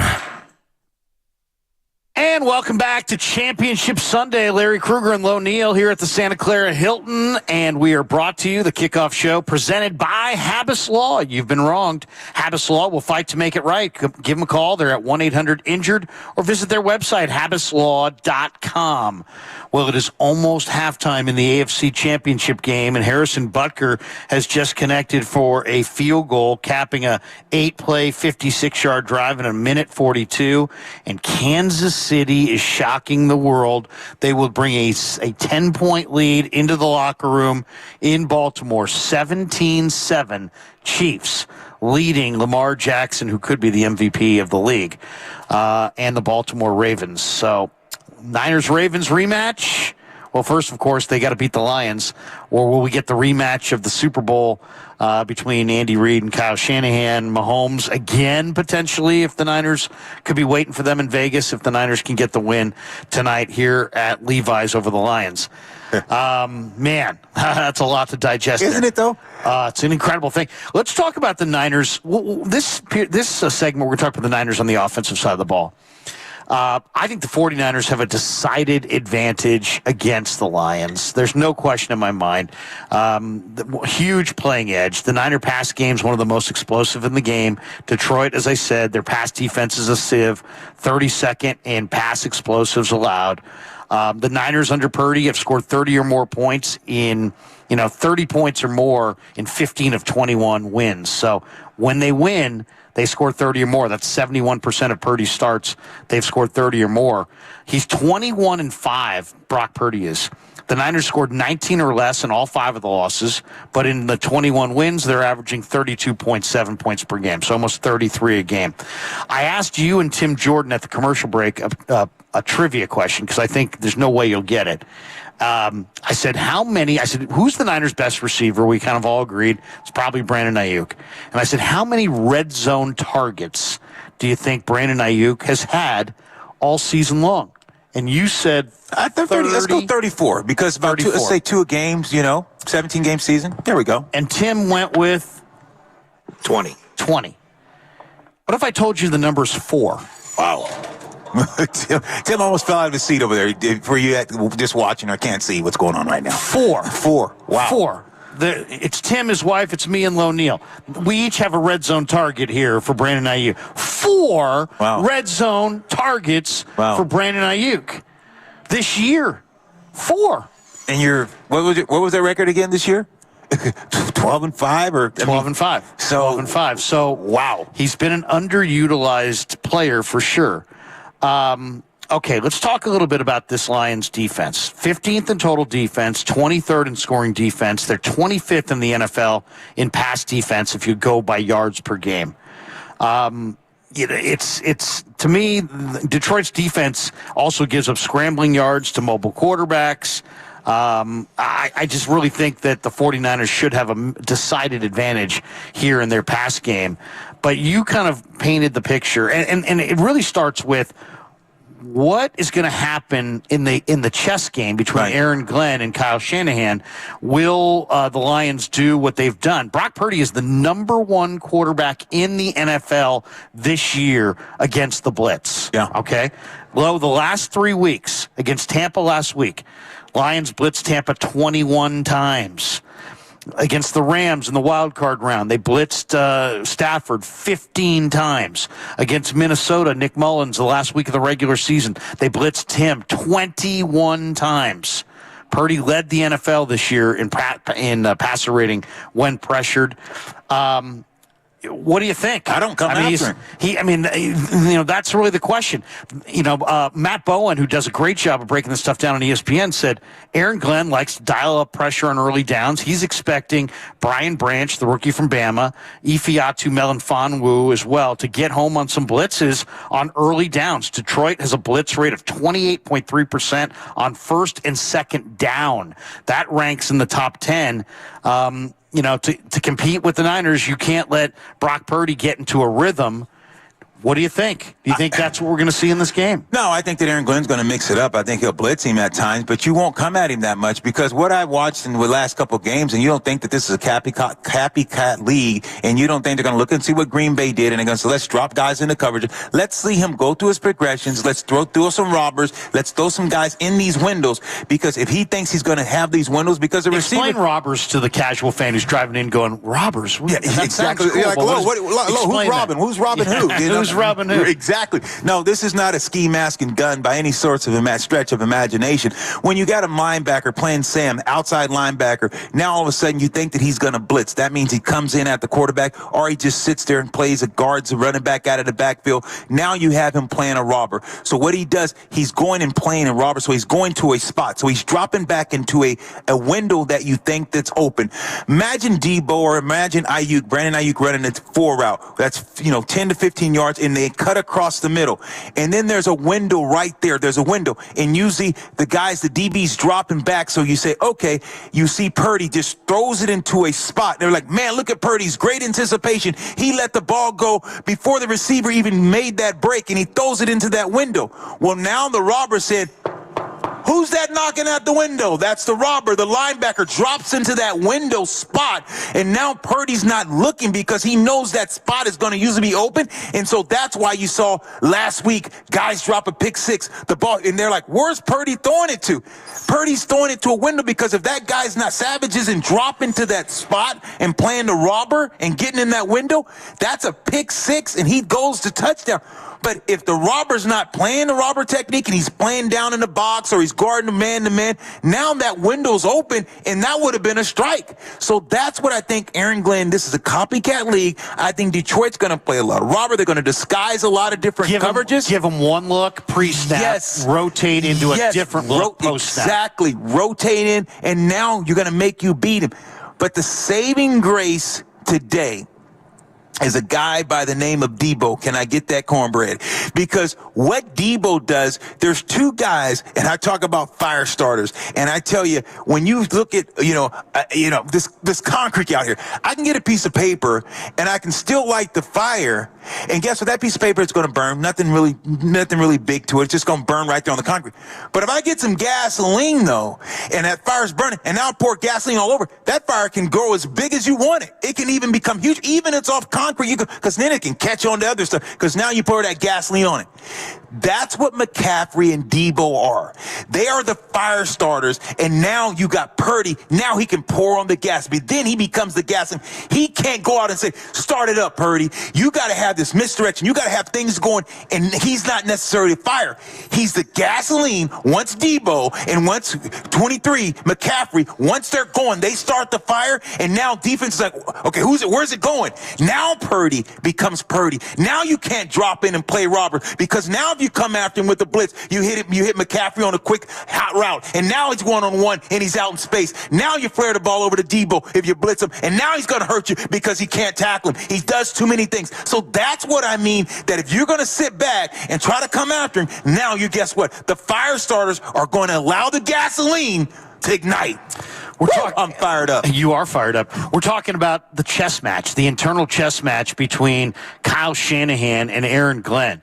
And, one of the analysis that I thought really was on point this week was, once again, from Matt Bowen, who works with Greg Cosell on the NFL Film Show. And Bowen is a really heady safety, played at Iowa, one of the best film breakdown guys in the league. And he expects the Niners to throw the ball out of 21 and 12 personnel on early downs. The one question for the Niners is they like to run McCaffrey on first down. But there's a problem here because Detroit gives up 3-3 a carry on first down. That's the best number in the entire league. So are you going to run McCaffrey on first down all day against the number one first down run defense in the entire league? Probably not.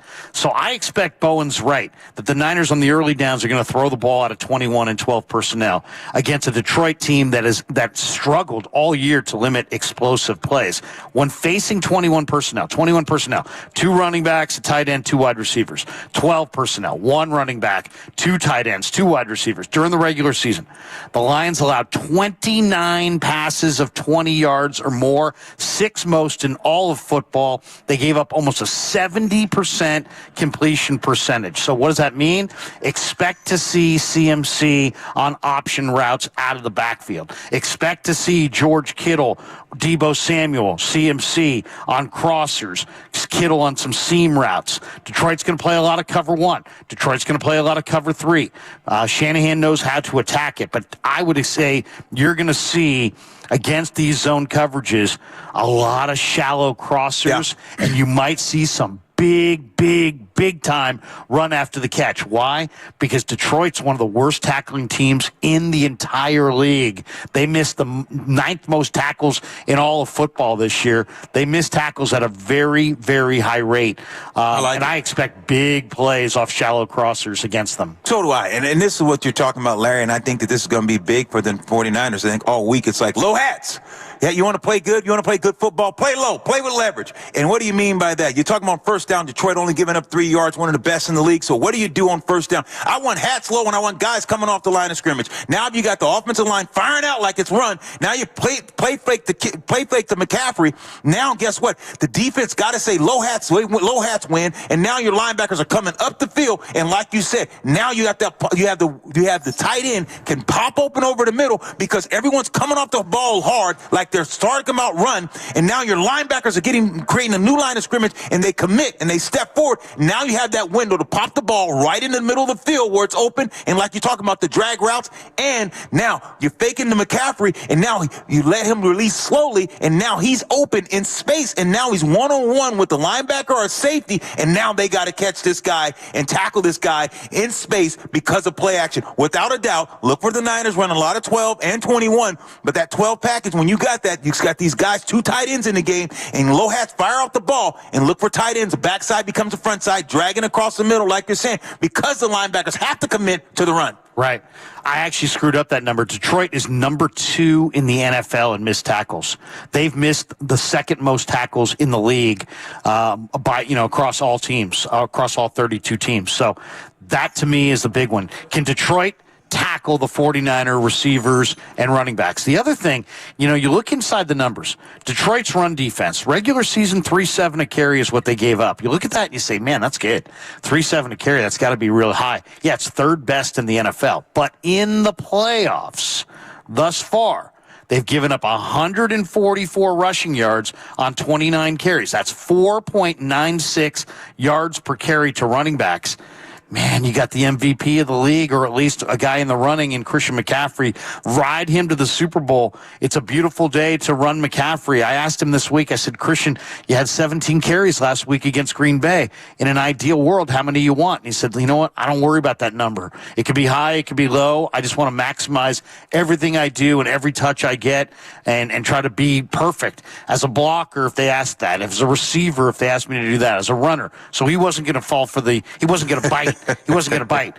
But neither Tampa Bay nor the Rams, the 2 playoff teams this Lions group has played before, has run the ball 20 times.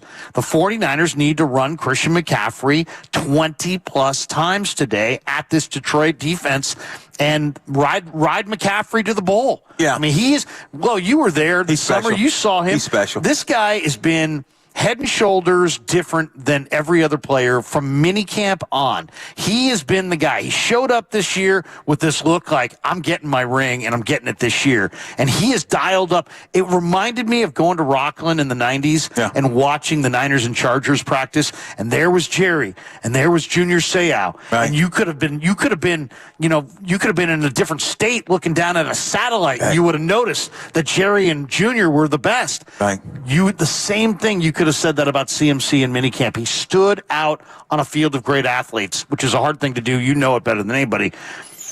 This guy's this year. This guy's in his moment. This guy's in his career year. Feed him the rock against the Lions. I don't want to see 15 carries. I don't want to see 12 carries. I want to see like 20 to 25 carries and close to 30 touches for CMC. I'm absolutely with you. It's now or never. See, you got in the beginning of the year, you had said, "Hey, God, how many times does this guy touch the ball?" I'm like, man, it's not.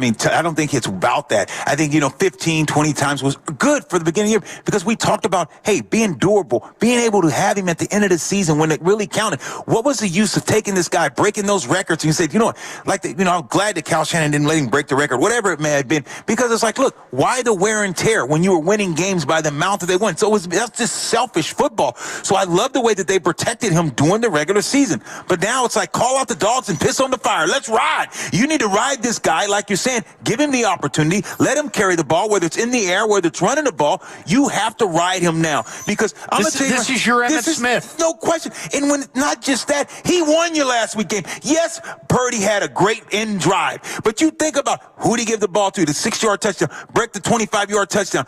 All the different things McCaffrey did as that fire starter. He is that guy that when they really needs to lean on someone, he is that player. And I just think that you have to ride him, because it just makes everything around this Niner team better. Makes the quarterback better, which this quarterback, he can get it done. But let's start the fire first. Let's get these guys going early. Let's get Debo and McCaffrey and Kittle going early, and then you let him be the gasoline, let him cut it loose, go downfield, take these strikes, do all the things that we know that he's capable of doing. But let's get him some success. Let's get him successful early in this ball game, so now he's not talking about playing timid. Oh, I got to play a little timid. I don't feel comfortable. Now he's going to be able to feel comfortable if those guys get involved early, and now your defense is holding on because they got to play every blade of grass. They can't sit there and play robber and drop in these zones, because other areas of field will be open. All right, so we've talked about what we want to see the Niners do, but we've worked backwards instead of going forward. It starts with protection. Can the Niners protect their quarterback? Can they block for CMC? The Detroit defensive line was first in the NFL this year in pressure rate. They're led by big Aiden Hutchinson, who everybody in football knew was going to be incredible, except for Trent Baalke, who decided to go with, I'm going with Trayvon Walker because I believe Trayvon Walker has a lot of potential. You sound just like him. You know what I'm saying? No. Everybody else went with Aiden Hutchinson. Lions, he fell into their lap with the number 2 pick. He basically is Bosa. If you haven't watched Lion football, they both wear 97. They both went number 2 overall. They're both blue chippers. Aiden Hutchinson is a menace. Finished number 7 in Pro Football Focus's overall pass rush grade. He had 101 pressures, second most in the league, 11 sacks, 21.3% pass rush win rate, 6th best in the league, 8 sacks in the last 4 games. Colton McKivitz is the guy that he'll probably have to go up against most of the day. He's going to draw. And I talked to Colton about this early in the week, and he's like, man, he's got a nasty spin move. He's got a motor that just doesn't quit. This guy's an all-day sucker. You know what I mean? It's like it's going to be a huge challenge. And almost to the point where I know and he knew he can't handle this player all by himself. No. But what do you think of this as a plan? Slide your protection to Colton, chip Aiden Hutchinson all day, have a second guy waiting there. The one advantage that the Niners have against the D-line of the Lions is Aiden Hutchinson's kind of a man on an island. As I said, this team's a little bit ahead of schedule. They still need a couple more defensive linemen. Aleem McNeil ain't bad. The rest of that defensive line, Kaminsky, Pascal, these guys are just guys. I would slide the protection towards McKivitz, give him help on Hutchinson all day, and just say to Trent Williams, hey, big boy, go one-on-one with Kaminsky and Pascal all day and shut them down, and let's go to Vegas. Right. That's the way I would do it. You know, this is your job, man. You've made a living in the NFL, pass blocking, and you've seen special guys like Hutchinson. What should be the plan today against Hutchinson? See, he reminds me, he's not probably as fast, but his motor is a little bit more. He's got a better motor than this guy, the freak. Remember Javon Curse played with the Titans? Covers Sports Illustrated the year they went to the bowl. Absolutely. So when you think about that, that means he just was quick off the ball. He's light, but he just plays with center gravity, plays with low center gravity, guns to get off the ball, wants to beat you with this off the ball. Then he's got guys on the skates. Now I can do a spin move because I got the big fellas playing loose and playing timid because my speed off the ball, they can't sit heavy and jump step and grab me. That's what Javon did, and now that's what Addison does. That's what he does great. Hutchinson is quick off the ball, so when he's getting off the ball, those tackles are getting so far off, and they're playing light. And now if he can touch them and get inside, that's why he got a great spin move. He can beat them because they're playing soft because of the fact he's so quick off the ball. That is his calling card. So he is tough to block one-on-one. So you are going to slide protection, but also you got to run at him. He's light. He's a guy that's going to try to make a pal. He doesn't want to get pushed off the line, so he just tries to get low. But you can run at him. You can move him, reach him. You can do some things. He's a fighter, but it's best to run at those guys, limit him. He's kind of the Michael Parsons. He's a guy that can run, who's fast, do those things. But you got to run at Hutchinson. That's what they have to do. Niners got to run at him. You got to run at him, make your play action toward him, make him uncomfortable the whole day. Turn your protection to him, but also run at him, make him uncomfortable. He is a special player. He was the Heisman Trophy runner-up at Michigan. He's the son of the ex-Michigan defensive star Chris Hutchinson, who quit his pro career to go to med school. And this guy sets the edges in the run game. He lives in the weight room. He's kind of a legendary weight room guy. How much does he weigh about? Because he's really not. I would say he's about 270, 265. Yeah. I mean, he's got good size. But what really stands out, and I was talking to Colton about this guy, he's the kind of guy that plays so damn hard that he demands every other guy to play at his level. Got a motor. So he's a leader. He's a young player who says, I'm setting the tone up here. We're playing at this level. You match me or get off the field. Right. So the guys that he plays with, they're not great. No. I mean, you're looking at that group on paper. It's not an awesome defensive line. I mean, you're talking about Aleem McNeil, pretty athletic. Tyson Alualu, who played at Cal, the former Steeler. Yeah. He's a veteran. Benito Jones. Josh Pascal was decent at Kentucky. Yeah. Kaminsky's a big body, almost like a 5 technique. So they got kind of, they don't have. You can slide the protection towards him. They don't have another guy. It's not like there's bookend guys. Right. So you got to worry about Hutchinson, but I think there's ways to neutralize Hutchinson. On that note, let's go to Hutchinson.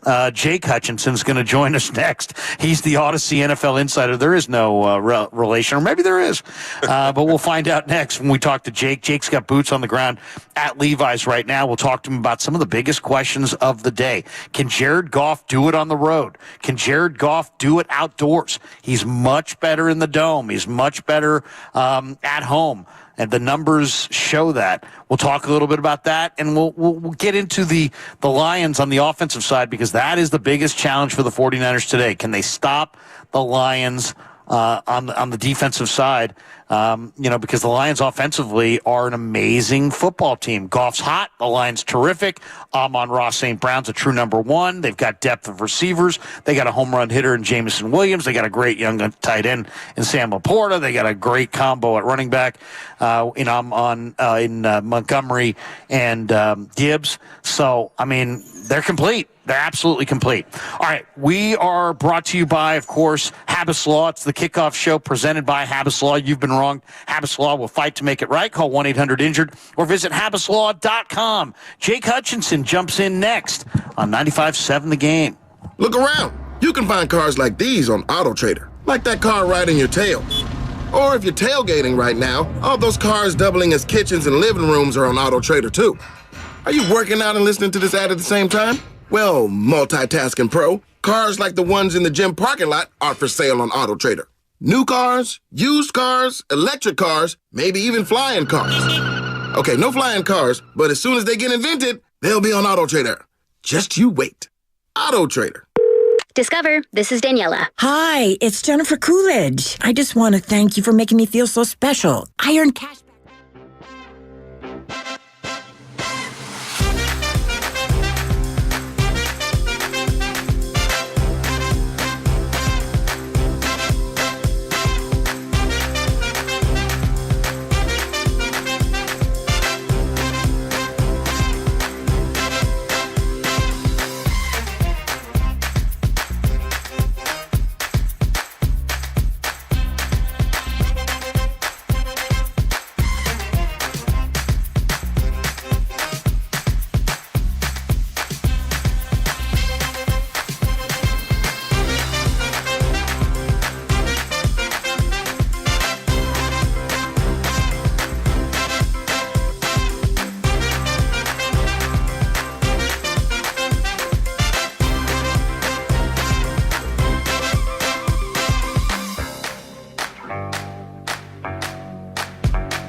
for football here in Northern California.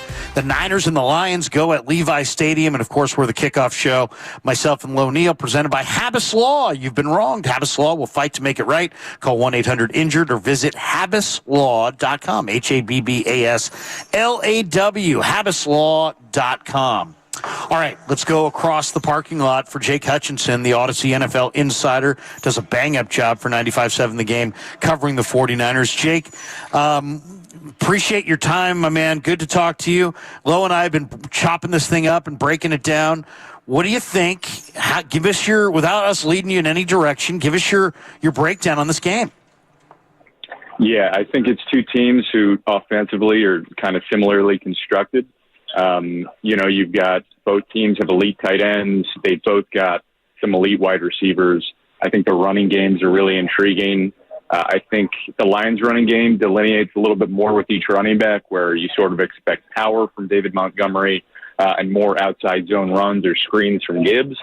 So that's something that, in terms of personnel, the 49ers can hope to take advantage of. But that said, you still have to cover Gibbs, Amon-Ra St. Brown, and a bunch of other talented receivers.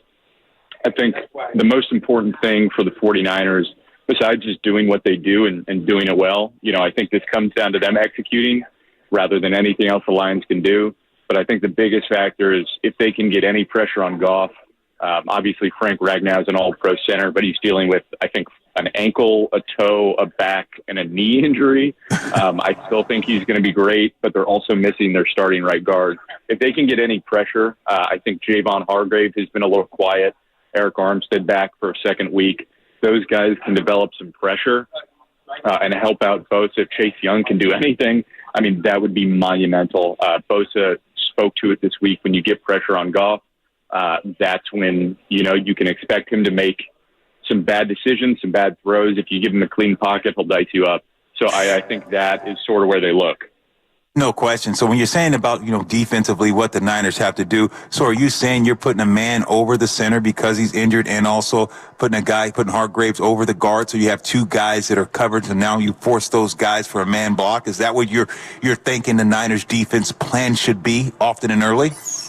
I think they should come out a little more aggressive than they normally do. The Lions, what they've been credited for defensively is not being stagnant. They run a lot of different stuff. I think the 49ers have shown a lot of A-gap pressure, but not totally brought it. And I think it would be out of character and might take the Lions by surprise if they were to bring that pressure early or bring a nickel blitz off the edge with the Amador Lenore or run some games inside so that you're not just, getting double teams and easy pass-offs on the interior for your tackles, and you're getting Bosa one-on-one, maybe stand him up inside. I think getting creative and a little more aggressive than they're used to against the Lions early could get Goff on easy. One of the things that concerns me in this game is, we talk a lot about the Niners and their run after the catch ability, but Detroit's got some amazing run after the catch guys. Amon-Ra led the NFL this year in yards after the catch. Sam Laporta can really run. And then Jahmyr Gibbs is maybe the guy that I worry about the most. He's electric with the ball in his hands. The 49ers, you can say, man, Kittle and Debo and Ayuk and these guys, and McCaffrey, these guys are hard to catch. Man, you can make that same argument about Gibbs and Amon-Ra. You got to be able to limit the run after the catch for the Lions to win this game. Completely agree. Amon-Ra St. Brown is one of my favorite receivers. I wanted the 49ers to draft him. I wrote about him a million times in my draft previews back in the day that they should take him because you could have had him, Ayuk, Jennings, and Amon-Ra St. Brown. And I think that's the pick they used on Ambry Thomas, if I'm not mistaken. But he is a guy that went undervalued despite having great athletic ability and people thinking he was limited to the slot. He's a freak. Like he makes plays all over the field. Is super physical too. Like he doesn't get relied on as much of a blocker as he did early in his career, but he can block. But containing him after the catch, containing Gibbs after the catch, Laporta, and Jameson Williams is another one where like he might not get a ton of targets, but when he gets the ball in his hands, he's incredibly dangerous. So one thing the Niners struggled at a little bit in the second half of the season was tackling. Fred Warner, admitted that they weren't great at tackling at certain points. So that's something that I think if they can be sound, keep everything in front of them and have some of those bend, don't break drives where they let them down into the red zone, but give up field goals instead of touchdowns, I think they'll be all right. What concerns you? Give me the pros and cons. What concerns you when it comes to Brock Purdy? Yeah, I think with Purdy, it's just trusting what he sees. I think the thing about the last game is, one, we've seen enough that he doesn't play that well in bad conditions. But I think the worst part of his game is that the best part of his game is his processing, right? Trusting what he sees, understanding coverages, understanding where the ball should go and when, depending on what a defense showed. And when he almost threw that interception to Brandon Ayuk, it was against quarters. It was on an in route that was never there. You never see Purdy make that mistake. So I think for him this week, it's going to be trusting what he sees. And I think he's going to get back to it, and I think he's going to be fine. But when he gets a little, out of rhythm early and starts going for the deep shot, like he said, that's when he can get in trouble. I think if he, again, takes his checkdowns, stays in rhythm, trusts his processing, his vision, his assessment of defenses, I think he's fine. And I think a lot of that shows up in bad weather, and I think he'll be all right, especially against, some inconsistent Lions coverage this week. One of the subplots of this game is C.J. Gardner-Johnson hates Deebo Samuel. I mean, and I don't know I'm not even sure where it emanates from, to be completely honest. I saw the video. He's like, he got himself a little bag and this and that. So what, is he jealous of his contract? But he has stepped into a prominent role. He missed most of the season. CJ did with a torn pec. He suffered that in week 2. He had an interception last Sunday. He's obviously got bad blood brewing with Deebo. The Niners with Deebo, by the way, 53-23 and average 27 a game. Without Deebo, they're 8-9 and go for 24 a game. Deebo plays that Z wide receiver position. What do you think? Are we going to see Chauncey Gardner-Johnson and Deebo hit, going back and forth? And where is Deebo? Is Deebo in this game as a decoy, and he's not going to be near 100%? Or, Kyle, I tried to press him on what the injury was. He just said, hey, he's got a sore shoulder. He wouldn't say what it was. He's going to shoot it up, I'm sure, and get out there. But what do you expect from Deebo here? Yeah, one, I would say I'm really excited to see C.J. Gardner-Johnson versus Deebo. That's something that's incredibly entertaining to me. I think Gardner-Johnson's a really, really good safety, and he was part of the reason that the Eagles were so impressive last year, and without him, their defense crumbled. So he's been huge for them, and I think we're going to see some fireworks between those two guys. I think with Deebo, I don't think the 49ers are really going to limit him, but it will be interesting if they limit him in terms of, zone runs or runs to left motions, where he's leaning in with his right shoulder on some carries or screens versus his left shoulder. Did they limit him to only, carrying the ball to the left to protect him that way? I think that's one thing to look for. But other than that, it's the NFC Championship game. I think he's going to be, 80-something%, and they're going to let it go because, then you got 2 weeks off. Shanahan said there's a little risk of structural damage if he plays. So I think they're going to let him go. But I'd be interested in terms of, again, how they use him as a runner if that shoulder's bugging him. Do you think that they have to get Deebo and McCaffrey in this game involved a lot earlier? And also, do you think McCaffrey should touch the ball more than he did last week?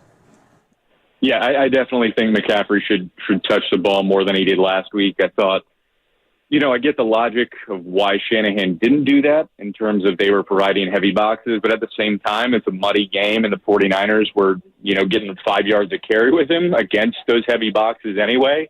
And that's something that's really funny to me is that's, I think, a product of Shanahan trusting Purdy in a way he never did with Garoppolo, where he wouldn't have let Jimmy throw the ball more than, I think, 12 times, that last game, whereas he was letting Brock sling it despite Brock not slinging it. So I think that's something that's interesting, and I think that comes in today where Shanahan is going to trust Brock in situations, but I think it'll help Brock if Shanahan leans on Deebo, he leans on McCaffrey. And I think this is a game where these are two physical teams. They're going to want to put the ball in the hands of Deebo, in the hands of McCaffrey, and let them get going early. Again, without any sort of conditions, I think if the 49ers, don't turn the ball over, they're going to be able to run the offense they want to run. Jared Goff. Let's talk about Jared Goff, because to me this is a lot about Jared Goff. The numbers really show he's not the same player outdoors.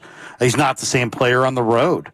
He's a tremendous player this year at home.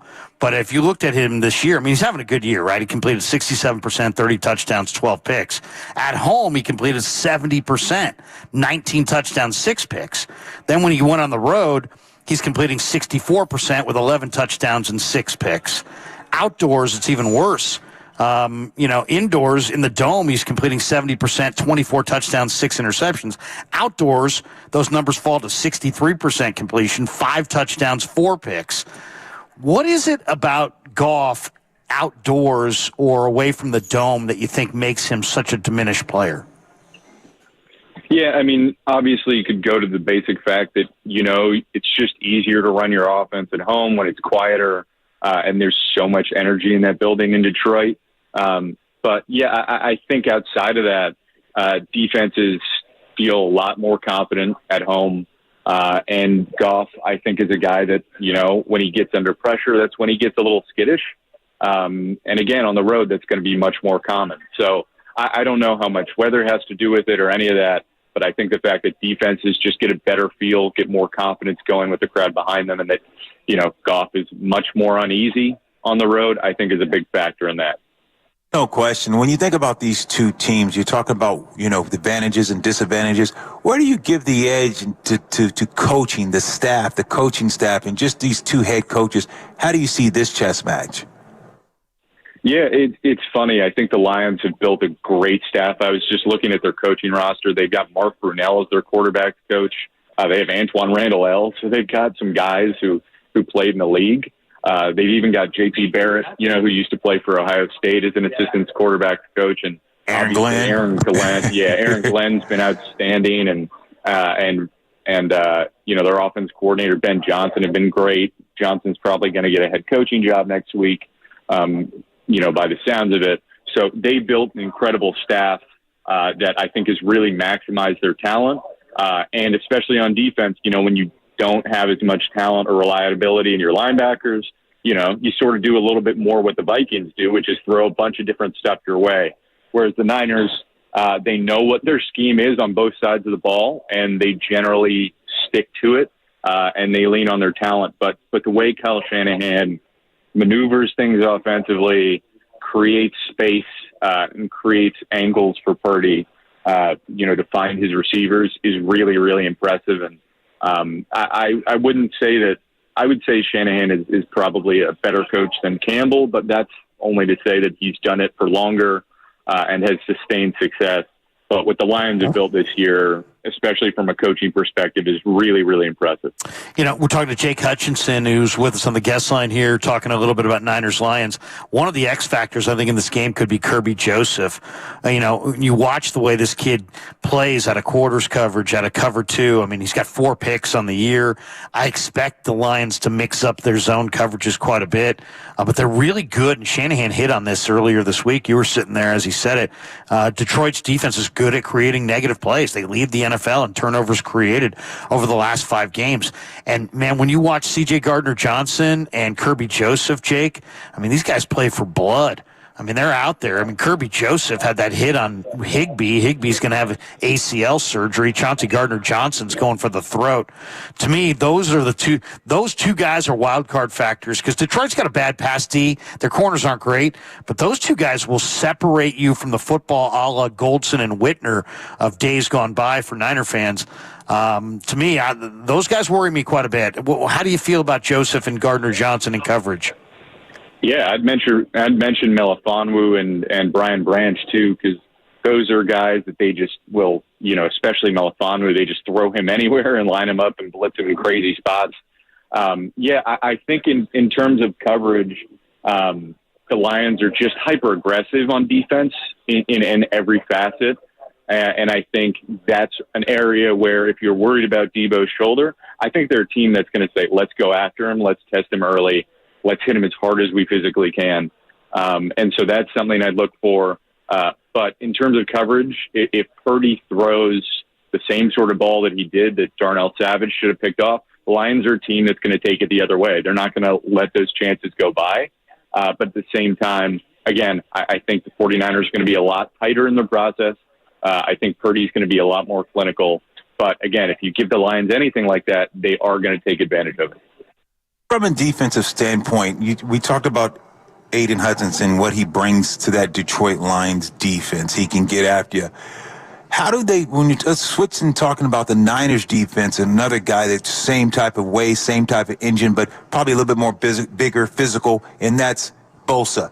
How do you free him up, and what kind of impact you think he has, knowing that the Lions are going to probably double him? What kind of impact you think he can have on this game today? Yeah, I think the thing about Bosa is that even when he's double teamed, and it's that debate about sacks, right? If you're not actually sacking the quarterback, are you still affecting the game? And I think yes, he very much is. He made some crucial run stops. Sure. He did miss like one tackle on that Aaron Jones run, and you'd like to see more out of him. But at the same time, I see him consistently affecting the game. But also, at a certain point, you need to let a quarterback feel you. Like Jordan Love, they got a little bit of pressure, but he didn't even get hit. They did not let him feel him. So I think they need to let Goff feel him. And I think for getting Bosa freed up, I'm not going to say they need to run games every play, and that hasn't always worked. But if they can get Bosa one-on-ones by running a game with Armstead or Hargrave, where Bosa can loop in and take on, say, their right guard one-on-one, I think that's something that the 49ers will look to take advantage of, because when Bosa gets one-on-ones, he's winning. Against anyone but, Penei Sewell, or Ragnow, he's going to have a really, really good chance. I think not running games every play, but flashing double A gap pressure with their linebackers, mixing it up so that the Ravens don't totally know what to expect. The Lions don't totally know what to expect. I think is going to be huge to free up Bosa. Do we know for sure if it's going to be Jair Brown, that safety opposite Tayshaun? Because I pushed Steve Wilkes on it earlier this week. I'm like, I tried to ask. It was the most leading question I've asked all year. I'm like, Logan Ryan struggled to stop Aaron Jones. Now you got 220-pound David Montgomery, and even if Logan Ryan's in the right spot, Montgomery can run him over.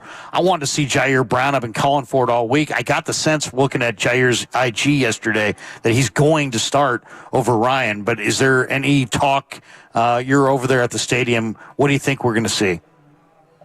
Yeah, well, last week I told you that Jair Brown told me he was going to start. And I was wrong on that, so I'm going to flip it and say Logan Ryan's going to start, and then Jair Brown will actually start, just to sort of flip it around. I'm with you. I think Brown, one of the things you saw coming out Penn State is he lays the wood. Like, he is a heavy hitter, punches well above his weight.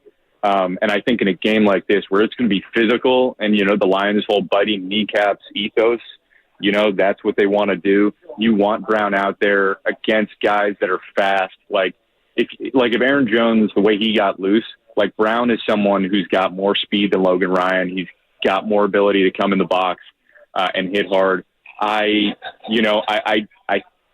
think it's something where I would lean Brown, and if he has some coverage errors, I think they'd go back to Logan Ryan. But for me, I would much rather have Brown in this game, and I think he's played decent this season, and is a really, for a guy who's a rookie, he sounds like a veteran when you talk to him. So I think he'd be ready for his moment. What has been the biggest difference when you're watching the Niners defense and you, like you just alluded to, what Green Bay was able to do them from a running the ball standpoint? What was some of the things that some of the guys, and what did you see? What is the biggest reason for so much success that Green Bay was having, and for some reason they stopped running the ball too? Yeah, I think the Niners have been susceptible in a bunch of ways defensively all year long. Armstead is their best run defender, and it's not to say he's actually an elite run defender. Teams take advantage of the fact the 49ers defensive line like to get upfield, and a lot of times I think they can lose gap integrity because of that, and it creates lanes. I also think on the edges, like Chase Young, if he's not containing, and sometimes he doesn't, he's still learning the scheme, and even edge rushers who have been in this scheme for a while sometimes have issues with that. There's just a lot of aggression in the Niners front, and I think when teams give any misdirection, or they can take Bosa upfield and get double teams on the interior, that's how they take advantage of it in the run game. So I think the Lions would probably want to get after that. I think they'd want to use Montgomery, try and bully the 49ers up the middle, throw some screens to test them at their edges where they seem susceptible, and just try and wear them down early with slow, sustained drives. And I think that's kind of the recipe for the Lions, is they have a ton of explosiveness, but get physical, get downhill, and then, Goff has been excellent on play action, get play action and build explosives, and then, 3 and outs for the 49ers. That's the 49ers' nightmare, is if their offense can't sustain drives early and stay on the field, and the Lions go up early, and then the 49ers can't get into a balance offensively. I think that's the worst recipe for the 49ers.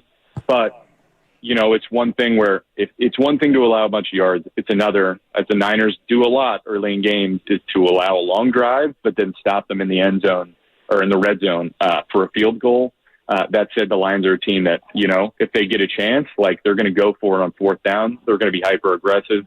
Shanahan talked about that. That's an opportunity for both sides.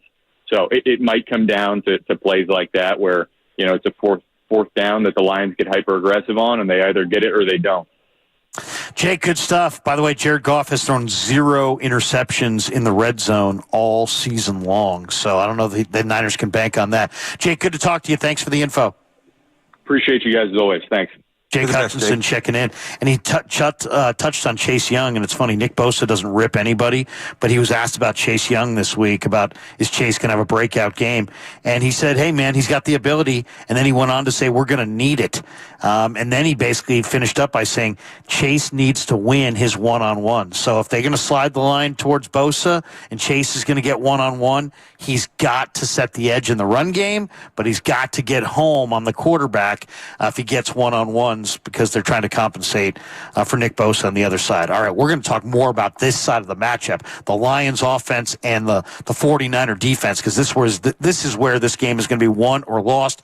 Larry Krueger, Lo Neal, we're here at the Santa Clara Hilton, the AFC Championship game, 17-7 going to the fourth quarter. The kickoff show presented by Habas Law. You've been wronged. Habas Law will fight to make it right. Call 1-800-INJURED or visit habaslaw.com for more. And we'll have more straight ahead on 95.7 The Game. You know what? Let's throw a party this year for the big game. Hey, we can invite our friends over, and I'll take turns yelling at the TV during the game. But first, we should get a new TV. Yeah, like one of the top...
Now back to the kickoff show on 95.7 The Game.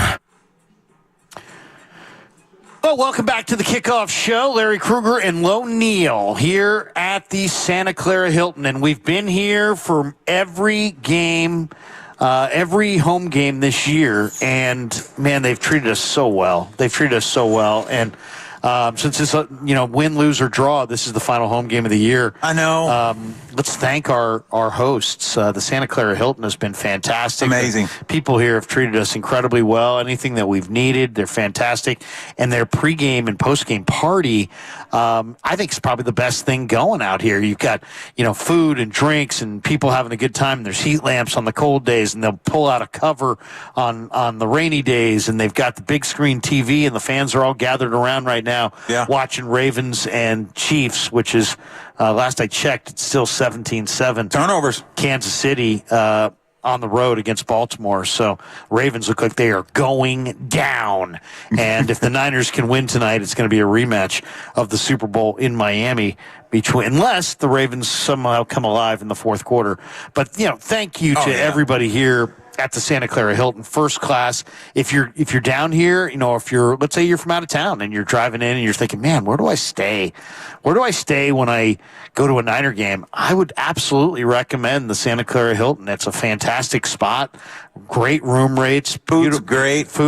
Beautiful pregame party, postgame party. It's a short walk. Basically, there's a little door that connects the Santa Clara Hilton's parking lot right to the back of the Niner parking lot here at Levi's Stadium. So, I mean, it's access. You park your car here, you stay here, you enjoy the party here, and then you just walk across the parking lot and you're there. I mean, you're not crossing streets. There's no lights. There's no nothing, and it's a first-class place to stay, and they've treated us incredibly well. So thank you to everybody at the Santa Clara Hilton. Oh, no. First rate all the way through. Oh, no question. I mean, believe it or not, I drive up from Fresno, so I stay here, and it's amazing. The room services, everything's great.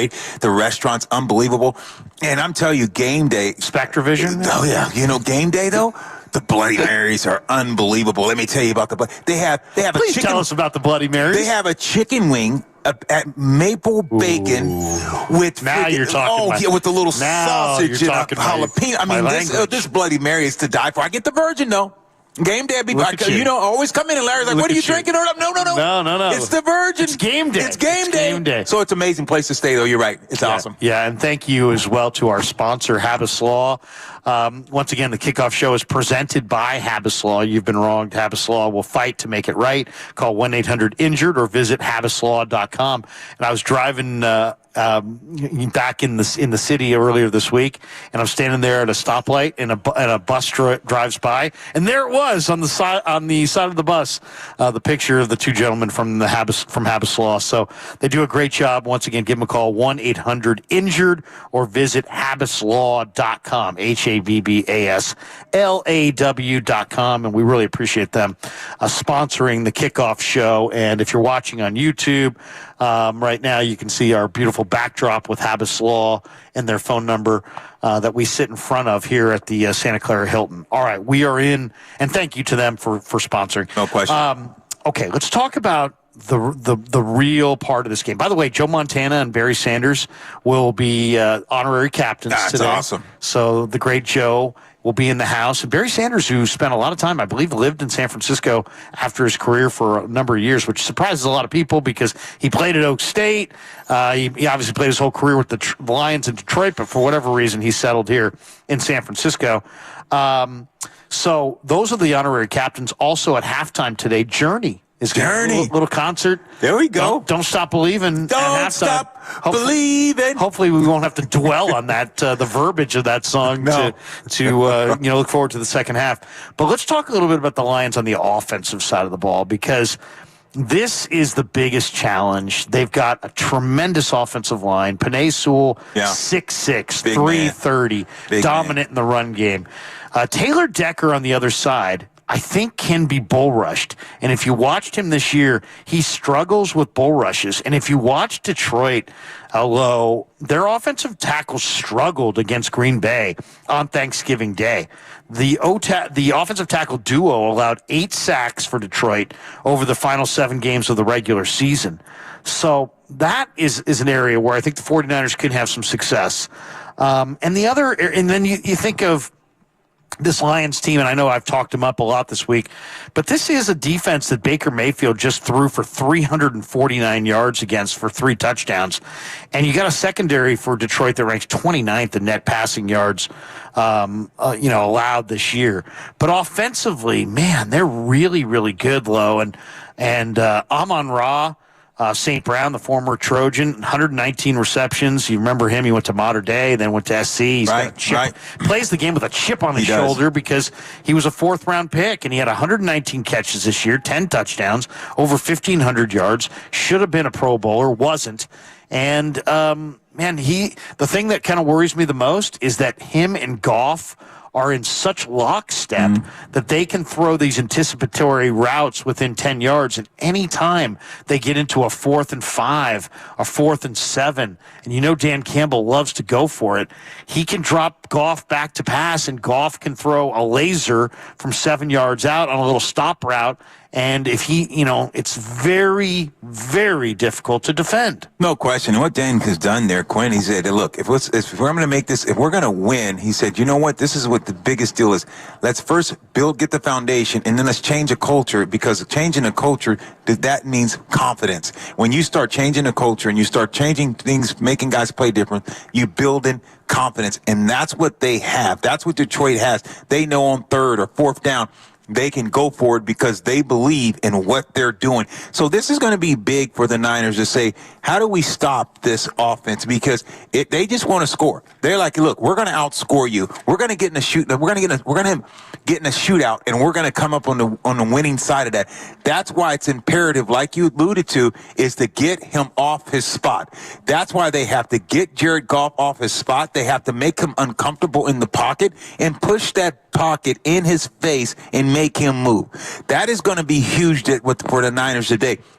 So it's going to be predicated on the defense. And we talked about a guy in Chase that you brought over. You didn't give up much for him, but came over from the Commanders. He's got to play. He's got to play bigger than what he's been. You look at the sacks and what he's done. He's got to be key, and he's got to make things happen. And so does Hargrave, and so does Armstead.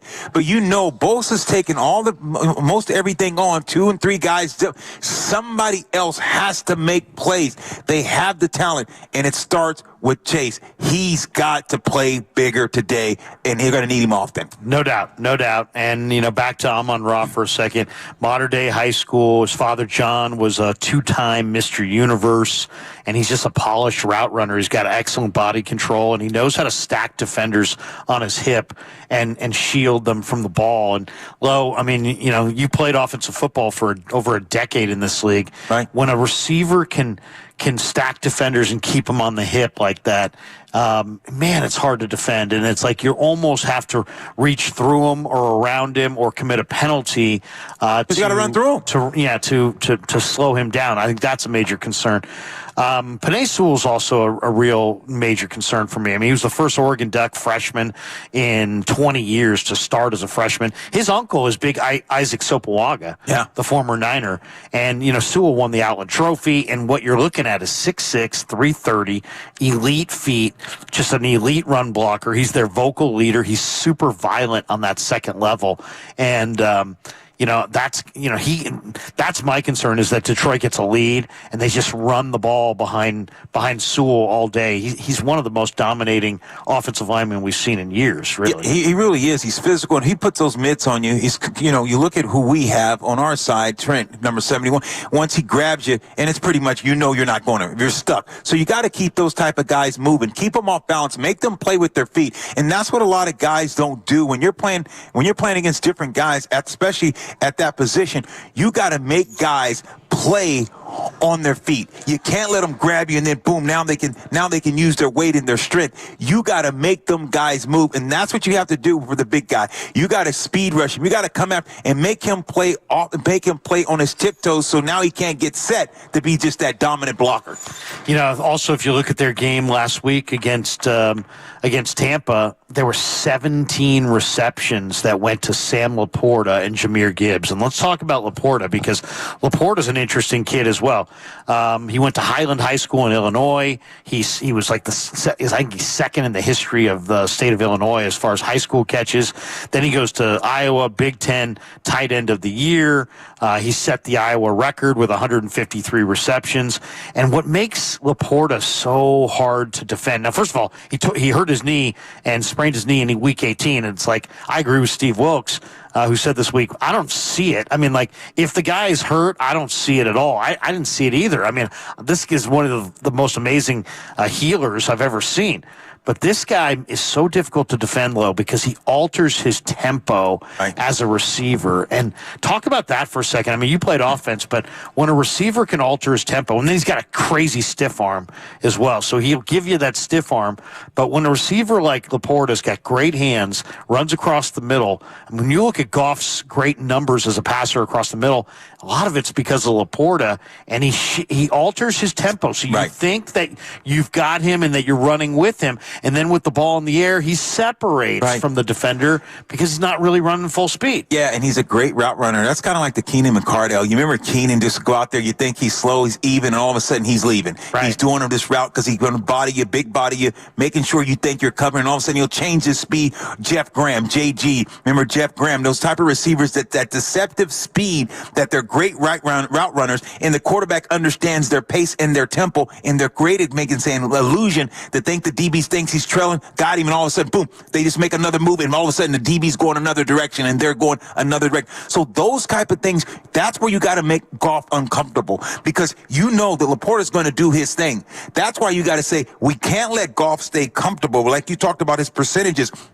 When he has pressure in his face, how he turns into a sieve. He's not as effective. He gets, if he gets happy feet. So if you can make him uncomfortable and he has to look off, and now you say, God, he's not going there with the ball, that is going to be on this defense. How uncomfortable can you make Goff and make those other receivers become non-involved because you are taking your defensive front and putting guys in his face, putting that pocket, pressuring it, squeezing it, collapsing it, making Goff be uncomfortable. That is going to be the remedy for the key of the Niners moving forward. Shutting down the run, making Goff beat you, but make him beat you from an uncomfortable position, because if you just give him time in that pocket, like you said, he can carve you up like a turkey. Well, and that's what's frustrating about defending Jared Goff. It's like you can get pressure off the edges, but to run the loop, it takes a little time. Right. I think the major advantage for the 49ers in this game is the injury to Jonah Jackson and the relative lack of health from Frank Ragnow. I think the absolute number one key in this game is pressuring Goff in his face. Yep. He's a 6'4", 6'5" guy who's got long legs, and he's got a great arm. And he's a veteran, so it's not like you're going to be able to fool him. But what he doesn't have is he doesn't have lateral agility at all.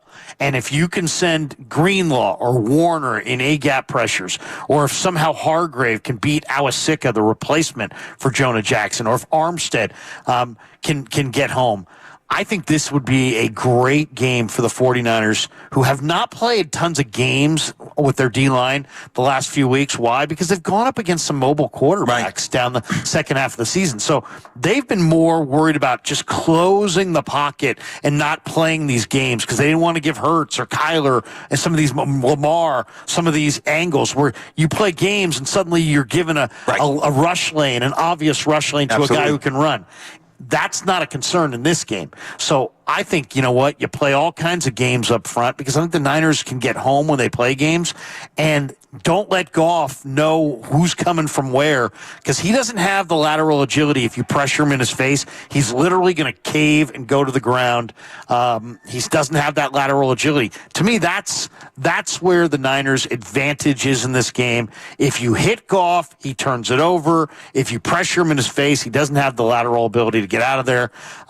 They've got to make him feel their D-line. If he sits back there like a statue playing pitch and catch all day with Amon-Ra, the Niners are going to lose. Yeah, and that's the whole thing for me. Can the Niners create turnovers? Last week, the reason why they won the game, let's be real, is because they won the turnover battle. When you look at Greenlaw, those interceptions, in the game, to close the game, look at those interceptions. Green Bay had a chance to get some turnovers, and they didn't capitalize. When you think about this playoff game today, when you look at a team like Baltimore, and you look at Kansas City, turnovers. Baltimore's going on to score turnover. When you win the turnover battle, you usually win ball games. Yep. That's what this is coming down to today. The Niners have to win the turnover battle, and they have to do a good job of protecting the ball and getting Jared Goff. Football is simple, man. Win the turnover battle, and you usually win football games. Lions pass defense, by the way, has allowed 345 passing yards or more in 5 games in a row. 2 of those games were against Nick Mullins. So I was reading a great article by Warren Sharp this week, and he's like, man, you got to pass the ball. You absolutely got to pass the ball on the Lions. Now, a lot of people have said all week, man, they got to have Debo, they got to have Debo, they got to have Debo. And there's no question Debo helps. I mean, the Niners are 30 games over 500. They're 53-23 with Debo. They're 8-9 without him. Right. So, I mean, obviously that speaks to his value.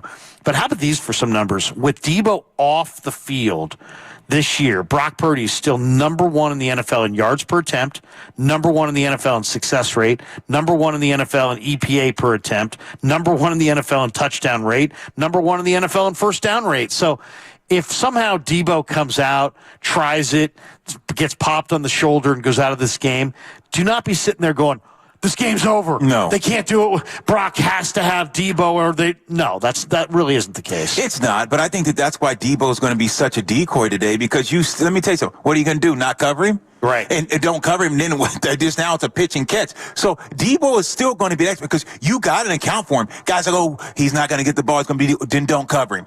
They're going to give him the ball. And if you don't cover Debo, you're going to get hurt and you're going to get crushed. And I'll tell you right now, when you look at the NFC and AFC, I think that without a doubt, I told one of my buddies today, he calls me and said, what do you think? I said, both these teams, the home team should win. But I said, I tell you what, though, it doesn't happen that way. I said, one of these teams will lose. And that means Baltimore or San Francisco. I said, one of these teams will lose. That's what I knew. I didn't know which one. But now it looks like right now Kansas City's going to win that game. So Baltimore, I know you might call me crazy. I don't think the Niners I think the Niners win this game because you are watching this game. You're in the locker room. You're watching the scoreboard. You're watching It's sobering to see the number 1 seed get bounced at home. Amen, brother. So this, and now Kyle Shanahan he's got another alarm he can pull. Guys, you think you can just roll your jocks out there and beat this team? Baltimore's done. Baltimore's done. A juggernaut done. And there goes, okay, so guys are just, last week we talked about turning it up just a little bit more.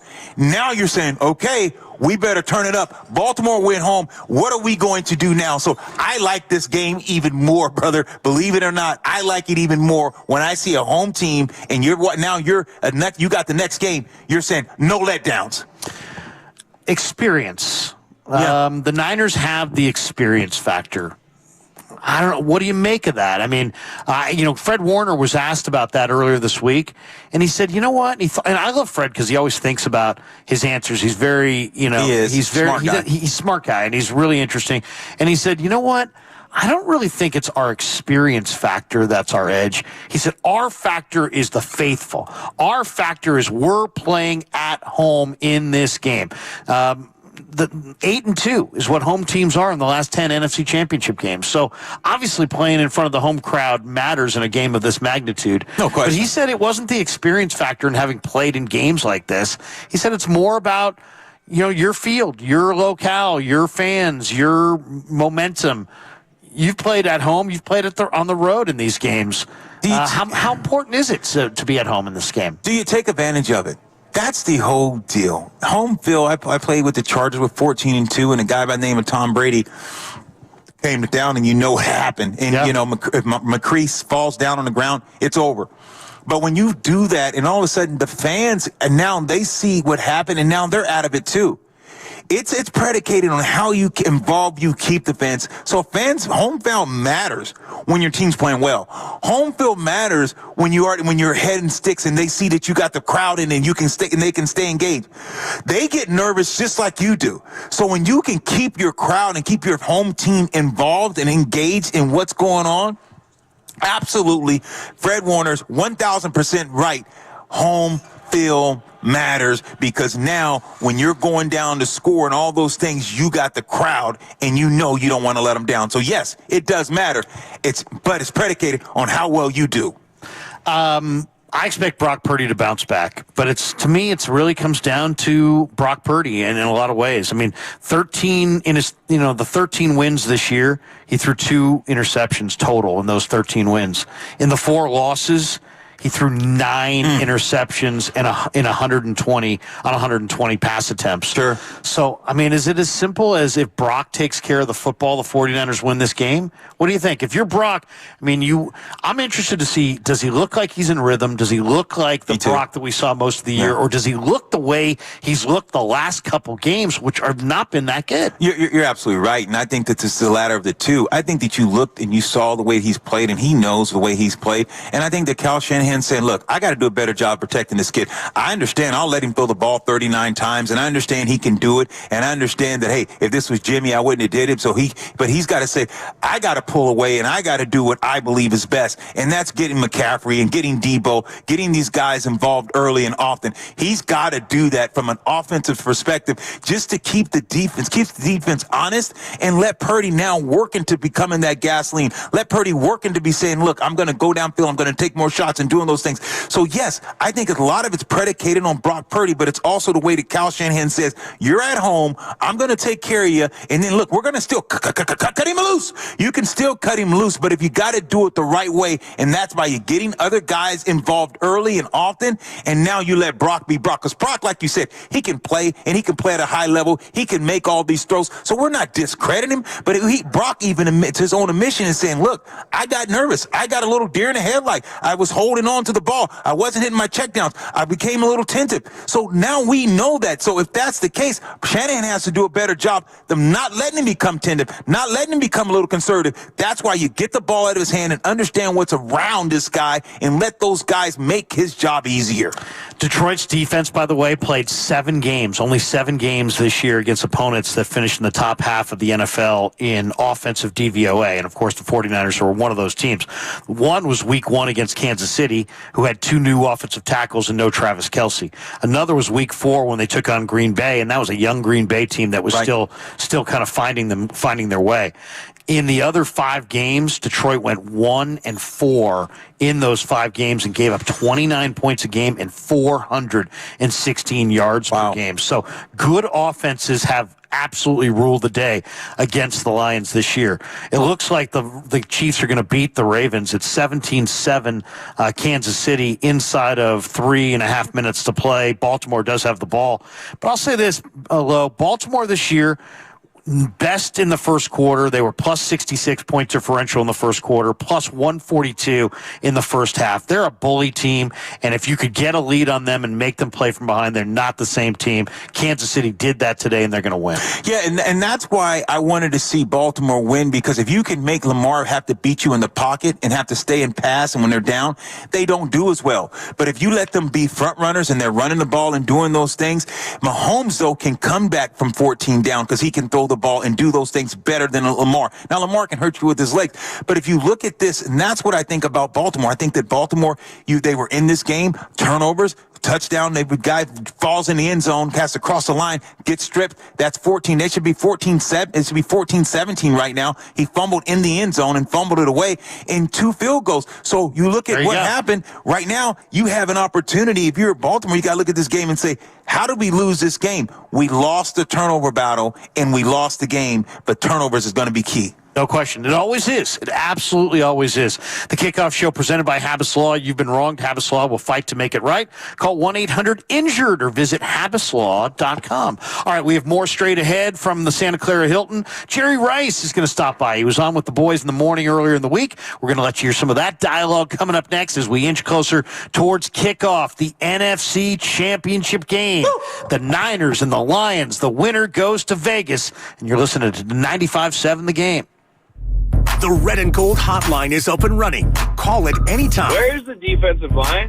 Where's the pressure? What is going on with the defensive line pressure? Get excited, go crazy, but leave a message now.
million things for our planet. What's your one thing? You're listening to 95.7 The Game, KGMZ FM in HD1 San Francisco. Always live on the free Odyssey app, Twitch, and YouTube. Powered by First NorCal Credit Union.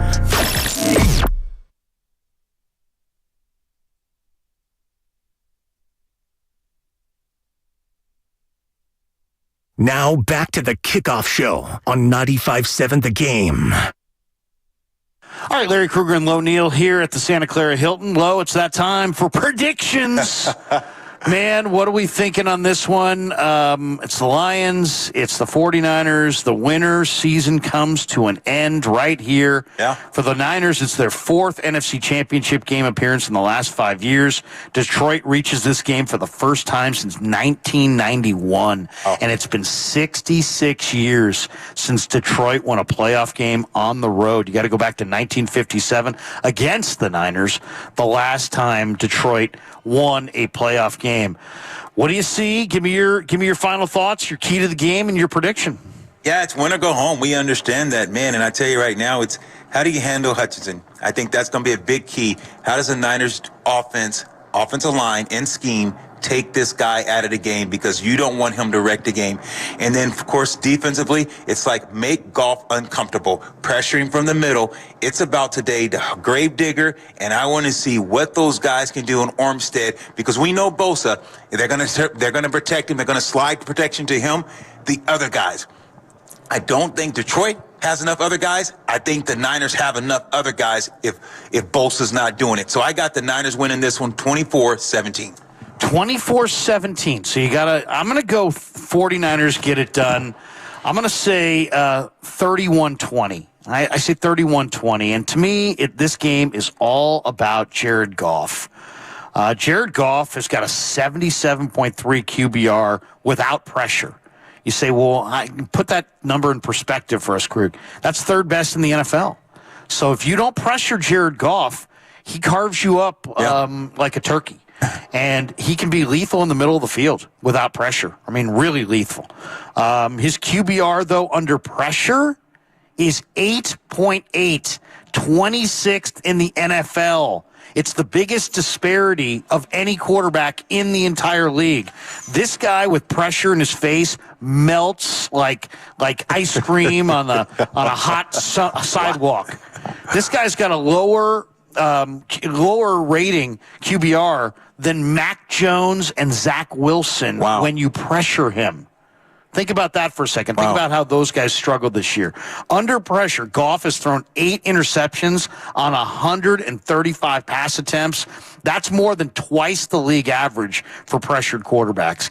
This guy is totally a different guy if you pressure him. He's without Jonah Jackson, the left guard. Coyote Iwasika starts at left guard. He's a young developmental guard. He doesn't have near the talent of Jonah Jackson. He's been their worst pass protector this year. Iwasika has been. And also, I just think Jared Goff, you look at the numbers, he's far better out indoors and again in the dome. Right. And, than he is on the road or outdoors. So I like the 49er defense to pressure Jared Goff in his face, and Goff's going to turn the ball over, and the 49ers are going to win the game. So I really feel strongly that's the key to the game. All right. Jerry Rice is going to weigh in. He stopped by with Bonte and Shasky on the Morning Roast. Don't miss the Morning Roast. They're really terrific Monday through Friday. Let's hear a little bit from Jerry, the GOAT, with the boys on 95.7 The Game. It's championship weekend, and it's the Niners, and it's the Lions, and it's the red paint in the end zone, and a lot of people are questioning Brock Purdy and everything that happened last Saturday night. Now, you saw against the Green Bay Packers, not an easy game. You had your battles with the Green Bay Packers. They came in buttoned up. They came in ready to play. They controlled most of that football game, but the Niners came through when they needed to come through in the fourth quarter in money time. What's your overall thoughts? And let's start with the quarterback, Brock Purdy's performance overall Saturday night against the Packers. Well, we knew it was going to be a difficult game because Jordan Love is playing. He was playing exceptional football, and he was making great decisions. And plus, that offensive line, they were protecting him, man. Because I'm not sure if we got a sack on him or anything during that ball game. No sacks, Jerry. No sacks. Yeah. Sometimes you got to win ugly. Yeah. That's it. That shows a great team when everything is not working in their favor, and the odds are not looking good, and you still find a way to win. And Brock, I know he was not exceptional that game, but in a situation like that, you want to pound that rock, man. I'm serious. We got the best running back ever with McCaffrey, and I thought we were going to run the ball more. Mm-hmm. And then Debo got, he got a little stinger, and I think that offense was a little out of sync. Mm-hmm. And with Brock, having a difficult time gripping the ball, I saw one play where they snapped the ball. He caught it with both hands. Then he put it in his left hand, and he was trying to wipe his right hand on his pants and throw it downfield while, that defensive line is coming towards him. So, but, I feel overall they did what they had to do. And it was not pretty. It was ugly, but they still won the game. Jerry Rice joining us here on the Morning Roast. And, Jerry, you just mentioned it, the rain there. A lot of guys slipping early. When you played in wet weather games like that, did you always test out that field and know the long spikes versus the short spikes? Because I saw a lot of Niners players that were uncharacteristically slipping and sliding all over the place. How difficult is it to play in that, obviously as a wide receiver, and then as a quarterback not being able to grip the ball and trying to catch a ball from said quarterback? Yeah, whenever we played a game and if it was wet outside, I would go and test the field early. Yeah, and I would decide on the cleats that I would wear. And I think a lot of the players, they were wearing those little short ones. And it was slippery out there. And, they're going to have to – I don't expect rain this weekend, but, you got to have the right footing because every play is crucial now. We can't have any mistakes or anything like that. So, go out there early, test the field, make sure you have the right cleats on, and get ready to ball, man. And, I'm excited about this weekend. And I remember all the preparation that went into it. I would really pay attention to detail early during the week, make sure I, had, got my work in and I was in the best shape of my life.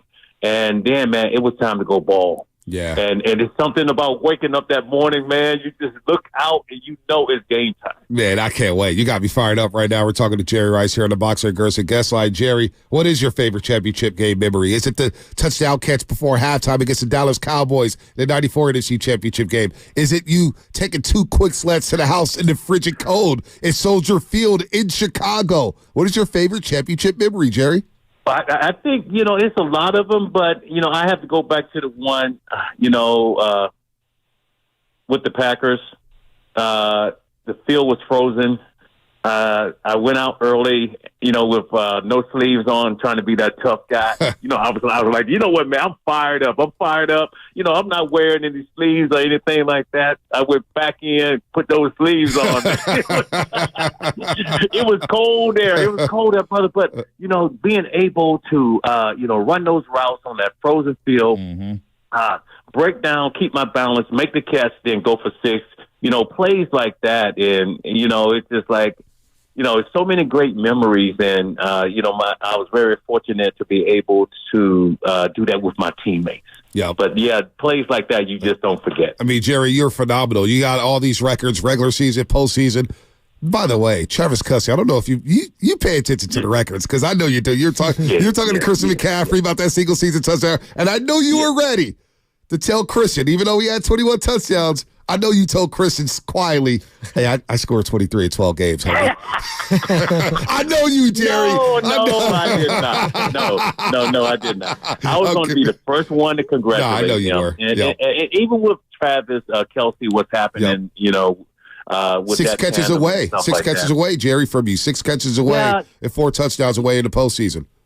Yeah, I saw the social media, all of that stuff, and I go on social media and they said, well, Jerry Rice is probably going to complain that about 17 football games or whatever, or having so many opportunities in the playoffs on just little short routes and all that stuff.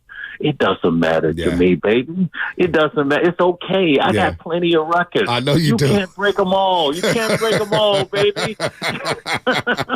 Jerry, I'll throw you a bone. I'll throw you one or two. That's all you can have a couple. Yeah. You can have a couple. You have a seat at the table, right? Here's the seat at the table with some Go Fuel, man. Okay. Yeah. Hey, but one thing, I retired in 2005. Guess who they still talking about? Jerry Rice. That's right. Bonte and I were talking about that earlier, Jerry. We just go, sometimes we just look at your box scores, all your Pro Football Reference, and we just look in awe with some of your numbers you're putting up, and we try to compare guys today, right? We try to compare Devontae or, even Kelsey tight end number, like all this sort of stuff. It just nothing compares to what you have done in your career.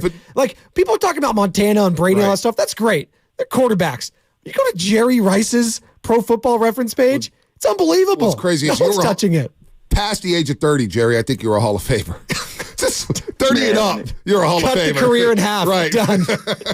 Hey, guys, but man, I was blessed, man. I had so many great players around me, and we fed off each other. We knew how important it was to win for the city of San Francisco. And I know Dan Campbell, he's talking about, harsh weather, auto industry and stuff like that. Things are hard here and there.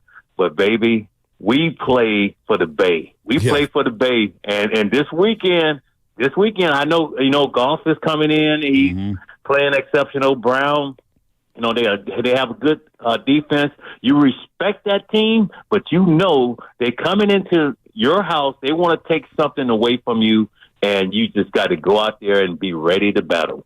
And obviously, greatest wide receiver of all time. I got to ask you about the wide receivers. Obviously, Deebo Samuel banged up here. It's going to be 50-50 heading into next week. How big of a loss would that be for this 49ers offense if Deebo Samuel's not ready to go, Jerry? I remember this guy, I think it was Super Bowl 29. He played with a grade 3 separated shoulder, and it happened early during the ball game. I expect Deebo Samuel to be on that football field. That's the bottom line. And I think with Deebo, being a competitor that he is, he's going to be ready to play. So, I'm not looking for him to sit this one out or anything like that. We got to have all our soldiers. Yep. We got to have everybody to get ready to rally and get ready to go in battle, man. And I think he's going to lead the way. Well, I was going to go to Brandon Ayuk here, who was visibly at times frustrated last Saturday night. He was open on a couple drag routes, one that right before halftime, a couple times in the second half, but he made a huge catch there on the final drive on third down to catch that pass where only Brock Purdy could put it. What would be the advice to Brandon Ayuk here if Deebo can't go? Because he is the de facto number one wide receiver. I love Brandon Ayuk. A lot of people talk about him. I think Brandon Ayuk could be one of the 10 best receivers in this game. What would the advice be for him? Because if Deebo is compromised, Detroit will roll coverage his way. But you saw double teams all the time. You saw triple teams all the time, and he still came through in the clutch. What would that advice be to Brandon Ayuk going up against the Detroit secondary, knowing that he's going to see a lot of their coverage? It's time for him to shine again. That's it. If Deebo is not on the field, we know that he's going to be that playmaker. And like that third down catch that he made over the middle, that was a difficult catch. He got to make plays like that, and he got to have confidence in himself that, hey, look, I'm going to be ready to go. And I want to see him run more routes on the outside too. Yeah.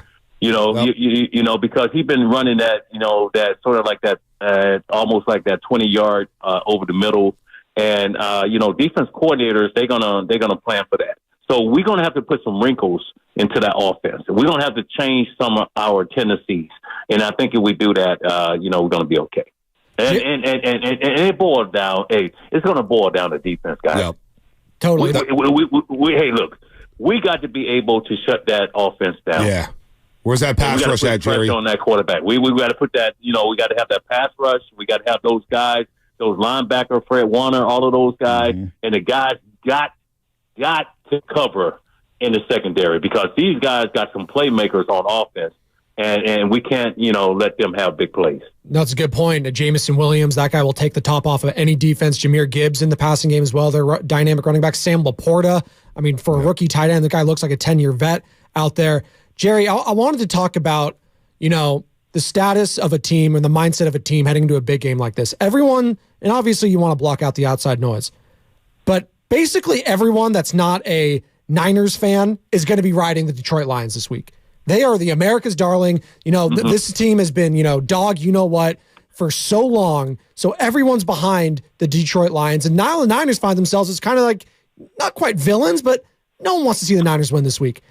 As a player, do you relish opportunities to, quote unquote, be the villain like this more so than, America's sweetheart? Because I feel like you would relish that role being the villain, right? Because you guys were so damn good for most of your career. Yeah, here we go. No. Hey, you just brought back some memory of Dak Prescott, man, in those Cowboys. But yeah, I understand. I understand Detroit. They've been, they haven't been in the playoffs in a long time, and everybody is probably going to be, pulling for them. But this is Niner country, man. Yep. This is Niner country, and of course we bleed 49ers. Yep. And I'm looking forward to what's going to happen this weekend. I think it's going to be a great football game. But, if you're the underdog, it's okay. It's okay. Everybody can be going for Detroit. We don't care about that.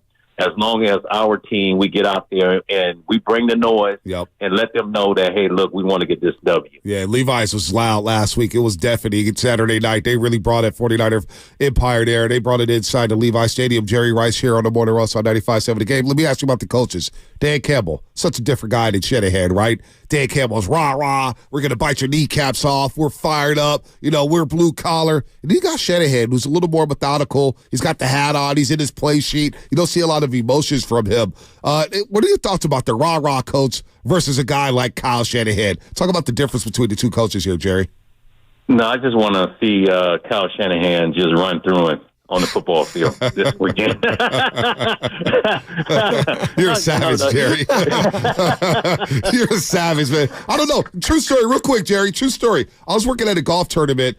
I think it was TPC out in Hayward or whatnot. And we were doing a video with Jerry Rice. You probably don't remember this. But I asked Jerry Rice, I said, man, what would you do on the football field if I had to guard you right now? Jerry looked at me, dropped his drink and said, I would run right through you. I would take your soul. I would take your heart. And I was like, damn, Jerry, I'm just trying to have some fun on the video, so I know you would run through Dan Campbell, but I don't know if Shanahan's going to do it. Dan Campbell's a big boy. Yeah, but Dan Campbell, he's like that type of coach with a lot of enthusiasm and all that. But you see the same thing in Kyle Shanahan. He's competitive. He wants to win, and I think he's going to, do everything possible to call that perfect game where, his team is going to win. Jerry, is the 49ers quarterback position the most difficult position to play in sports? Oh, without a doubt. Without a doubt. Especially now with this run-pass option and all that. Back in the day, we would spread the defense out, big play opportunities on the outside. Everything was timing. And now it's just like, you don't see the quarterback on the center that much. He's always in shotgun, so it throws the rhythm off a little bit. And everything is so condensed. But, I believe in Brock Purdy. I love, his intensity, his decision-making, all of those things. And I think he's going to have his best football game this weekend. The pressure of being a Niners quarterback, you just alluded to it, Jerry. It's almost like you could never win no matter what. Come back in the fourth quarter, you get no points. It's what did he do in the three quarters? If you do ball out, it's, well, can you win a Super Bowl here? What advice would you give to Brock Purdy, or have you given Brock Purdy advice on how to handle being a quarterback of the San Francisco 49ers? I think Brock is so composed, and, even with all of this rah-rah stuff coming out about Tom Brady and, they wanting Tom Brady to be the quarterback for the 49ers, Brock is our quarterback, and I believe in him. And we about to go into the championship game, and the way he can, all the naysayers and stuff like that, to shut him up is for him to go and win this football game. So we look forward to challenges, and I think that's something that's lost in football anymore. Players don't want to compete anymore, man. Right. They don't want for positions and stuff like that. And it's the same way in business too. It's the same thing, but I was always that guy that was willing to lay everything on the line. And if I fail, so what? That's just part of growing, and somehow I would always find a way. I think the thing about Brock is his composure. and how he executes that offense. And he's fiery, man. Yeah, he likes playing football for the San Francisco 49ers. Yeah, this is going to be a fun game on Sunday. We'll see you out there, Jerry. Now I'm trying to decide: do I get me the 12-pack of pineapple cream soda? Do I get me the black cherry ginger ale? Do I go tropical berry on Sunday? What are you doing when it comes to Go Fuel on Sunday, man? Because I know you have the big chain on weighing down your neck. The thing weighs about 15 pounds, Jerry. So much ice on that chain. Okay. All right, man. Hey, look, I always got something, man. You know what I'm saying? I don't know if I should break it out right now. I don't think it. No, come on, Terry. Come on, you got to break it out. Come on, Terry. Don't do that to us right now, man. Come on, man. Candies and the candy flavors and blueberry lemonade. Tell Shasha you got to break it out right now, man. No. You got to wait to see it, man. Yeah, but this, I got them all, man. This is the can here with Goat Fuel on it. Then I got this chain, Goat Fuel. Then I got of course, I got the helmet. Yeah, you know what I'm saying? Yeah, so, no doubt. Hey, guys, I'm coming strong this weekend. I know you are. I'm going to be out there early, man. Hey, I'm probably not going to be able to sleep the night before because I still get excited and, being around the fans and. Jerry, now I got to ask you. When you're driving to the stadium on a game day, either when you played or now, because I always have my game day playlist. I'm like, I got to get hyped up. It's like I'm playing. It's like I'm wearing eye black. What is that ride to the stadium like with Jerry Rice? Jerry Rice, the guy who's retired. What is that ride like to the stadium? Are you still in game mode or are you playing Tupac? What are you knocking on the way to the stadium? You got some Tupac, you got some Snoop Dogg, you got some Birdman, you got Lil Wayne, you got everything going on right now because I'm. Once I enter that stadium, it's on, baby. It's on. I mean, because my interaction with the fans, I love the fans, and I love to be able to do certain things, maybe take pictures or sign some memorabilia or something like that, because they made me who I am. Yeah, they inspired me to go out there and be great. So. When I walk in that stadium, it's showtime, baby. Yeah, no doubt. Hall of Famer on and off the field. Go pick up some Go Fuel. I got to figure out which 12-pack I want. Maybe I'm going mango passion fruit this week with a little bit of something. I don't know. We'll see. I was thinking that you were reading my wavelength right there. Look for the chain this week, baby. Look for the chain, baby. Yeah, I'm looking for the chain, Jerry. I'm looking for you on the field, man. Let's go, man. NC title game. Let's go. Jerry Rice on the Morning Roast, man. Thank you so much for always joining us, man. We appreciate it. All right, that's going to do it from the Santa Clara Hilton. Thanks to the great Tim Jordan. Thanks to Grandy on the controls. Listen for Grandy and Sterling Bennett in overtime. They're going to take calls for 3 hours after this one and hopefully look ahead to the Niners going to the Bowl in Vegas. Thanks to Jake Hutchinson. Thanks to Jerry Rice. Thanks to Bonte and Chasky for having him on. Great stuff there. Lo, you're the best, man. Good to see you, man. Good to see you. Let's go watch this game, man. I'm excited. The future Hall of Fame fullback, Lorenzo Neal. Have a great night, a great afternoon. Don't miss Grandy. Don't miss Sterling on 95.7 The Game.